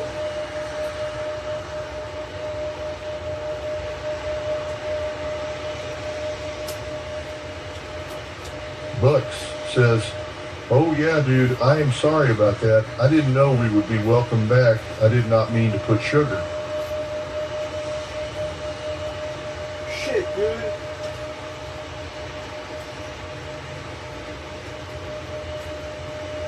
Stabler says, my prayers have been answered, karma, for banning me. 58. Alright, it's not that bad. It's not that bad. Fuck, man.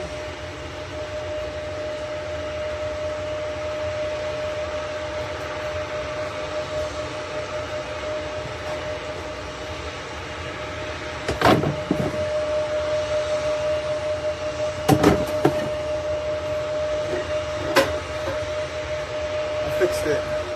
I can't, man, was that, I can't believe, was that me? I fucking, bro.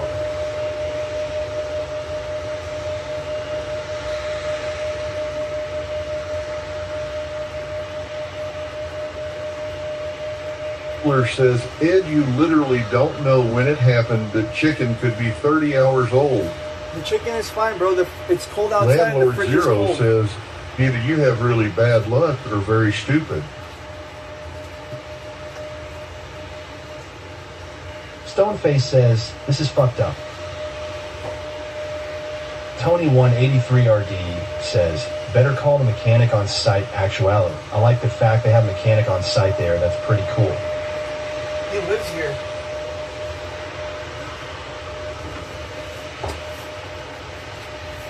Bro, thank God I didn't have any, like, thank God everything was the way it was.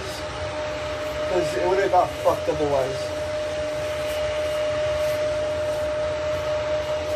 Fuck, man. It's so fucking stupid, dude. Fuck, man. Every fucking thing goes wrong in this fucking bitch, bro.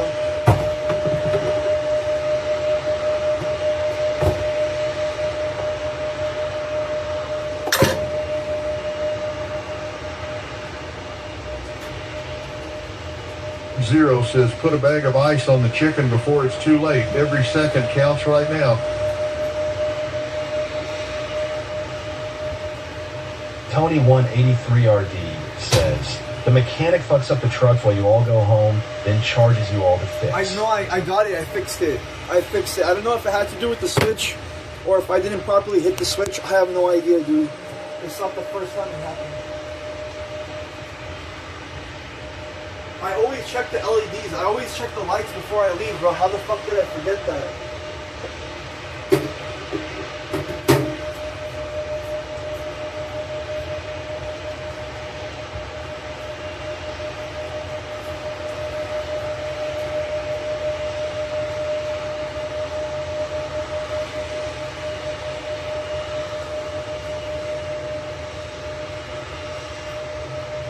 Fuck.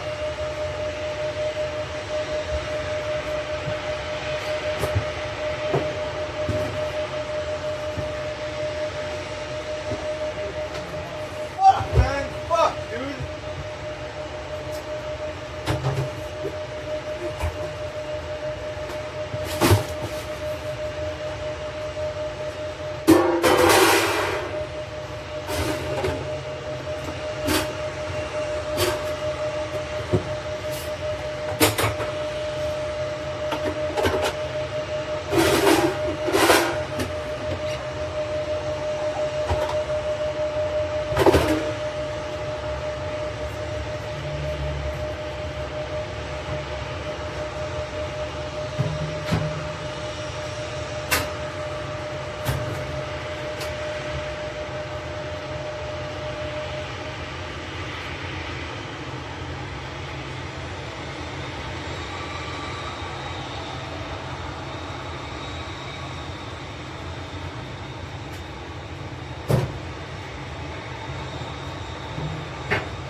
Lord Zero says, I'm not going to lie, I don't see any light at the end of this tunnel. You're just trolling us. You know, you're never going to do business.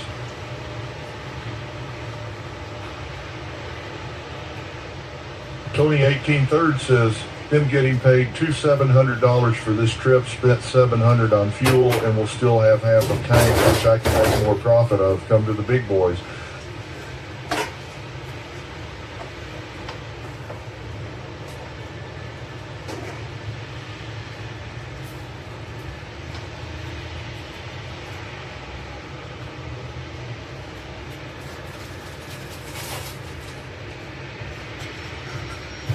Stoneface says it's about going out there, not about only making $200.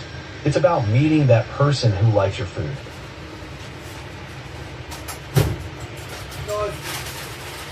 No, unfortunately, it's definitely about the money, bro. Fuck trying to make people happy in this city. They're all transactional. I do try my best, but Stoneface says it's about that person telling his friends.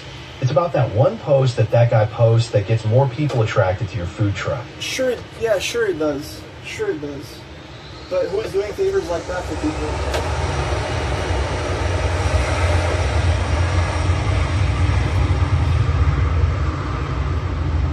I got away from the mentality that someone else is gonna do the advertising for me, bro. Stoneface says, but people can't come to your food truck if you're not out there consistently. Right, but whenever I do go out there, there's like 5 or 10 people showing up.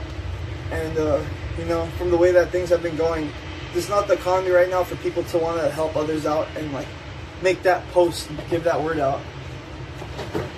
It's just the time, bro. You guys, if you guys were from here, maybe you would see it too. But it's just different over here. Tony Owen A3rd says, more people are happy when I get my truck on time to their facility, so that idiot delivers it to your house.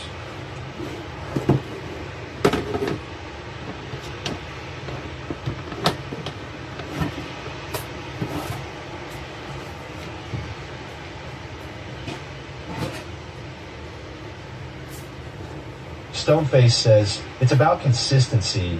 If I see you on Thursday and Eve already taken out food for Thursday and Friday, maybe I come see you on Saturday knowing that you're going to be there. Landlord Zayu says you should be begging your dad to come on the truck and spend some time with you on here and do some rides, but you're too hard-headed.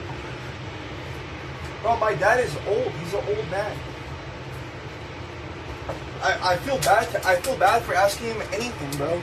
One thing. I'm a grown man. I should be able to take care of myself too.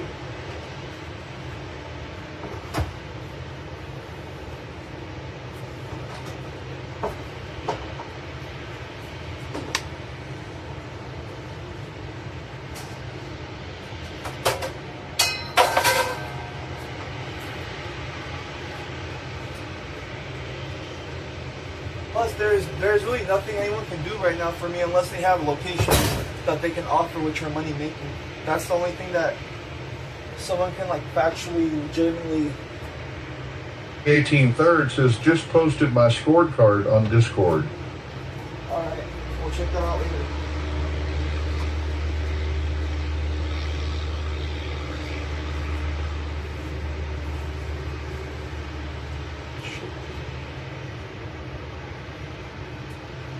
Stoneface says, you had Weddington and then just walked away from it after one collab without even trying to advertise around the area. I showed up to Weddington afterwards, and it seemed like it was worse than before. And I got very exhausted of that neighborhood. People there are too snobby, bro. They stick their noses up too much. They'll come have conversations with me and not buy the food. You know? Not that I'm expecting them to, but they're like, oh, I'll try it. You give a bunch of. I tried to make go with that neighborhood, bro. I really tried. They're not responding to me.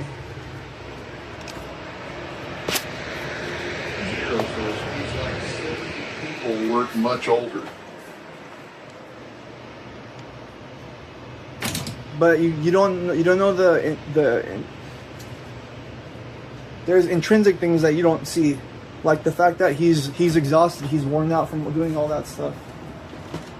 He has to come and already deal with his own like business. On top, I have to add on top of that, bro. It's too old for all that, bro.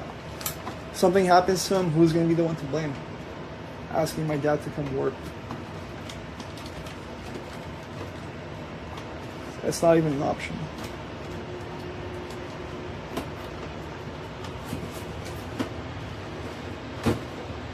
Fuck.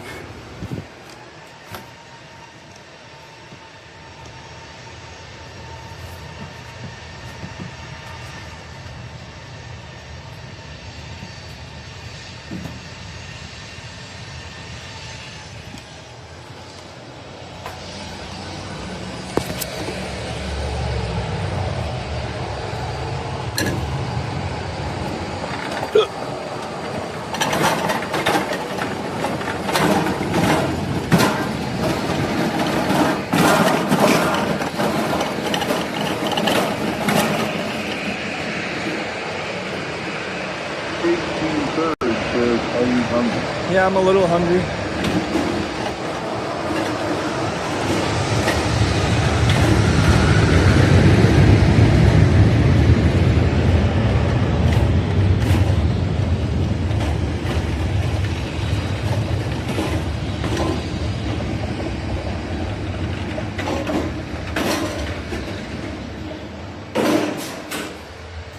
I'm craving In-N-Out as per usual.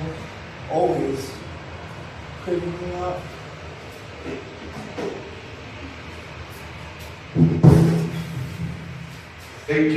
Says, so make me a sandwich, like if it was for me, and eat it for 5 subs. I don't want to eat it for what? Stoneface says, so people would interact with you and get to know you. They could have had food in the fridge and then would want to see you the next day or the following day, but then you ghost them. So people would interact with you and get to know you. They could have had food in the fridge. They could have had food in the fridge and then would want to see you the next day. We tried that, Stoneface, for a few weeks. You guys were suggesting that I leave that spot.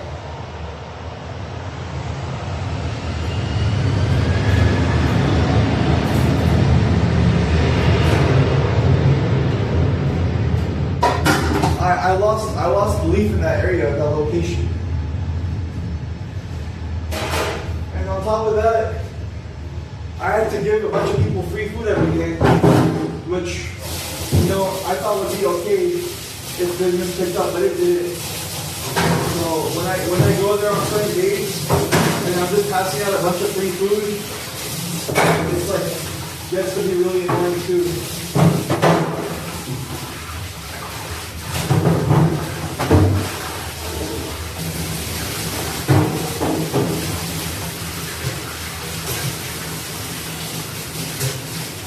Faye says, he's so inconsistent. The most you did was 3 days in a row, and that was your first week.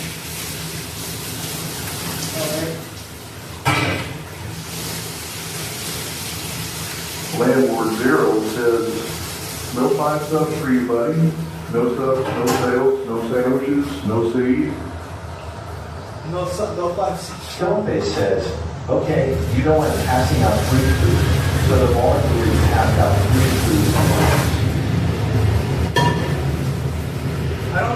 I passed out free food to bouncers. Look, Stoneface, you guys are being so like linear with how you look at things. It's not always one way or the other. If that was a good location, those bouncers have people coming constantly. They could be advertising for me.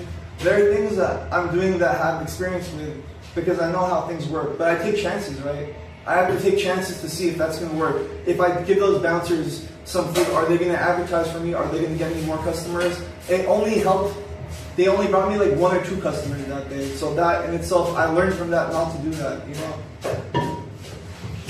In the past, sometimes it's worked, and sometimes it doesn't, you know?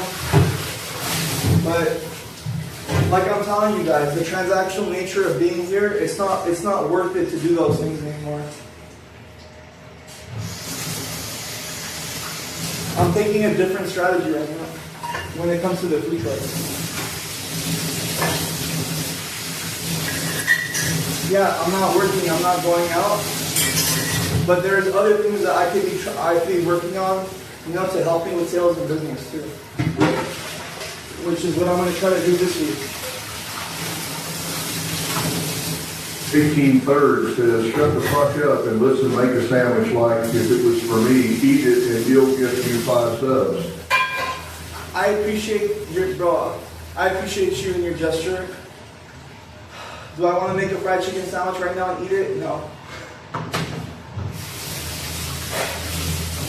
You want me to make a sandwich and give it to someone else? I could do that.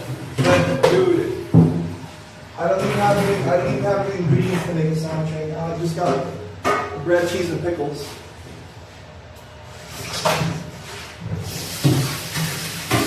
I'm hungry, but I can't. On 83 RP says, you said you're hungry. I don't want to be eating fried chicken every day, bro. I'm literally next to it 24/7. I'd rather eat canned chili at home.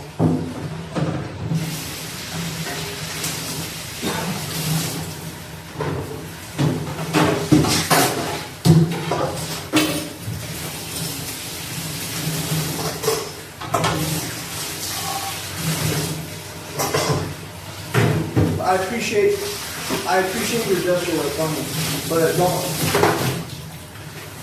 No, you're forcing me to. 18/3 says no 5 subs for El Buddy.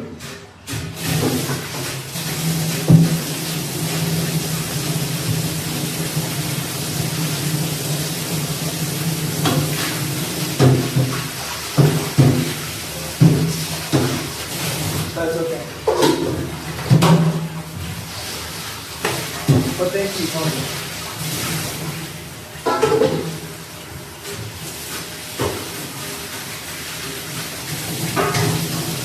Landlord Zero says, well, I won't even eat his own food. It's that bad.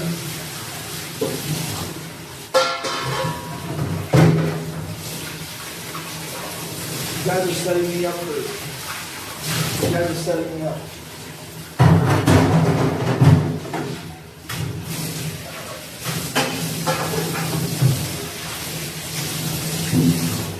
You were thinking the same shit.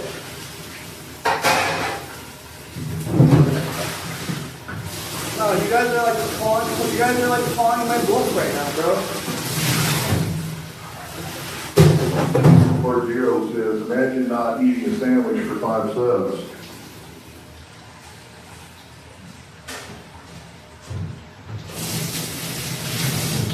Give me the. Stoneface says, I know he would make the sandwiches if he had the lettuce and tomatoes, and then he could post it on social media. But he doesn't have the ingredients. Bro. 2183RD says, imagine denying $25 for something you already have in stock. I don't want to eat it, bro. I don't want to eat. You want me to make it for someone else? I'd be happy to, but I don't want to eat it. I don't want to eat fried food right now, bro. What's so hard to understand? Stoneface says, or that coleslaw you said goes delicious with your sandwich. When was the last time I was on track? The coleslaw went bad, so I had to throw it away. Landlord Zero says, I don't know most streamers in your position would take that challenge, but then again, what challenge do you take?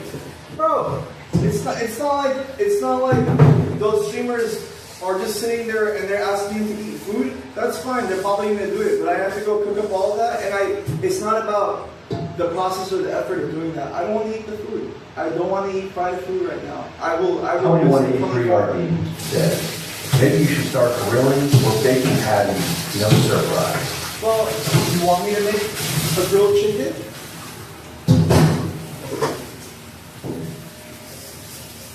Bro, I made grilled chicken, I made breakfast burritos, I've done everything. You know, I just want to sell food, make food that's going to sell.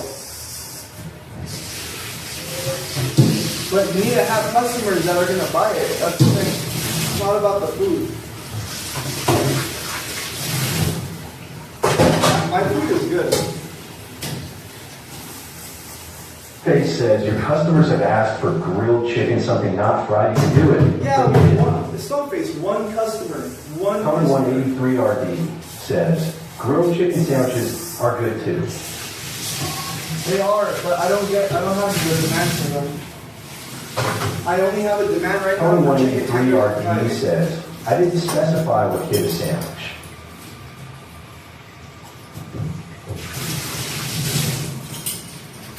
Tony, you want me to fry up some chicken and pass it around? I will do that. Stoneface says, why can't you take the marinated chicken and slap it in frying pan?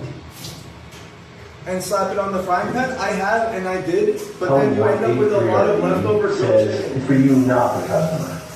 You end up with a lot of grilled chicken leftover. Landlord Zero says, ding, ding, ding, you hit the fucking jackpot button. You realize nobody wants a fucking fried chicken with bus. I don't want to eat it because I'm next to it 24/7. I'll have it once in a while. It's okay. But I don't want to have fried food at the moment, bro. I had it 2 days in a row. I had my food 2 days straight. Why are you guys trying to force me? Stoneface says, heaven forbid you do it for a customer when you have paying customers the whole day. Have you seen me reviews anymore? Bro, you watch my cooking streams. Why are you playing it? Why are you acting dumb about it? You know that I make grilled chicken for people if they ask. I just give them a wait time. Why are you saying it like I'm so reluctant to do this, to do that, bro? I do. I tried it all. I'm trying it all. I tried that way, I tried this way. Now I'm going to take a different approach and try it this way. You guys are going to be welcome to see what I'm doing in the next few days.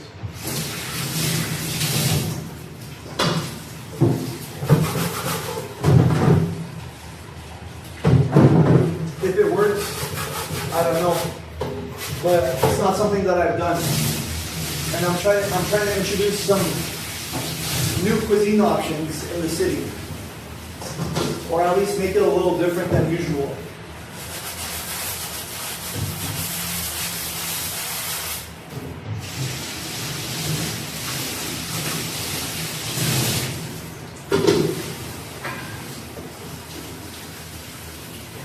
Lord says, do the challenge. Okay. Stoneface says, there's nothing more new than vanilla pudding. Oh, that vanilla, you're not going to do it.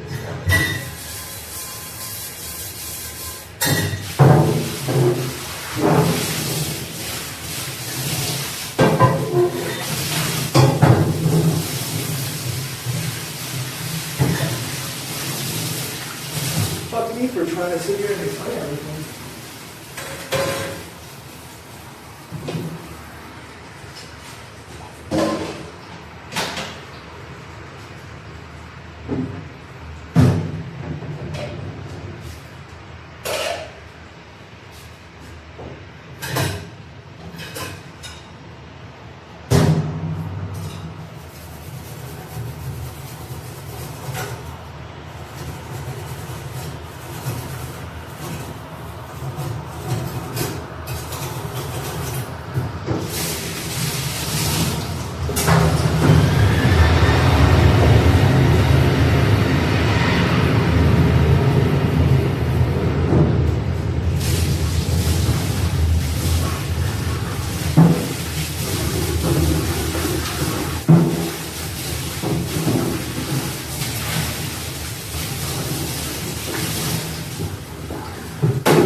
$183 RT says, all you missing is power hat. Power chat? Power hat? What's a power hat?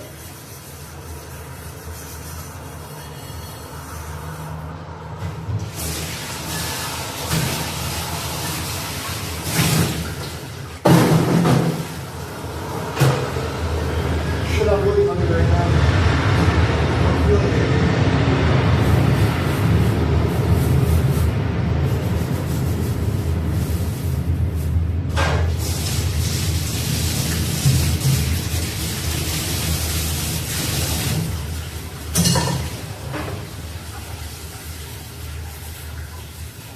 Power chat. Oh.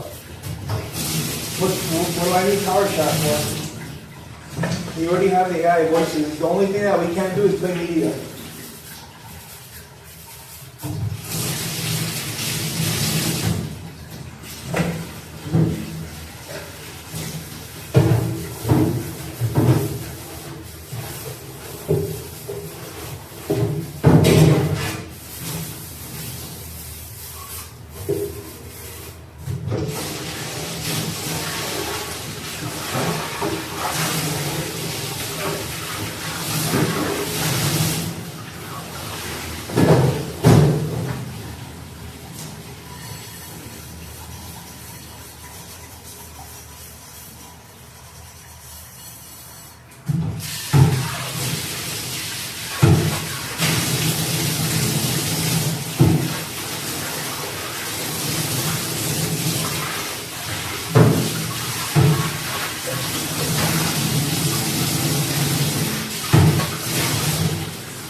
Power shot.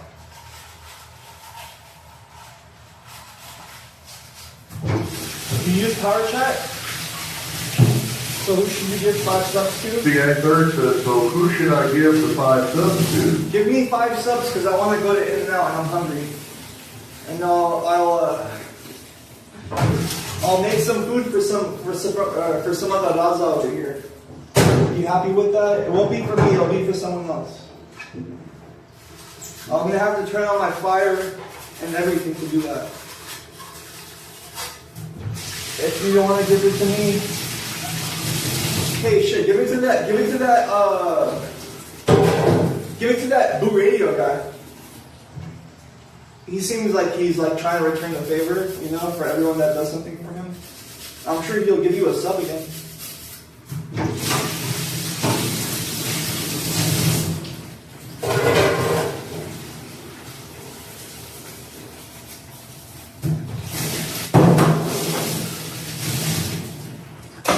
Bugs is just waiting to see how much I'm going to deal with this. Wants to give it to Andy Ray, bro. Says he wants you to give it to Andy Ray. Says chicken was not at the right temperature for over 8 hours, calling the authorities.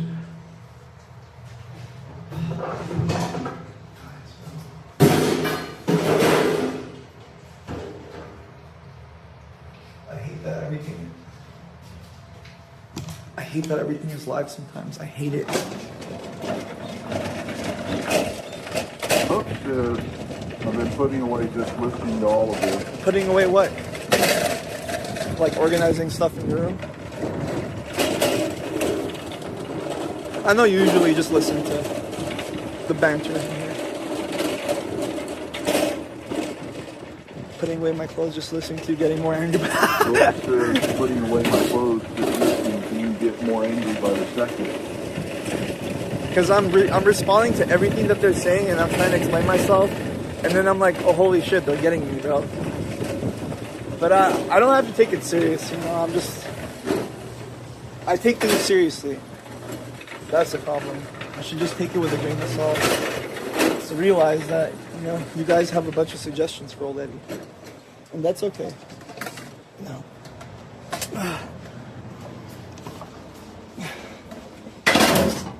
We try to listen to those suggestions, don't we?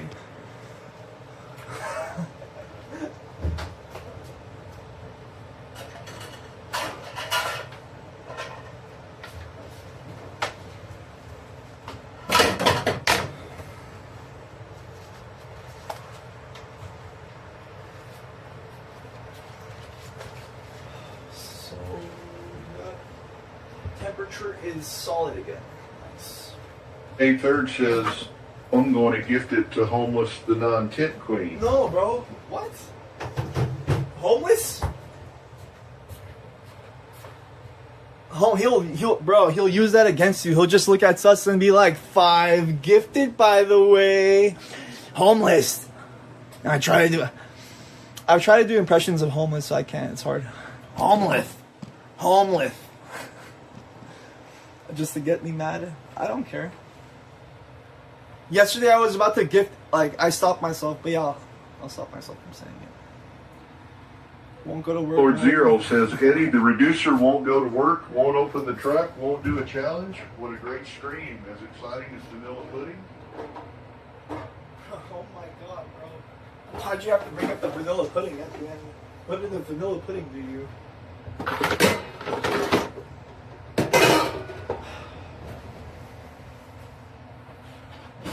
You guys are making it hard for me right now. Understand that? I want to work regularly. I don't want my efforts to go to waste. Which it feels like that's what's happening. Because I'm just making the same maneuvers again over and over. Try this different location, try this location. But it's not working. Says, you said you would open now. You're going back on your word. You're just a liar. I'm going to open. Tony Arnetti III says, Holmes and Gagan fighting just on while arguing like two Sylvester the Cats. Oh yeah, that was a while ago though. It's good content. Gagging.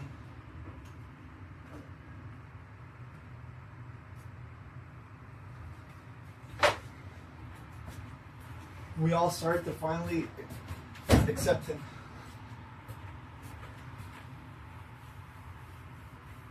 I mean, it's funny. I mean, like, a lot of people hate on this guy, but at the same time, like, he provides more content than some of these other streamers by just pressing and doing that bullshit. But, like, a lot of these other streamers just, like, chilling in the back. I mean, when it comes to that show, I'm not talking about general streaming. Like, when it comes to the CX show. Lord Zero says, Tony offered you 5 subs to cook and eat a sandwich from your own truck, and you refused.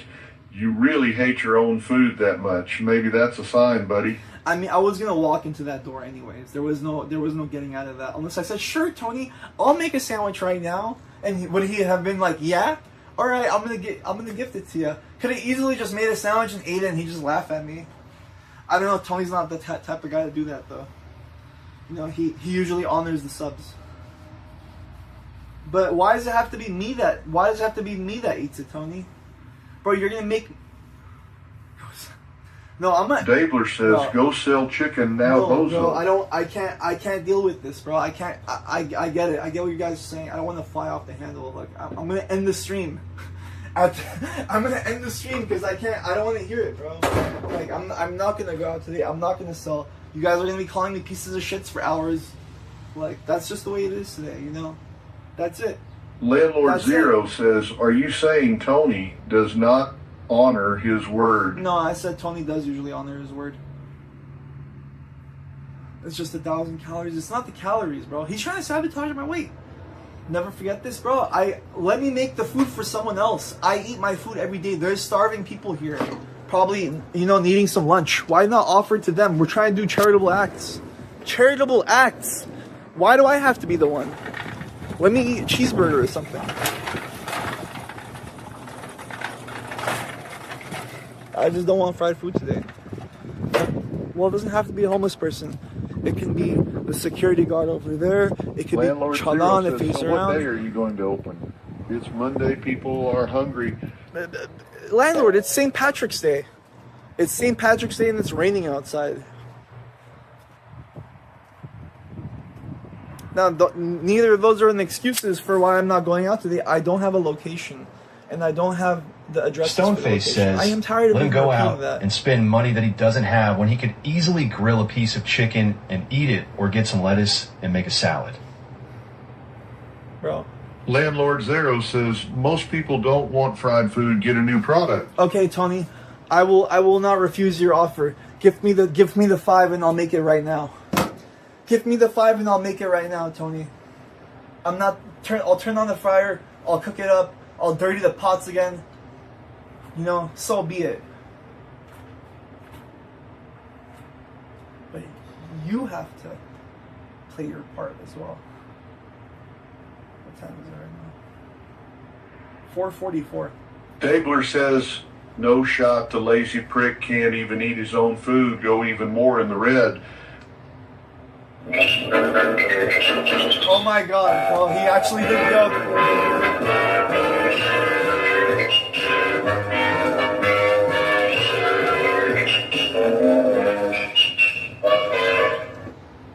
Okay, we're turning on the fire. Thank you for the gifted, Tony, and you know, I'm not gonna let you down.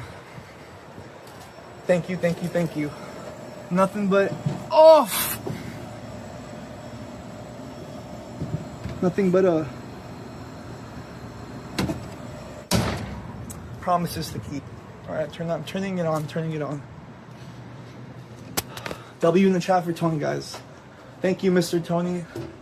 Eat your spoiled Costco chicken, buddy. All right. Lord Zero says, "Eat your spoiled Costco chicken, buddy." I'm gonna make it right now. I'm gonna make it, okay? Hold on, let me find a better way to do this. What do you want? You want a sandwich, right? Can it not be chicken tenders and fries? Can I not make 2 or 3 orders of chicken tenders and fries and pass it out to some lovely people around here? Wouldn't you rather have that, Mr. Tom? Wouldn't you rather see that? Wouldn't you?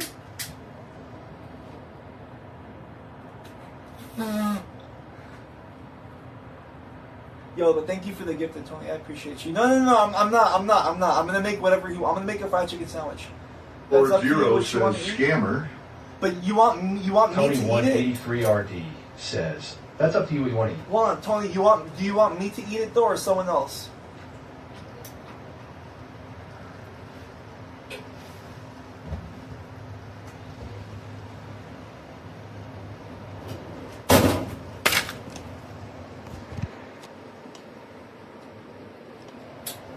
Let's see what Tony's gonna say. All right, I have to eat it then. Okay.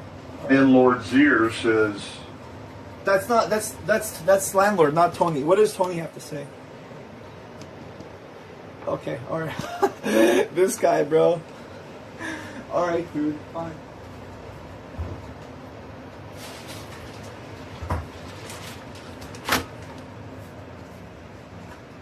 Fried chicken sandwich. Let's make it the right way for Mr. Tony.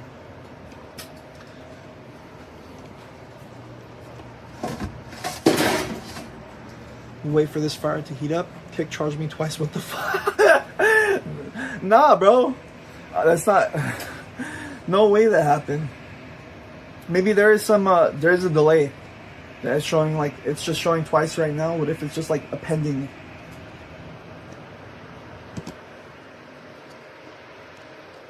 Yeah, it's just probably pending. Just give it some time. Give it a moment. They're all telling.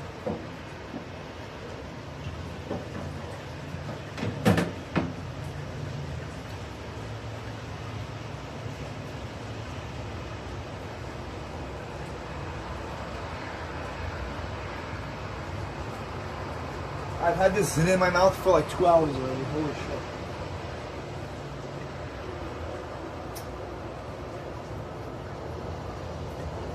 Fried chicken sandwich. Fried chicken sandwich.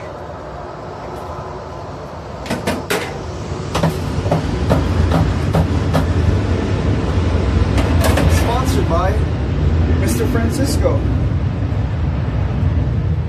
Let's try to make, well, how about we make a different sandwich today? Make like a, they charge me twice the same day. I haven't gifted anyone else 5 subs today.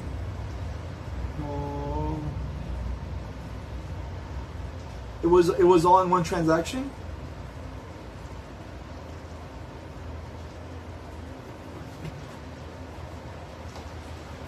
Hold on.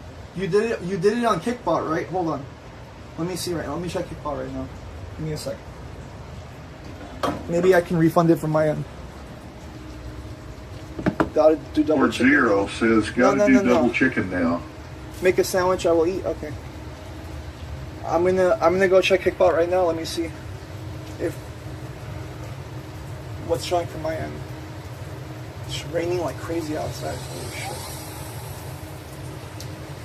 The fries are gonna take a few minutes to heat up.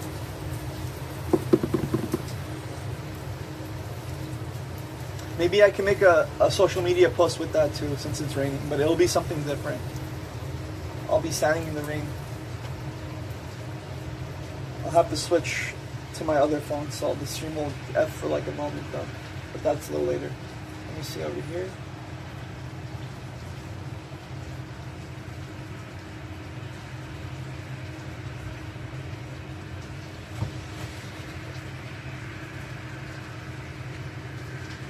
That's really nice of you though, Tony. I appreciate you, bro. That's a... You're always making supportive gestures. Let's see here. Okay. Oh.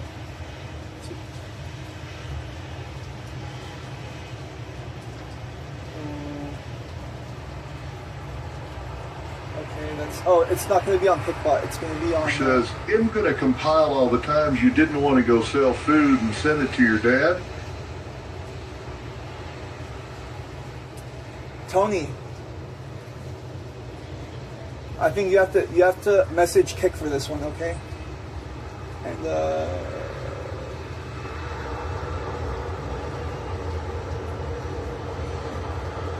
me see.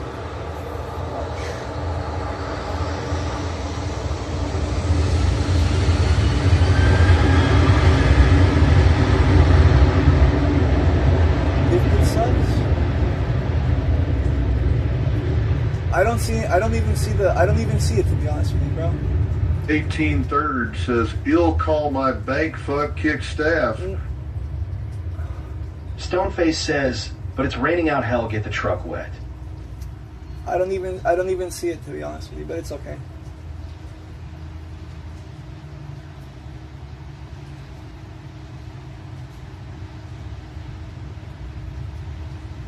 Weird. Strange, very strange. Okay. Check Discord.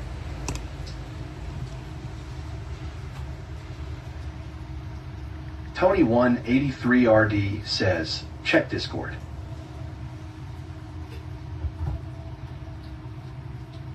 Maybe, oh, it's just, I don't think it charged you twice, bro. I think it's just showing Landlord like Zero says another chargeback ZFA called Bank 2 about his subs. Don't spend that money, LOL. I don't think Zvot did that, bro. I don't think Zvot did that. I think Zvot was really disappointed in me, though.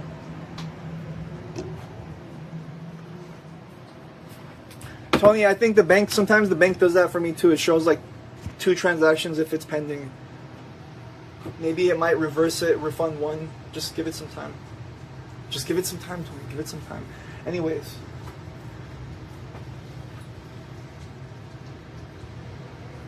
It's at 300 right now. So, Dabbler.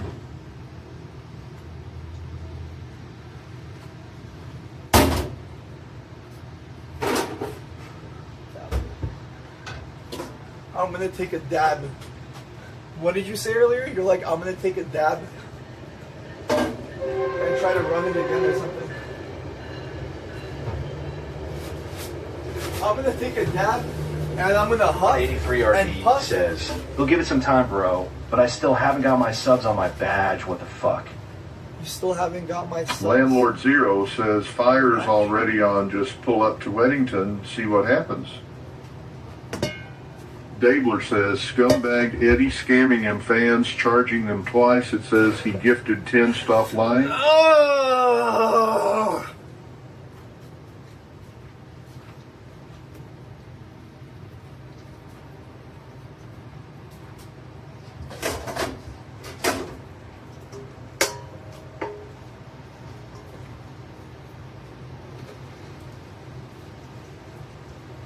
Oh.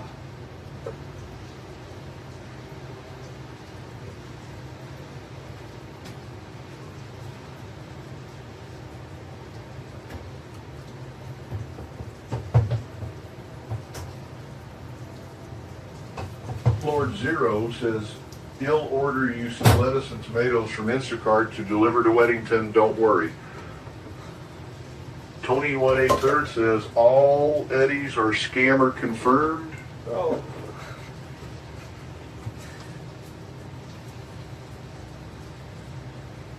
I would have to update here's the thing, Snowface, I would have to update the hours and addresses, and what that would do is if I'm not consistently running the apps every single day, like 4 or 5 days a week, whatever, they start to like basically shadow ban you. So even if I did update my hours right now and pulled up over there, I would get no sales online.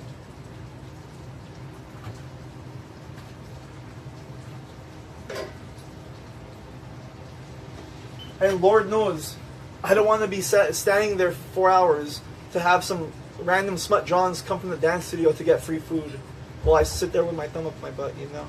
I don't want to experience Landlord that. Zero says, "Oh no, I have to update the hours. Them regarded, I can't do it. It takes 10 minutes." It takes 10 minutes. It takes 10 minutes, but it won't be useful today. It'll be Tony useful. 183 says, $50 down and still 6 gifted subs. No surprise, him actually pissed. Contact Kick, Tony. It's not a big deal. They'll take care of you, I'm sure.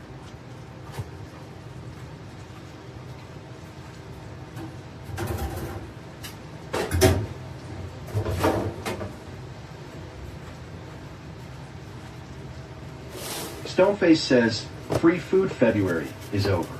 Talk to the dance owner, get your ass back there. No free food for the bitches who don't give you any in the truck." Landlord, do you think I should go back to that Weddington Street? Is it worth giving that place another try? Contact kick? It's not wild. Like, I contact them when there is, like, you know, sudden issues in my account. But that's only happened once. What's the problem? Yeah, what's the problem? It's okay. It's just a kiki. Hit up Santa Maria. He'll take care of you personally.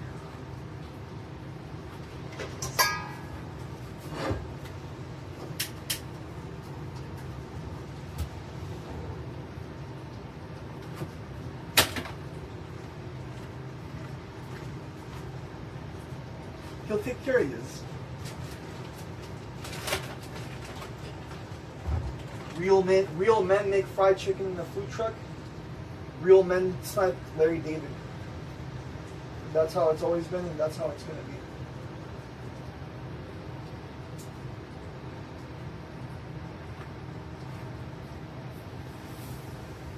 be. Here, I'll even make an extra one for the homeless guy on the way back.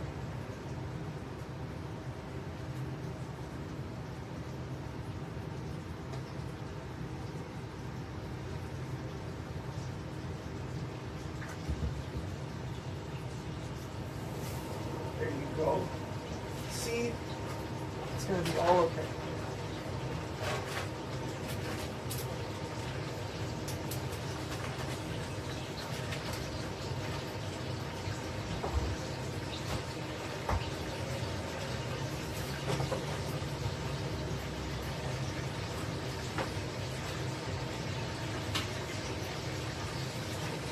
Yes.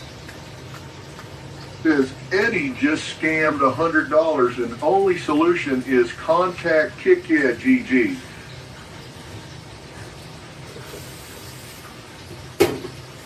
Thanks for gifted, bro. Just contact the Kick. They're gonna fix for you.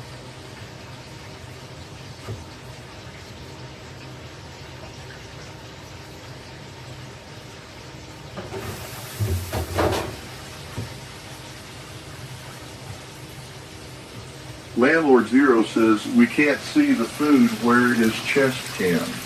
I don't have chest cams in the car. Here, I'll go. You want me to switch to the chest cam?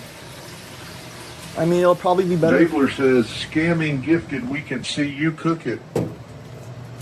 I'm cooking it right now, bro. It's in the fire.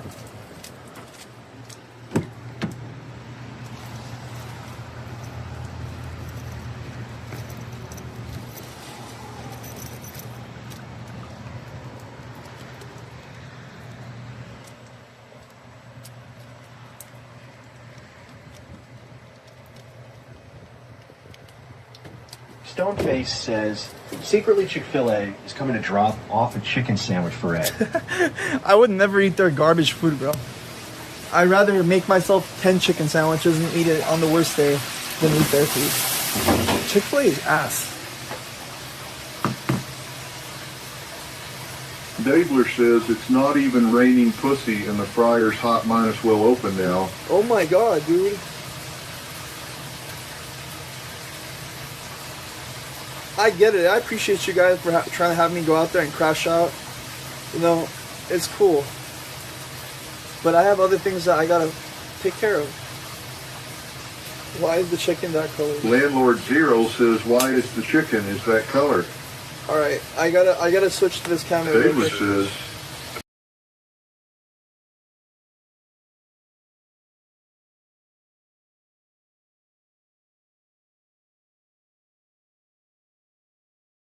yes, dude.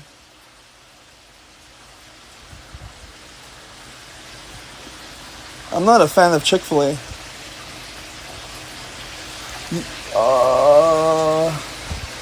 Oh, you guys are gonna hate me for a moment. Hold on.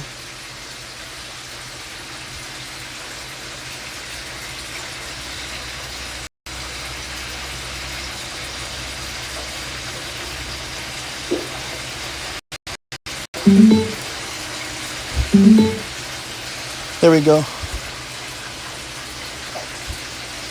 Dabler says, Chic Fila smokes your food out the fucking water and they hate gays.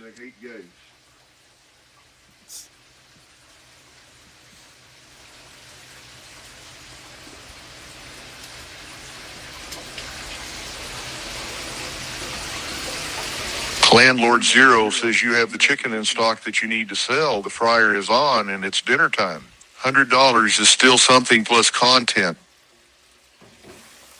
No, content is me. I get it, landlord. Look, I'm in it. Stoneface says Chick-fil-A making money because their doors are open. Chick-fil-A is making money. They're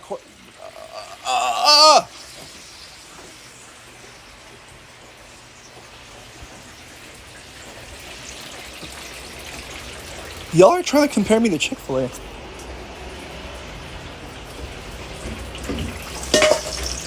Chick-fil-A started like 20 years ago. I just started a few months ago. Give me a break. I'm trying to put everything together. Dabler says all's that left is to literally move the truck. No, it's not, bro. There's so much more to it. I have to go fill up gas in the food truck as well. That's a 30 to 40 minute process. Landlord Zero says a simple 2-mile drive. It is not a simple 2-mile drive. I have to put everything together. It takes a lot of assembly to do all that, bro. And I don't want to waste my efforts, dude. I don't want to waste my efforts, so I wake up the next day and I'm like, fuck this, you know? I want to, whenever I do something, I want it to work out to some degree, so I can have a little bit of, you know, motivation to continue again. Going out to lose money is painful. Dabler says, oh, boo-hoo, you have to pump gas. Are you fucking kidding me? It's not how it works. It's not like that. It's not that simple, bro.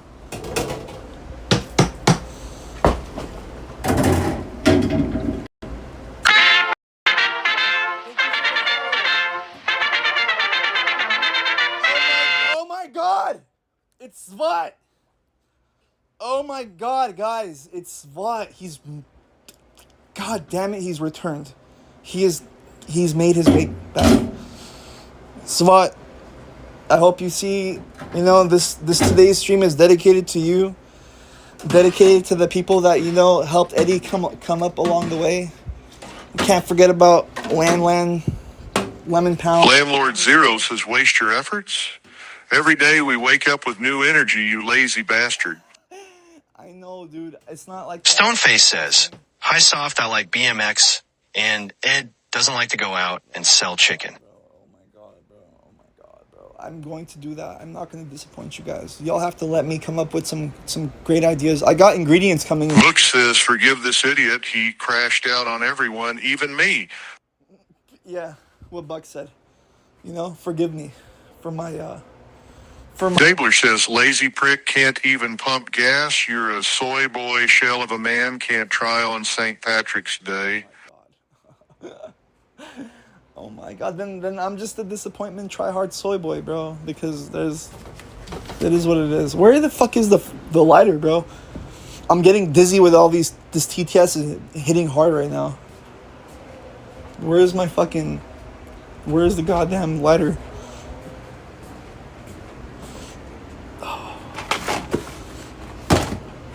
Yeah, Zva, I apologize, bro. That I reacted like that to you. And Landlord Zero says, sorry I can't work. I don't have gas, by the way. What time is it right now? It's 5 o'clock, 5:05. Look, I have to rearrange all of this right now. I have to set up a line of ingredients. I have to change the hours, update the hours, hope that it goes through and changes for today. Show up to that fucking rinky-dinky spot and not sure what's going to happen over there, you know? On a day like this... Dabler says, Eddie ran out of gas. Ha ha ha, exposed.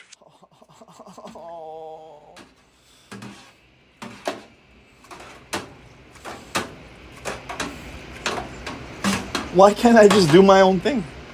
And like, why are you guys forcing me to do this?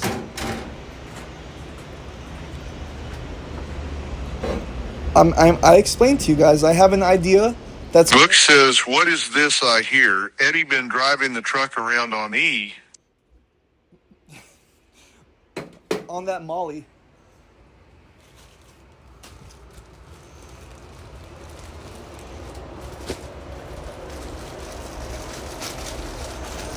No. Mr. Tony wants me to make a fried chicken sandwich. Dabler says, why does the oil color look like Flint, Michigan water? What do you mean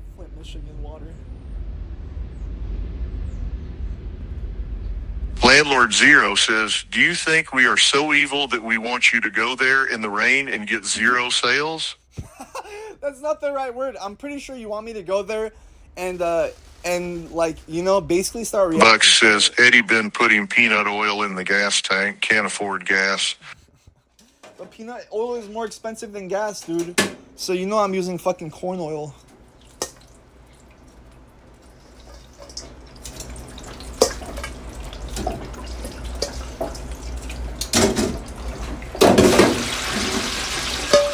You know.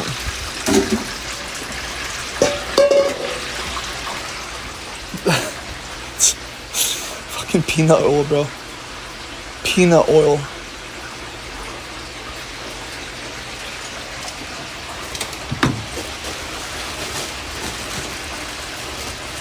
Dabler says, someone get the clip of Eddie rambling for 2 hours about how important today was a week ago. Landlord Zero says, that chicken don't look right. No wonder you don't want to eat it. Dude, this chicken lasts for like over a week, and this chicken was from the last batch, not even the fresh one.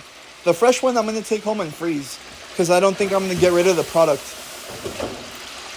this week. It'll be good for emergency cases. Don't speculate too hard on what I just said, please. Just accept it. Fuck, dude.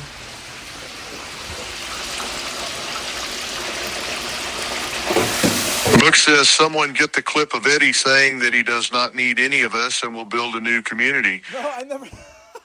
I didn't say that. Dabler says, 8 hours without electricity, yeah, cooked buddy, at least you're trying it before customers. Yeah, I'm gonna try it right now. And like the temperature, it's really, really cold outside, and my fridge is cold too. So it's gonna be fine. Dabler says, over a week-old chicken that was left out of the fridge, yeah, buddy, you're gonna leave someone paralyzed. Well, that's why Tony gifted the 5 subs, didn't he? There's obviously fucking educated reason behind it.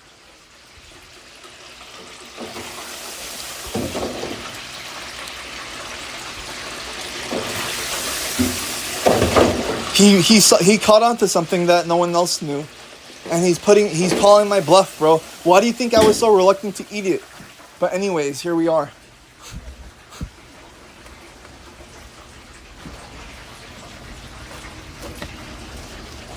Well, I just wanted some fucking canned chili, bro.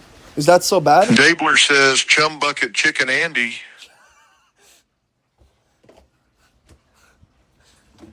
Chum Bucket Chicken. We need chicken up in here. A chicken Ed Boy stream would be pretty funny. Chicken Andy making chicken, dude. Get a load of that. What do you think of that? How do you feel about that? Landlord Zero says, those bottles are dirty, change the gloves. Oh, God.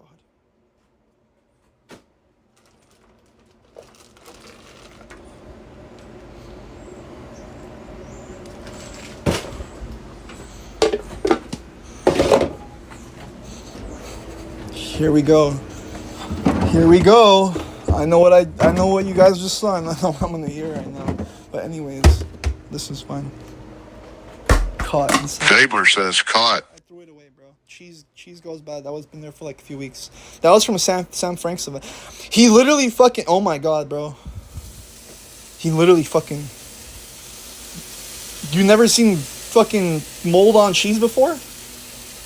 Does this cheese have any mold? Oh my God, he clipped it, bro. He clipped it. Dabler says Mold Boy clipped and shipped. God, he literally clipped it, bro, for the love of God.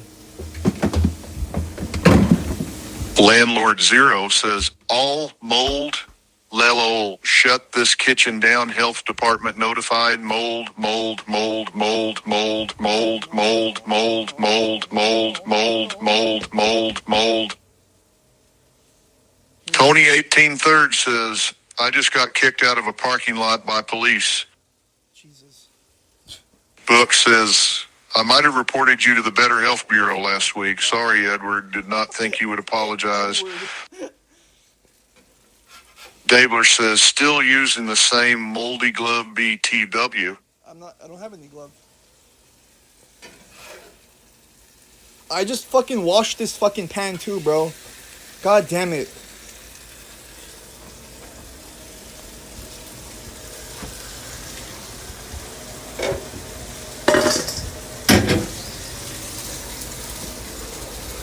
Landlord Zero says, mold, mold, mold, mold, mold, you're a savage Ed. I can't even see what's happening right now, bro. You guys are like, I'm getting dazed and...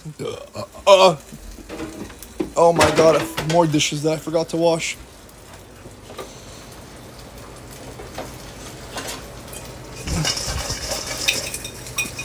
Don't take up... Dabler says, mold mansion on wheels. Don't take up half the parking lot.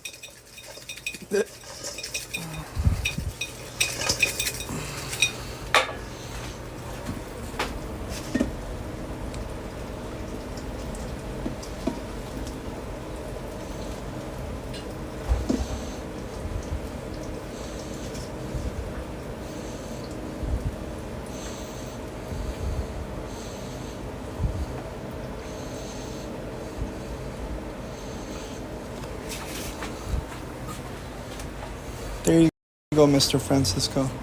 Happy little sandwich. We go outside and we'll take a bite. Dabler says, chickens, moldy breads, moldy cheese, moldy onions, moldy... Landlord Zero says, you're crazy if you eat that. There was no mold. I used a different cheese, bro. I switched to Monterey Jack. The provolone was bad. The provolone was Landlord Zero says, not a bite, you damn liar. You have to eat it all, scammer. I'm gonna eat it all, bro. I'm gonna eat a whole sandwich. I'm gonna just post some social media while I'm doing it. Is that okay? Make a little TikTok. I'll even shout out Tony. You know, just to give him the credit for it. Tony, what's your channel? You want me to shout out your channel on TikTok to my 7 followers?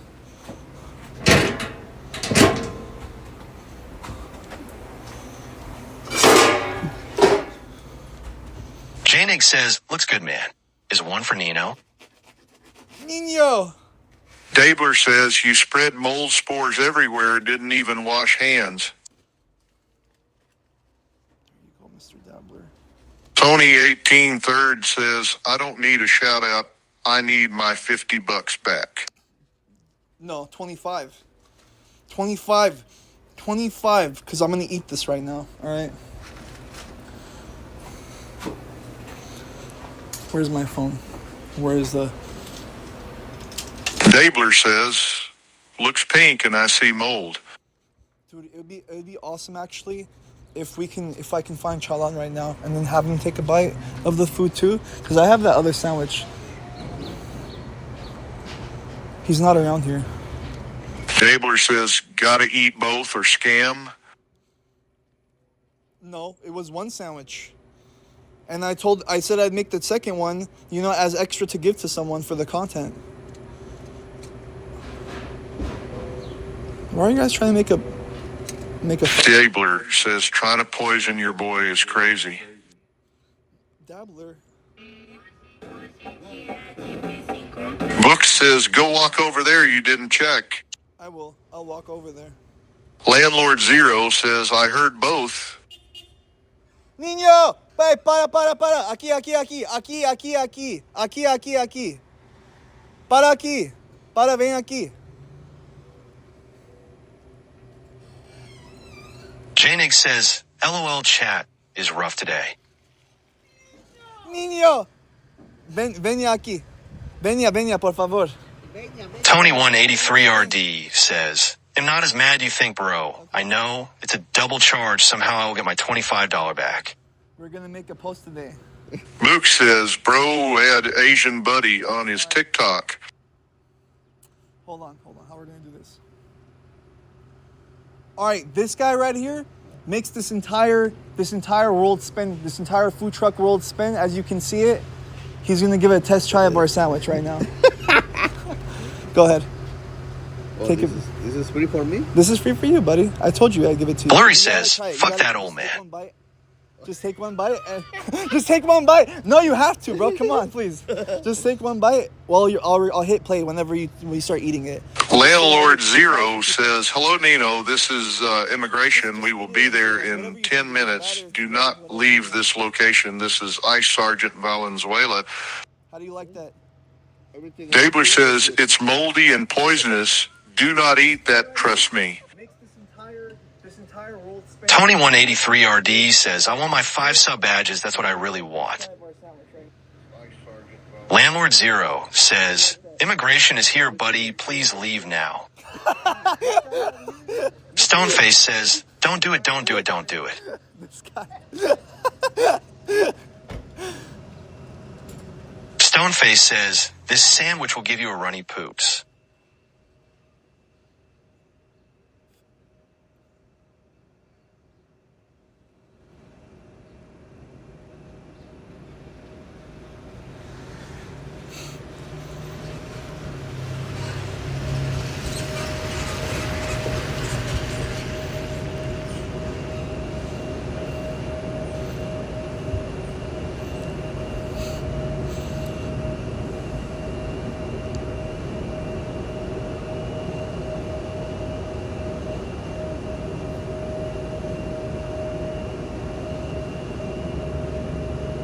Landlord Zero says, "Are you getting his reaction to the mold spoiled sandwich?" Yeah.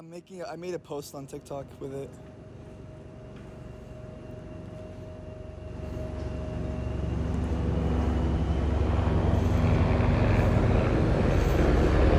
Okay, there it is. All right, now we go back in the truck and eat the other sandwich. That's what I needed. I needed that post. We needed that post. I also have to do a post for myself too. Can't hear the feedback over the TTS.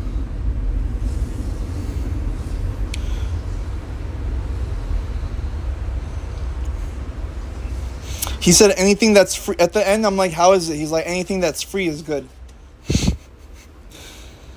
And as far as this one,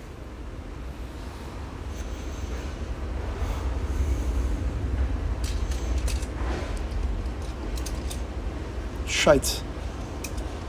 I should have just kept it on.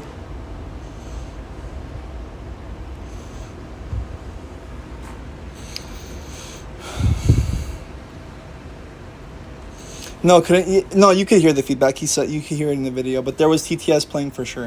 It was kind of intrusive. Okay. We go outside.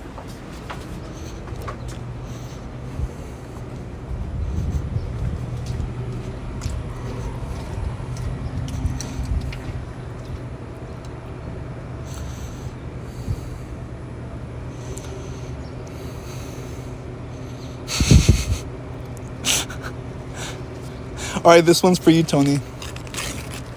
Stoneface says, watches EDS heartbeat spikes as he's about to eat his own sandwich.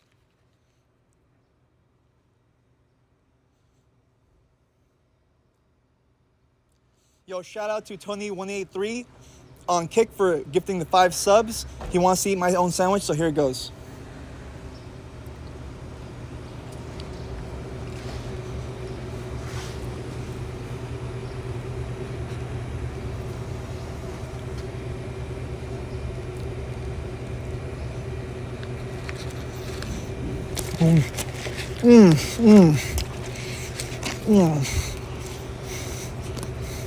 Oh my god. Yo, shout out to Tony183 on Kick for gifting the 5 subs. He wants to eat my own sandwich, so here it goes.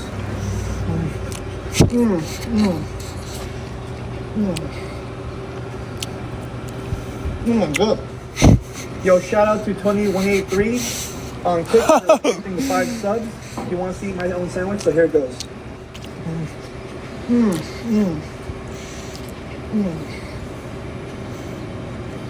Oh my god. Yo, alright, this guy right here makes this entire world spin, this entire food truck world spin. As you can see it, he's gonna give it a test try of our sandwich, right? Nice, Sergeant Valenzuela. How do you like that? Everything that's free is good. Yo, the sandwich is pretty fucking good though.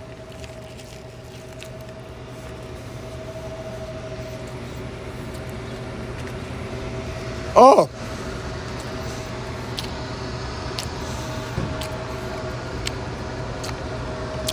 Shout out 2183.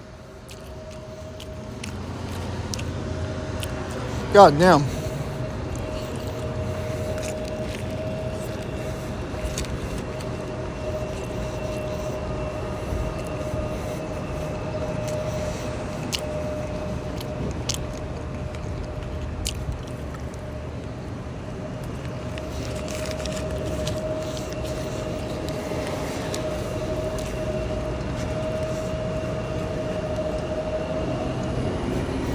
Landlord Zero says, it's 183rd, not 83. How are your TikTok audience going to find him?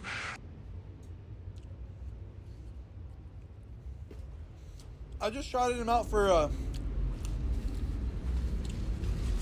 he didn't want people to know his channel.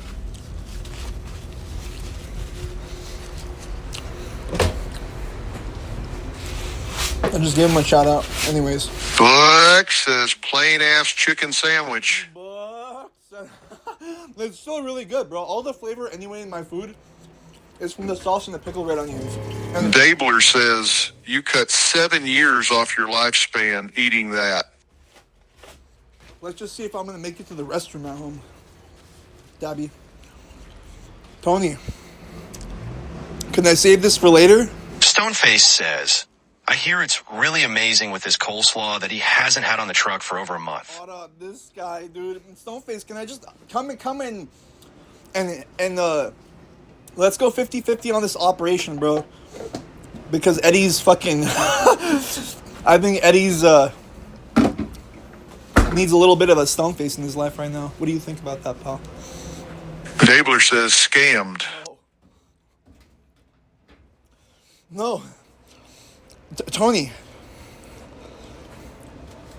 Mr. Tony. Landlord Zero says, scammer can't finish his wow isn't a good reflection on your food.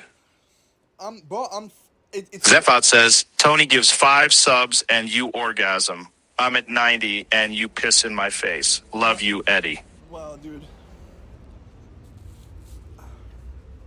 You don't look at it like that.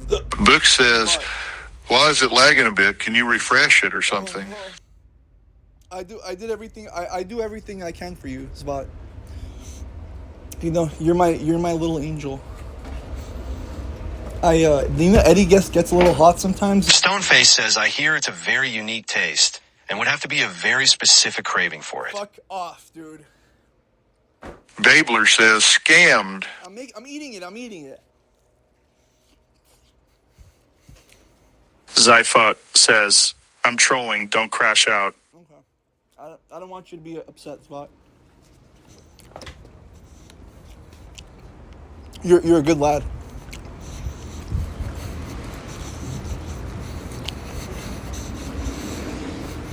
It's lagging? PG! Hey!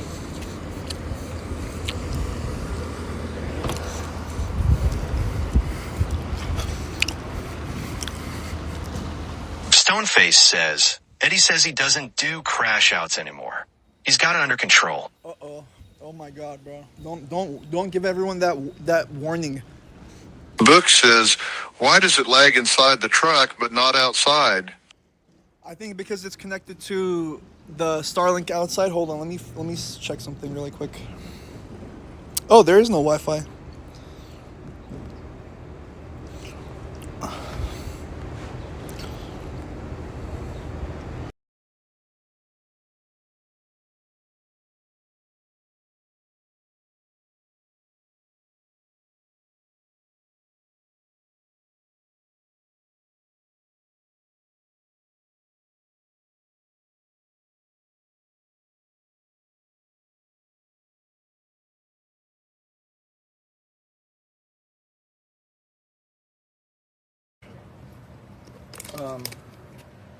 I have to switch cameras, sorry.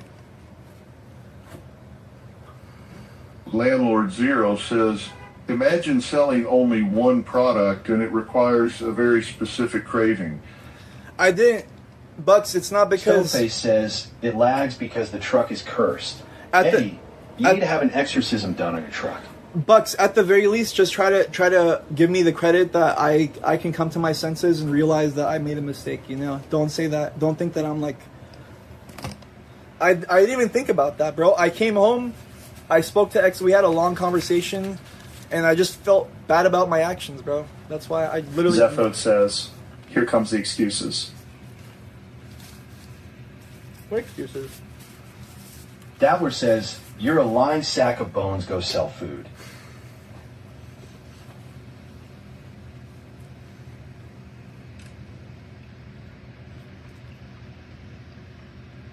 Fair enough. I'm too gullible, bro. I'm too gullible. I'm just talking shit. I'm too You deserve gullible. to get your balls busted. Sometimes I just take everything that's like, I don't notice when I'm taking things seriously. I don't realize that. Yeah. Buck says, "I just wanted Z5 to know that he was not alone." Okay, well, I appreciate you for, you know, making it inclusive.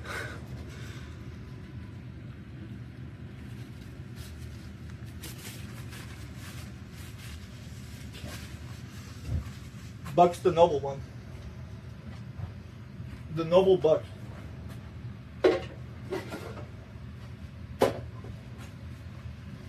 This folk says, "I'm only ever trolling. Please don't piss in my face anyway." I have to learn that. I just have to learn that, you know, and I'll do my best to not point fingers at you guys and just be accountable.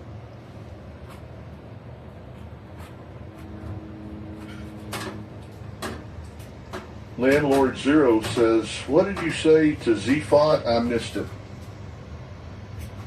There is no point of going back into it. There is no point of bringing anything up. You know, let's not dig into the past. As we're, you know, trying to make good with the future.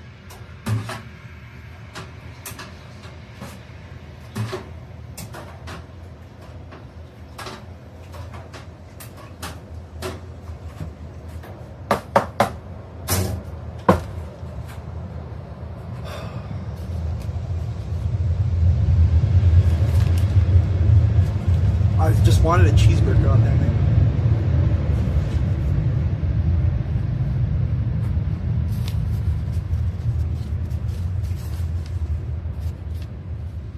But this is righteous, yo.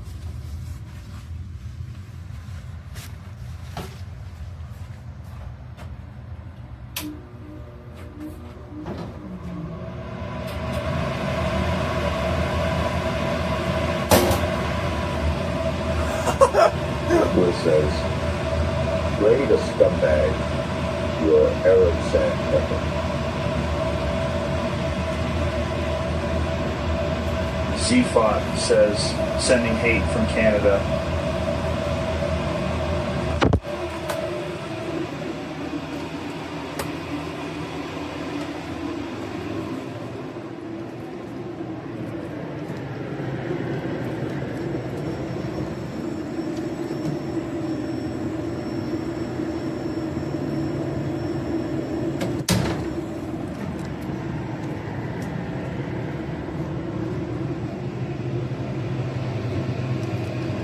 Dabbler, that last one was hardcore, bro.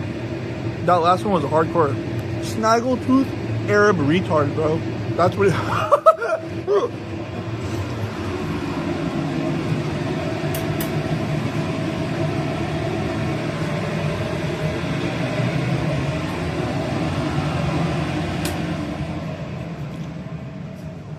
Says, "Broken, barely swallowed."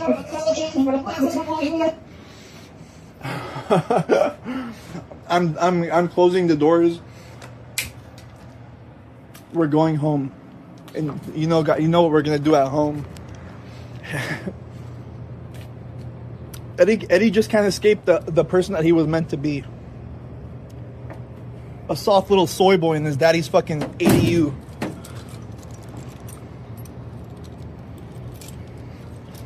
Such a disappointment that my father evicted me from the main house, kicked me into the garage like a fucking stray dog.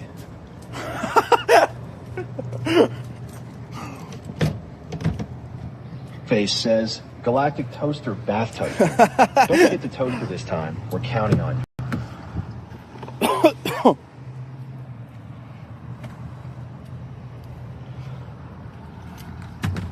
Landlord Zero says, so your workday was making pudding. Oh my fucking god, bro. It just doesn't sound like... I know what I'm doing, but when you guys put it in words like that, it sounds terrible, bro. It sounds so horrible. Why do you have to misconstrue everything, bro?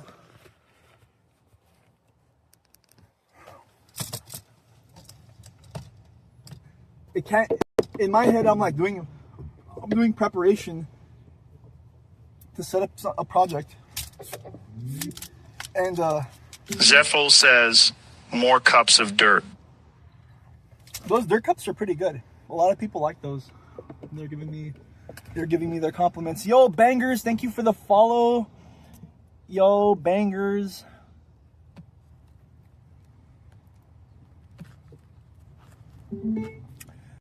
Thank you for the follow. Welcome, welcome, welcome to the Ed Boys Not Food Truck Show. Hey, I'm thirsty. Thank you again, Mr. Tony, for the for the gifted, and thank you for having me make my own food and eat it.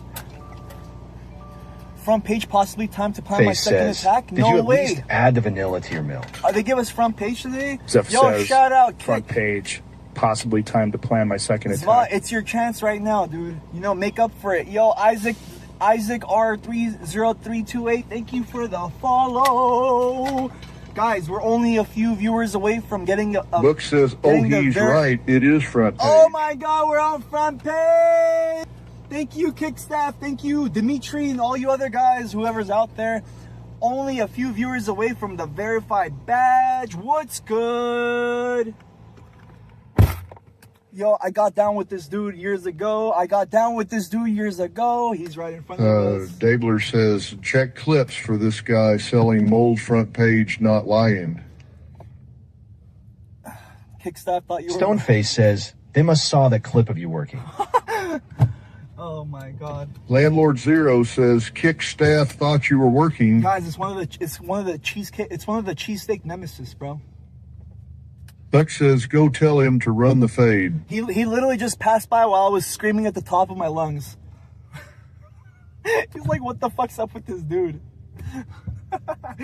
Oh, Habit's here just in time. My dearly beloved Habit Burger. And bro, I have to go and check some stuff. Really. Landlord Zero says, go press that guy who beat your ass.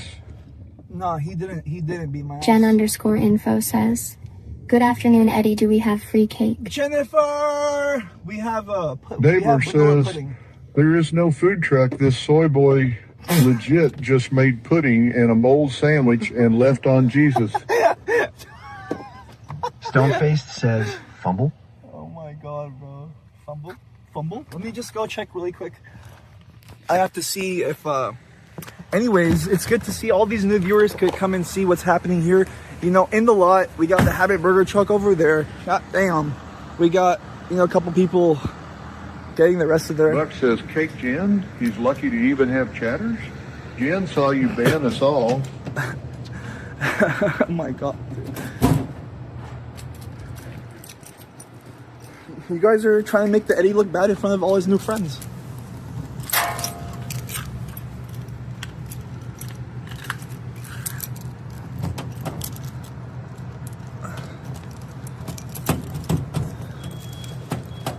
Landlord Zero says they could be seen you working if you listen to us. Dabler says, my God, yeah, bro, better get the fuck outside, thought you was going home. I'm just, look, I don't want to spoil the opportunity for a lot of people that are coming and watching the stream right now. Zephyr says, hello, all new viewers are welcome with open arms. We don't curse in here. I own. Do you see? I own all these trucks right over here. That I manage these Habit trucks. It's basically like my venture company, and then I decided to open up this thing, as a side hobby. But I'm a. Dabler says, oh, why is the food truck locked if he was here working suspicious? Poggers in the chat, guys. Poggers in the chat. W in the chat. Jen_info says, we all got banned. I thought it was just one guy. I didn't ban everyone, bro. Look, We says just had a little bit of a miscommunication, that's all. Poggers in the chat, guys. W in the chat for the Ed Boys Food Truck Show. W in the chat for Bucks, Landlord, Jen Info, Dabbler, Phil Benter, Lemon Pound Cake, Zvot, 2183rd, Bucks Blurry. says, Who else am I Poggers, missing? dude. God damn it. God damn it. We wouldn't have gone all this way without all these gentlemen and fine people, these wonderful ladies coming into our channel, helping us grow this community, this chat. We're in a whole different echelon of streaming, bro. We're showing a whole different side of this world right now. Poggers in the chat, guys. Poggers in the chat. OTK on top. No, I'm just I'm just playing. Dabler says, scumbag Eddie selling mold gets front page. There's no way in hell I've seen it all. Jen_info Waffy's says, not here. Poggers in chat for free food. Poggers gonna pog. Poggers in chat, guys. Buck says, can you show the front page what you did today, please? Yeah, yeah, guys. I've been working meticulously and very hard for the past several hours. You know, while my community trickles in and shows me their like ever-loving support. They just keep reminding me I need to take a break every day because of my, you know, relentless work ethic. I don't like taking breaks. I'm always out here working. They keep reminding me that, you know, I need to slow my pace down a little bit, enjoy my life. And yeah, guys, you know, that's pretty much it. So, hardworking individual here with the most positive community on Kick, and we're just all looking out for each other, trying to help a small business grow. And you know, we're all involved over here. We're all responsible. It's not just simply me. We have all of you here. It says, so tell front page why you won't sell food when Fryer's warm. Was it because you're out of gas again? I've literally... So when it comes to business, guys, there's a few things that need to be, you know, carefully speculated. And right now, the economic downturn in Los Angeles is really starting to prove itself. So the Eddie, you know, in his own right mind, has to make these adjustments.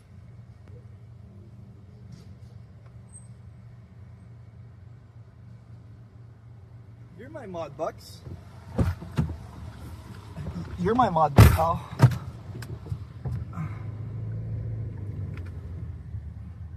Beep beep. Oh. We'll try to get these metrics up, you know. See what happens. See what changes when, you know, we're finally recognized by the platform. Buck says you modded the wrong person. Are you two? You're two S's. Jen_info says. Yeah, I modded. So Eddie, why is your car TV all busted? I modded double C, Buck not double S. says you spelled my name wrong. I did, bro. There's two of them. I don't know why there's a double C and a double S Bucks, but I gave double C Bucks mod. Matt_Smacks says slapdicks. Yikes.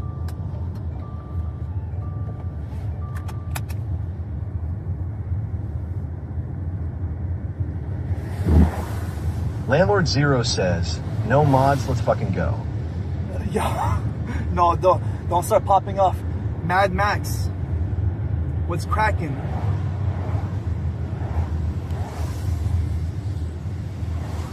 You smoking on that Mad Pack, Mad Max? Welcome to all the new viewers. Welcome everyone. Y'all, you know, feel free to ask any questions, join the chat, have a conversation, have a discussion. This is an open forum for all of us to, you know, haze old Eddie, essentially. So you guys are welcome. Says, I'm so happy you're doing this autism awareness stream, Eddie Dippin' Sides. Yay, Autism Awareness Month, guys, you know. Autism Awareness Month. Where's my French John? Matt_Smack says, how much food poisoning you giving out today? Only, so far 2, including myself. I'm not trying to pollute the world too much today. Just a little dose.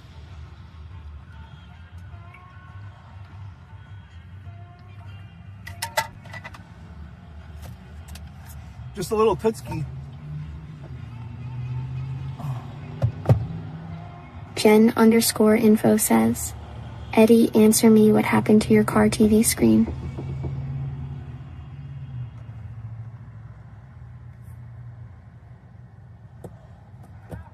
Have you ever done a sober stream, brother? I got upset one day. And Landlord I Zero did says this. the power was off for 48 hours, It but was he not. says it was cold enough outside that the chicken should be fine. I just ate the chicken. It tasted perfectly fine. It was perfect. It was perfect. And that was the old batch. I still got the new batch of chicken.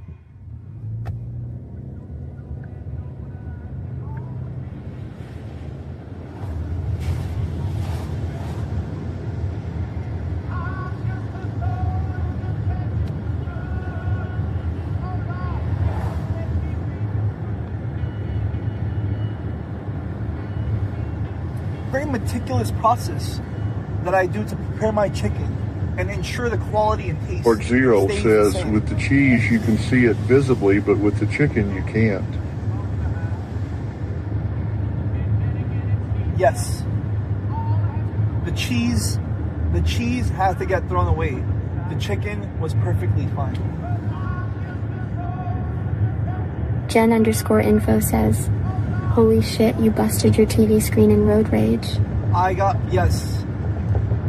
You're not the first person to notice Zeph it. says, I'm so glad I found Casey Neistat, bold account, poggers, and W's in the chat. Positive Casey vibes Neistat only. running a food truck. Casey Neistat. I forgot about, your, how much you gravitate towards Casey Neistat. Casey Neistat.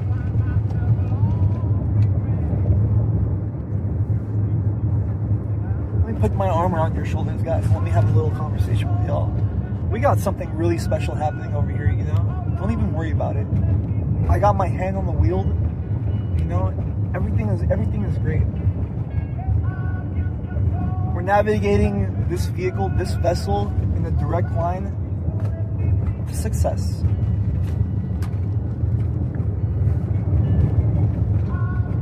Soul's intentions are good. Oh Lord, please don't let me be misunderstood.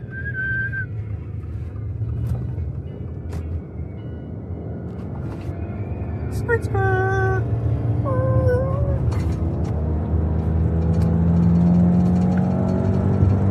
Says, can we take a tour of Figgy? Matt_Smack says, romantic you want roadhead now or later? Whenever is fine, actually. A tour around Figgy.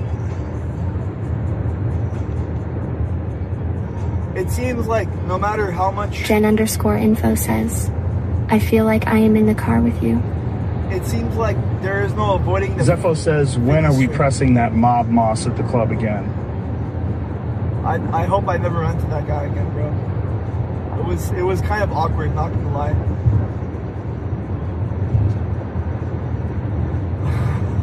He's like, didn't I just tell you that already? I'm like, I crossed my eyes and I walked out.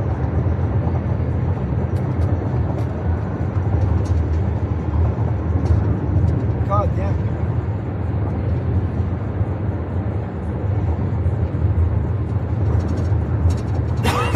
Maybe that chicken. God damn. It could just be the fried food, bro. Well, there you have it, Tony. You wanted me to eat fried food? I ate fried food.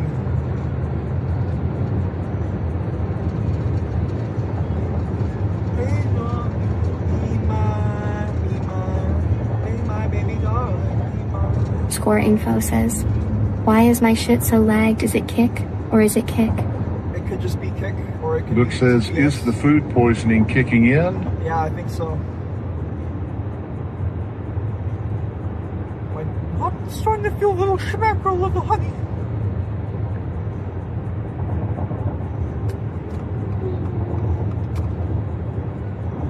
No, it's just because of having oily food again. Zeph For the third says, day in a how's row. the locations been lately? There's been no locations. I've been going out and making like little to nothing. It's been bad. Tony 18/3 says, every time I refresh my stream, I still see 6 gifted, no surprise.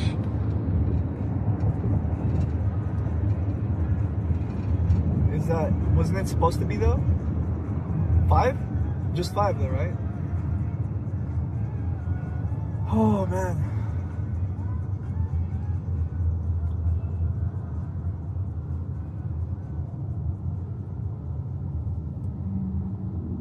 Now y'all got me paranoid.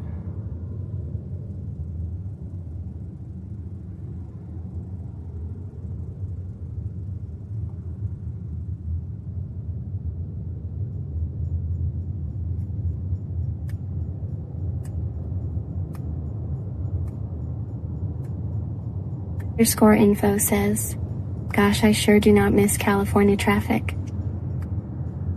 Book says, welcome everyone. Look at Los Angeles traffic. Yo, Landlord Zero Ella, says, thank you for the riveting follow. content for 297. Yo, you know what? The timing is a little off when it comes to these features, but anyways, I appreciate Kick for giving me the opportunity to showcase myself. Thank you guys for joining the channel. Look, we normally run a food truck series, a food truck show. We do collaborations with other streamers, do some variety IRL streams. Right now, you're just catching me in transit. Buck says, just get in a car accident. Let's go viral. We need that clip, don't we? You know, my mod's looking out for me. He wants me to crash into a McDonald's so we hit 1 million follows on Insta. Of course, unless of course you guys have another suggestion. Jen_info says, What if I could survive Eddie, did you feel the Malibu earthquake? No, I didn't. I didn't feel the earthquake. I didn't even know there was one.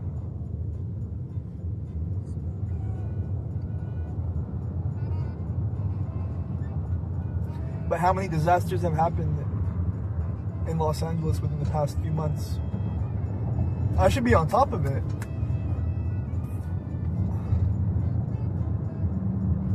Be right there in the trenches where it's all happening. Make sure I got camera live. Mad Max. Chef Ed, who's been addicted to licking raw chicken and then selling it to get off. Stay tuned. Well, that sounds really kinky.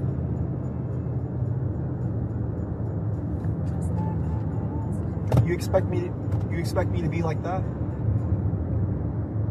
Kinky fried chicken guys. Love is kind of crazy when a little girl like you. Spooky, yeah.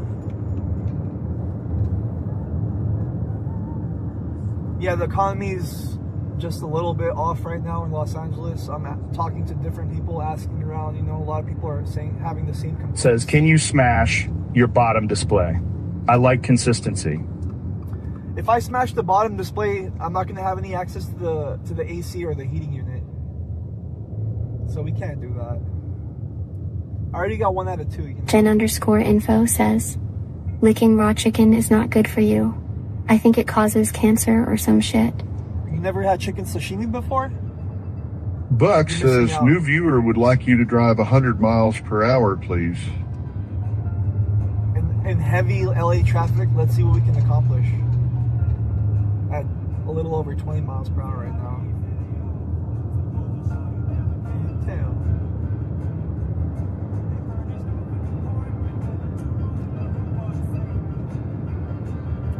The real content starts is when I arrive home. When we get the Galactic Bath running, then you guys are gonna see peak content that's gonna literally make this platform, bro. I made Kick. I like the red card. Which red card? Nice to have you in here, Alarby 99.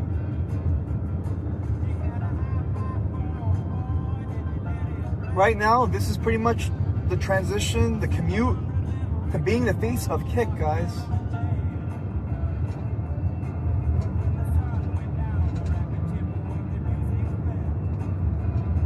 They got CX, they got MX, they got Force Larry Max David. says, veer hard left, 10 point for landing a barrel roll. They haven't seen the likes of the food truck Eddie. Buck says, cut up foe. Those lanes on the side of the road are open just for you. We have to get everyone acquainted with the food truck Eddie. Everyone knows Steak Eddie right now. What about the food truck Eddie? Key detail, it's very important. And look, like, you know, one of our you know, top viewers, our regulars, Dabbler, a main supporter of the channel, top donator, has suggested that when Brand Risk comes to Los Angeles, that I take my food truck to the location where Brand Risk is going to be held, so I can service and cater for their clients. That's a great idea. Great idea, sponsored by one of our top viewers, Dabbler. As new viewer asking if you were born in the toilet. Have you ever seen my toilet streams? My toilet stream stats are better than everyone else's. Just look at the stats. I have all the respect in the world for Fousey, but how do I have 12 more unique chatters with my toilet stream? Yo, shout out Crack Dabler Sparrow. says, you owe me 5% for that idea. Black Ass Dave, you know, blessed up Dabbler the other day. You know, it seems like more blessings are coming his way. Because what Nick says you are reunited with Sam Frank on the front page. You both are next to each other. Oh my God, my dearest, everly beloved Sam. Well, thank you for that wonderful and fine compliment that you gave to the other boba shop. Matt _ Smack says, I was so who's the other boy to warrant you being infatuated called by Ed Boys? You could have such a nice compliment for old Eddie. Thank you.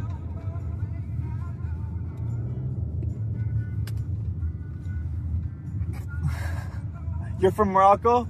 Salam alaikum, if that's what they say in your neck of the woods. And they speak French over there too, so bonjour. Bonjour now.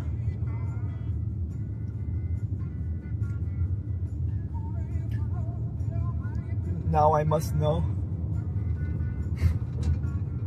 Oh! Yo, thank you for the follow. Lights and light and dark. Lights and darks. It's plural.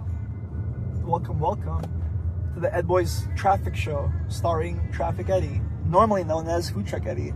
Can speak a little bit of French and a little bit of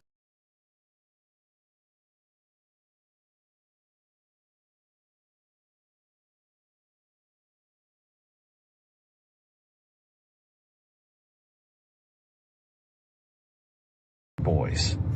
I'm just a one-man army, bro. That's all it is.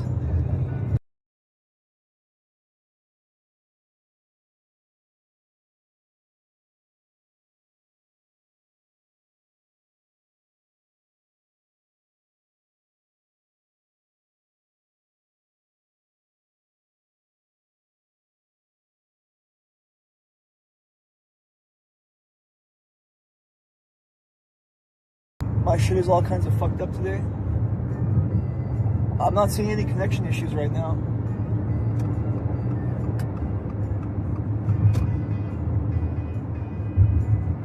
Do we have some connection issues, my mates?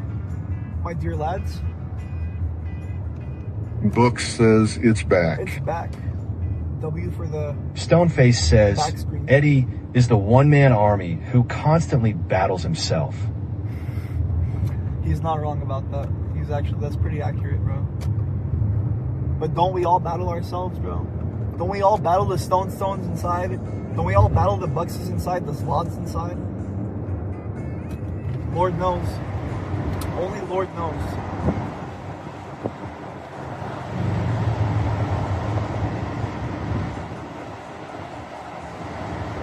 You think we could just be a little bit gentle with the eddies inside of us?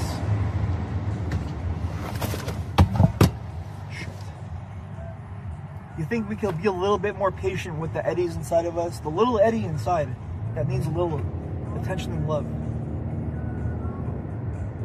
I'm gonna hit this red.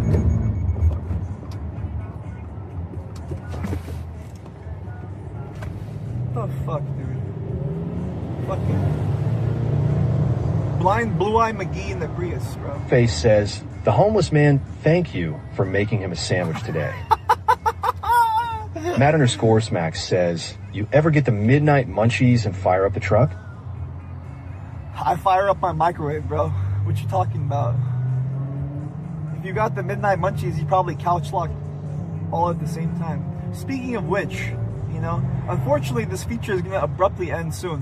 When Gabler says Eddie's truck is a money laundering scheme. When we make it home and we make it home and we unlock our ritual.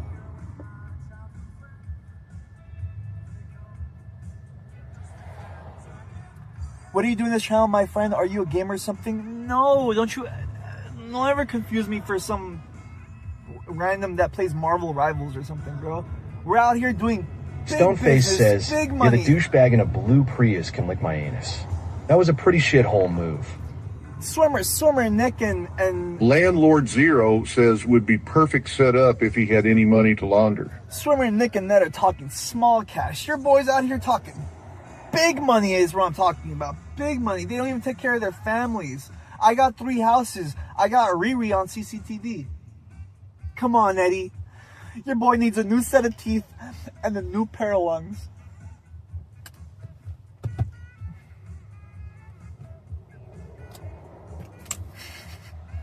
That's it. That's it. That's it. That's it. I'm in your subconscious right now. I'm in your subconscious right now. That loser, Nick White. I'm just joking.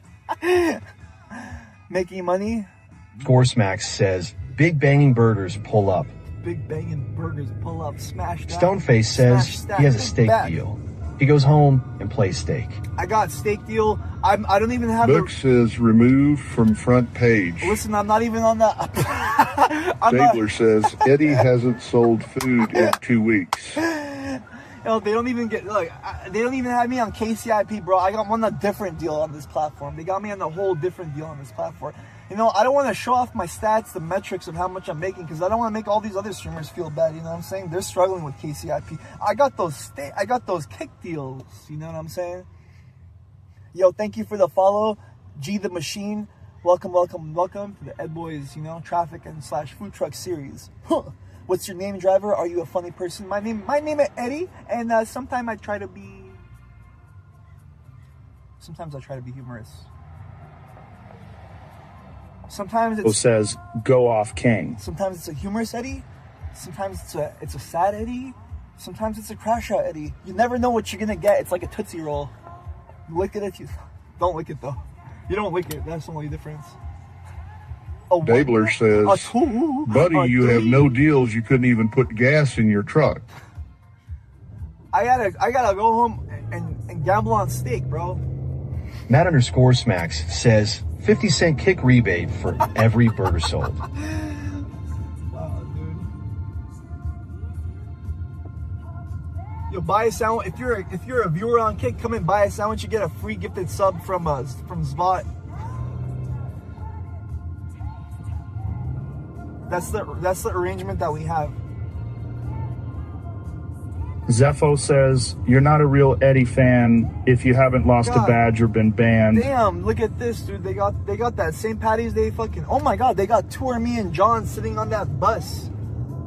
On the bus for St. Patty's Day. They're about to go drink.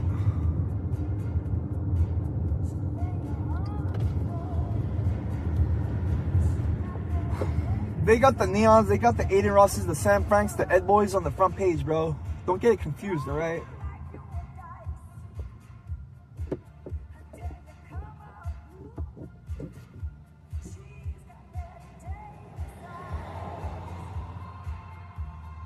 Lord Zero says, pull up to bus stop. Pull up to that stop. Stoneface says, imagine people being out on the street for St. Patrick's Day. Viewers dramatically drop every time your mouth Dabler says, viewers dramatically drop every time your mouth opens. I'm trying to be a little eccentric right now. I'm trying to be, you know, a little upbeat.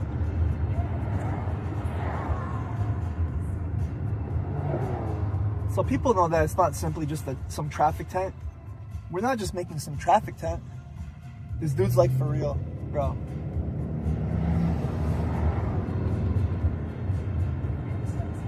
I got a face only a mother could love. Matt_Smack says, I heard you didn't wash your hands for weeks, like a well-seasoned grill you don't clean.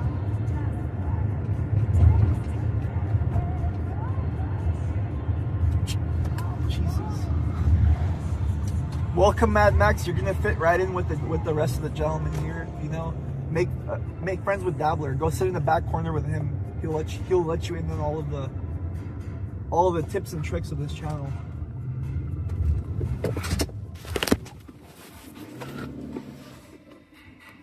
How much does this car cost? This car costs... Shit, how much is a Subaru? Faye says, I heard that Chevy is now going to sell fish and chips off of his boat at the pier. Oh yeah, fish and chips, mate. Yo, holy entity. Thank you for the follow. Landlord Zero says, this class only has a back row. Dude, holy shit, dude. That couldn't be more closer to the truth. All the front row seats are empty. Everyone's in the back row fucking shooting little fucking, what do you call it? They're shooting at me with those those straws. What? Fuck, I fucked it up. Whatever.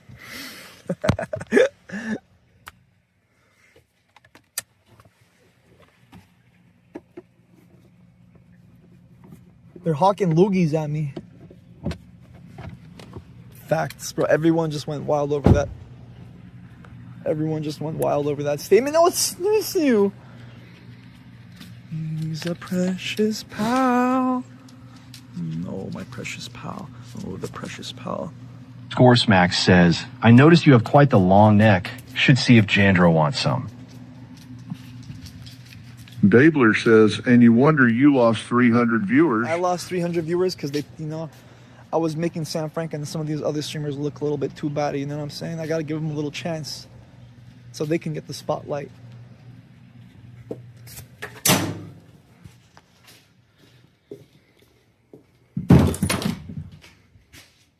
When I'm live, bro, this entire platform is watching. You know, I'm constantly reducing, bro, every word that comes out of my mouth.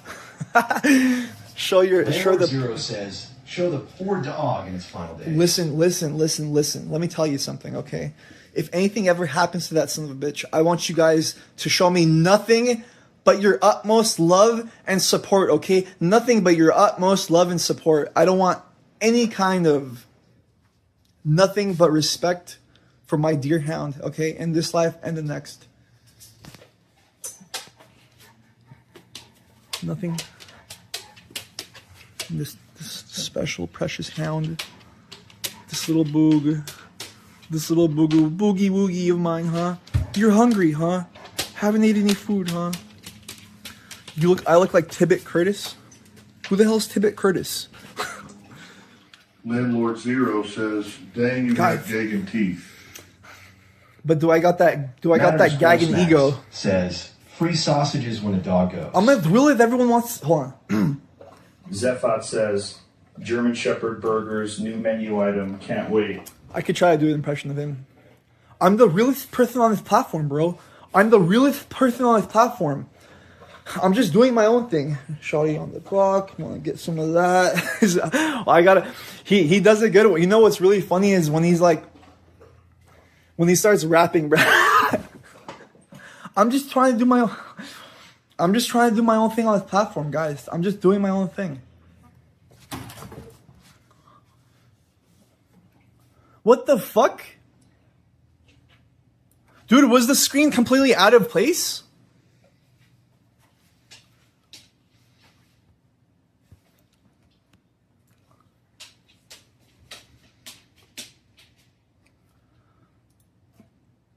Could you rap? Doing it with the lisp? I don't know about that. Real Madrid goalkeeper is the best goalkeeper in the world. That's Thibaut Courtois. No, it just did that now. Oh, okay. I actually accidentally touched something, but I accidentally touched something. Now I really do sound like gagging. If I were to do his impression, I have to do the lisp and then immediately start rapping like some kind of like hardcore lyrics about getting money and bitches. What you touch? I touched OBS. I touched it. Here, and here.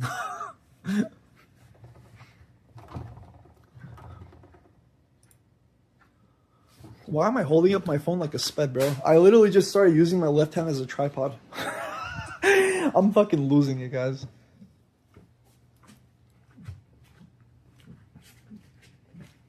Crazy Ton said I'm a wannabe. Says Crazy Ton said you're a wannabe. Wannabe what? Wannabe. I'm a wankster, hipster. Zephot says Gagan TV is live. Bye. No, bro. Don't watch Gagan TV. We're right over here, guys. I'm one of the realest people on this platform. None of these guys can even make content. I made them. Matt_Smacks says, you got any good goon recommendations? I made Benny Mac.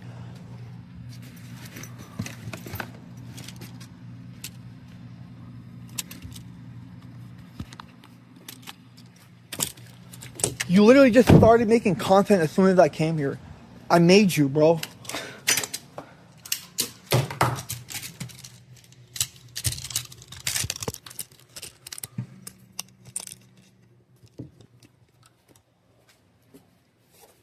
You got any good goon recommendations? Good goon recommendations. Good goon recommendations. Like a streamer on Kick? A girl? Which girls do I watch on Kick that I think are attractive? Wow, that's actually a hard question, bro. That's a really tough one. I gotta actually take a look. There's this, I don't know, like 20-year-old smut John that I watch sometimes, but she got discovered by Aiden Ross and the Sweater and Sambon and all those freaks. You know, they're trying to get it in before anyone else could. The way that I see it. They go in her chat and they're like, I miss us. Maya? Mia Khalifa. Yeah, Mia Khalifa's the OG, you know? I'm sure we've all had our fair share of tugs. God, dude. She's a jewelry designer. Dude, everyone that's, from what I've heard, if you're like someone in the industry, everyone eventually transitions to beauty and health products because that makes the most money. From what I've heard.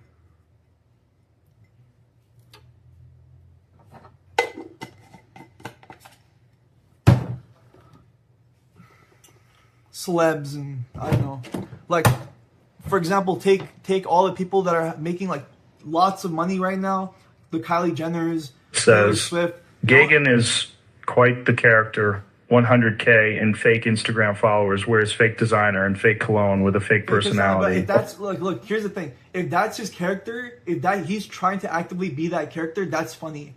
If that's who he feels like he is, that's not funny. That's cringy. But if he's trying to do that to entertain people, bro, it's I think it's funny. Like, I caught on to it later. I'm like, bro, is he acting? Like, is he portraying himself like that? The jewelry, the pizzazz, the style. But he can't sell it. That's the funny part. That's the funny part. And whenever he tries it, it's even funnier.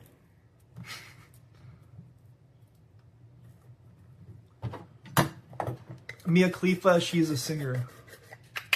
Are you sure that she sings the flute?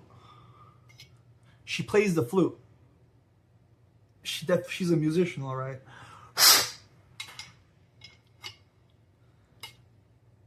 It says he's not that smart. He really thinks he's the shit. Don't know. We don't know that. That's why I was thinking I was so sure about, you know.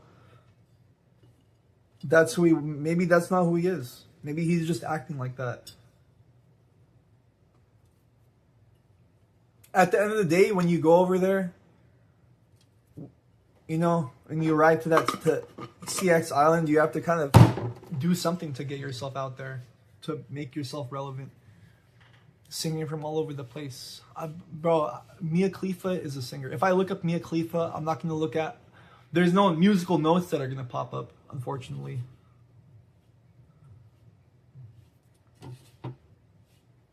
Mia Khalifa is an artist of the cock. Force Max says, what we smoking on? Osman. Straight up Zaza. Osman. Osman, dude. Osman.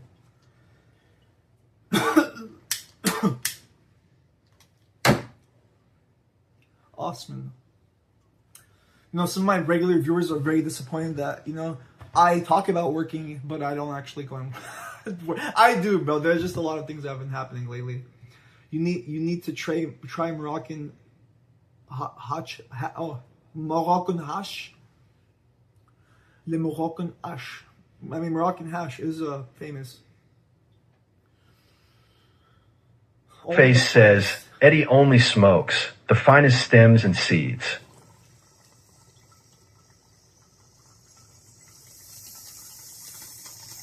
Sexo, when are we selling some product?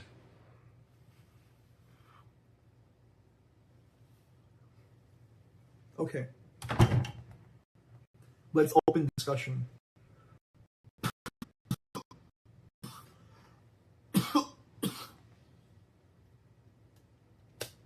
What's happening this week is I'm preparing plates, right? Soul food plates, mac and cheese, sweet potato yams, cornbread, chicken with some special sauce and some garnish. I'm going to make only these plates and try to advertise them on social media and do pre-orders on them.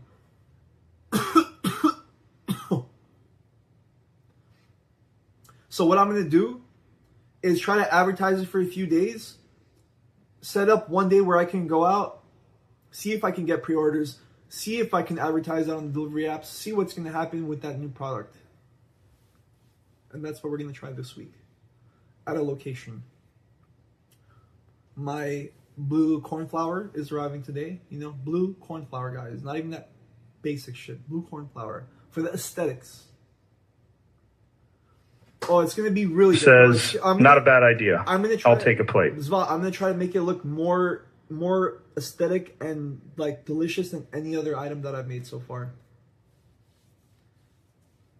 It's gonna be the magnum opus, the creme de la creme of my food truck. Be careful with smoking. Yes, you know, you should keep everything in moderation. I like to consume frequently. However, I also think that moderation is key, and it's something that should be, you know, utilized very often, every day. But that's for everyone to decide upon themselves, you know. Says, gotta serve it with some peach cobbler if you're really about it. Yes, peach cobbler, like without a doubt, is like the main staple when it comes to soul foods. But I'm gonna go ahead and try some Biscoff pudding this week, cookie butter pudding. That's what we're gonna try. We'll see how it goes. Zval, I'm happy that you're back, bro. And I'm happy that you've chosen to forgive me. No, your presence alone is welcome here.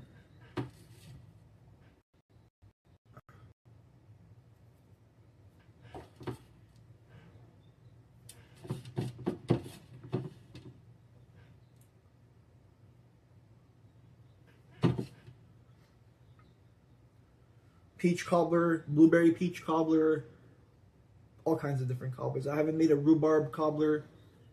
Shoot. We have options, don't we?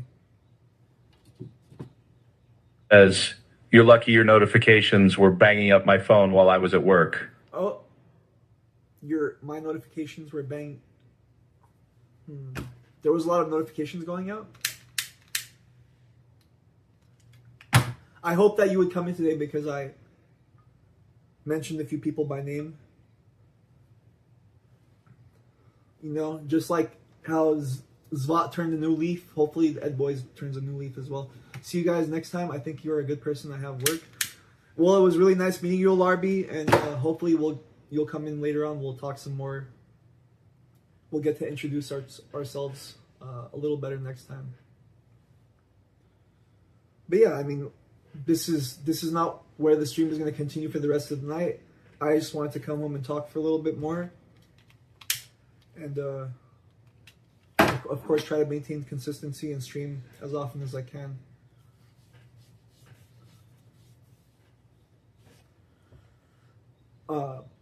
I know a lot of the regular guys don't want to just see me like sit and talk and just shoot the shit. They want to see me go out there, you know, and sell some fucking plates, sell some food, goddammit. And that's what we're gonna do, you know. We're just slowly getting there, almost there, you know. Says go sell some fucking food, brokey. You know, Lord knows that I have to. The next 30 years knows that I have to, Mr. Dabbler. No, I don't want to sit and make a bunch of excuses now.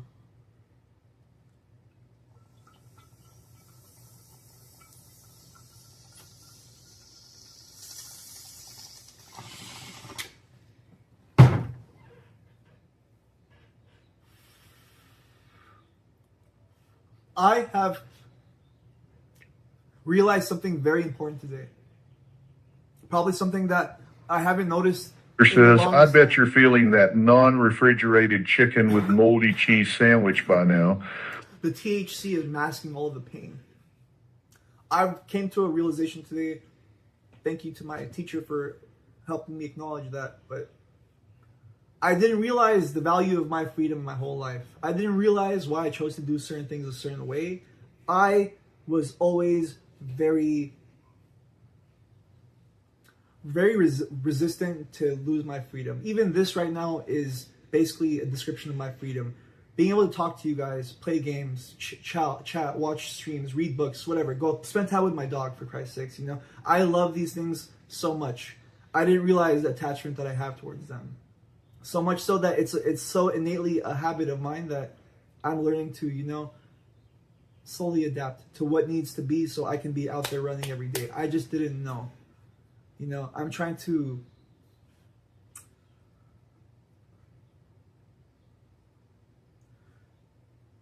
reframe and look at things a little differently now.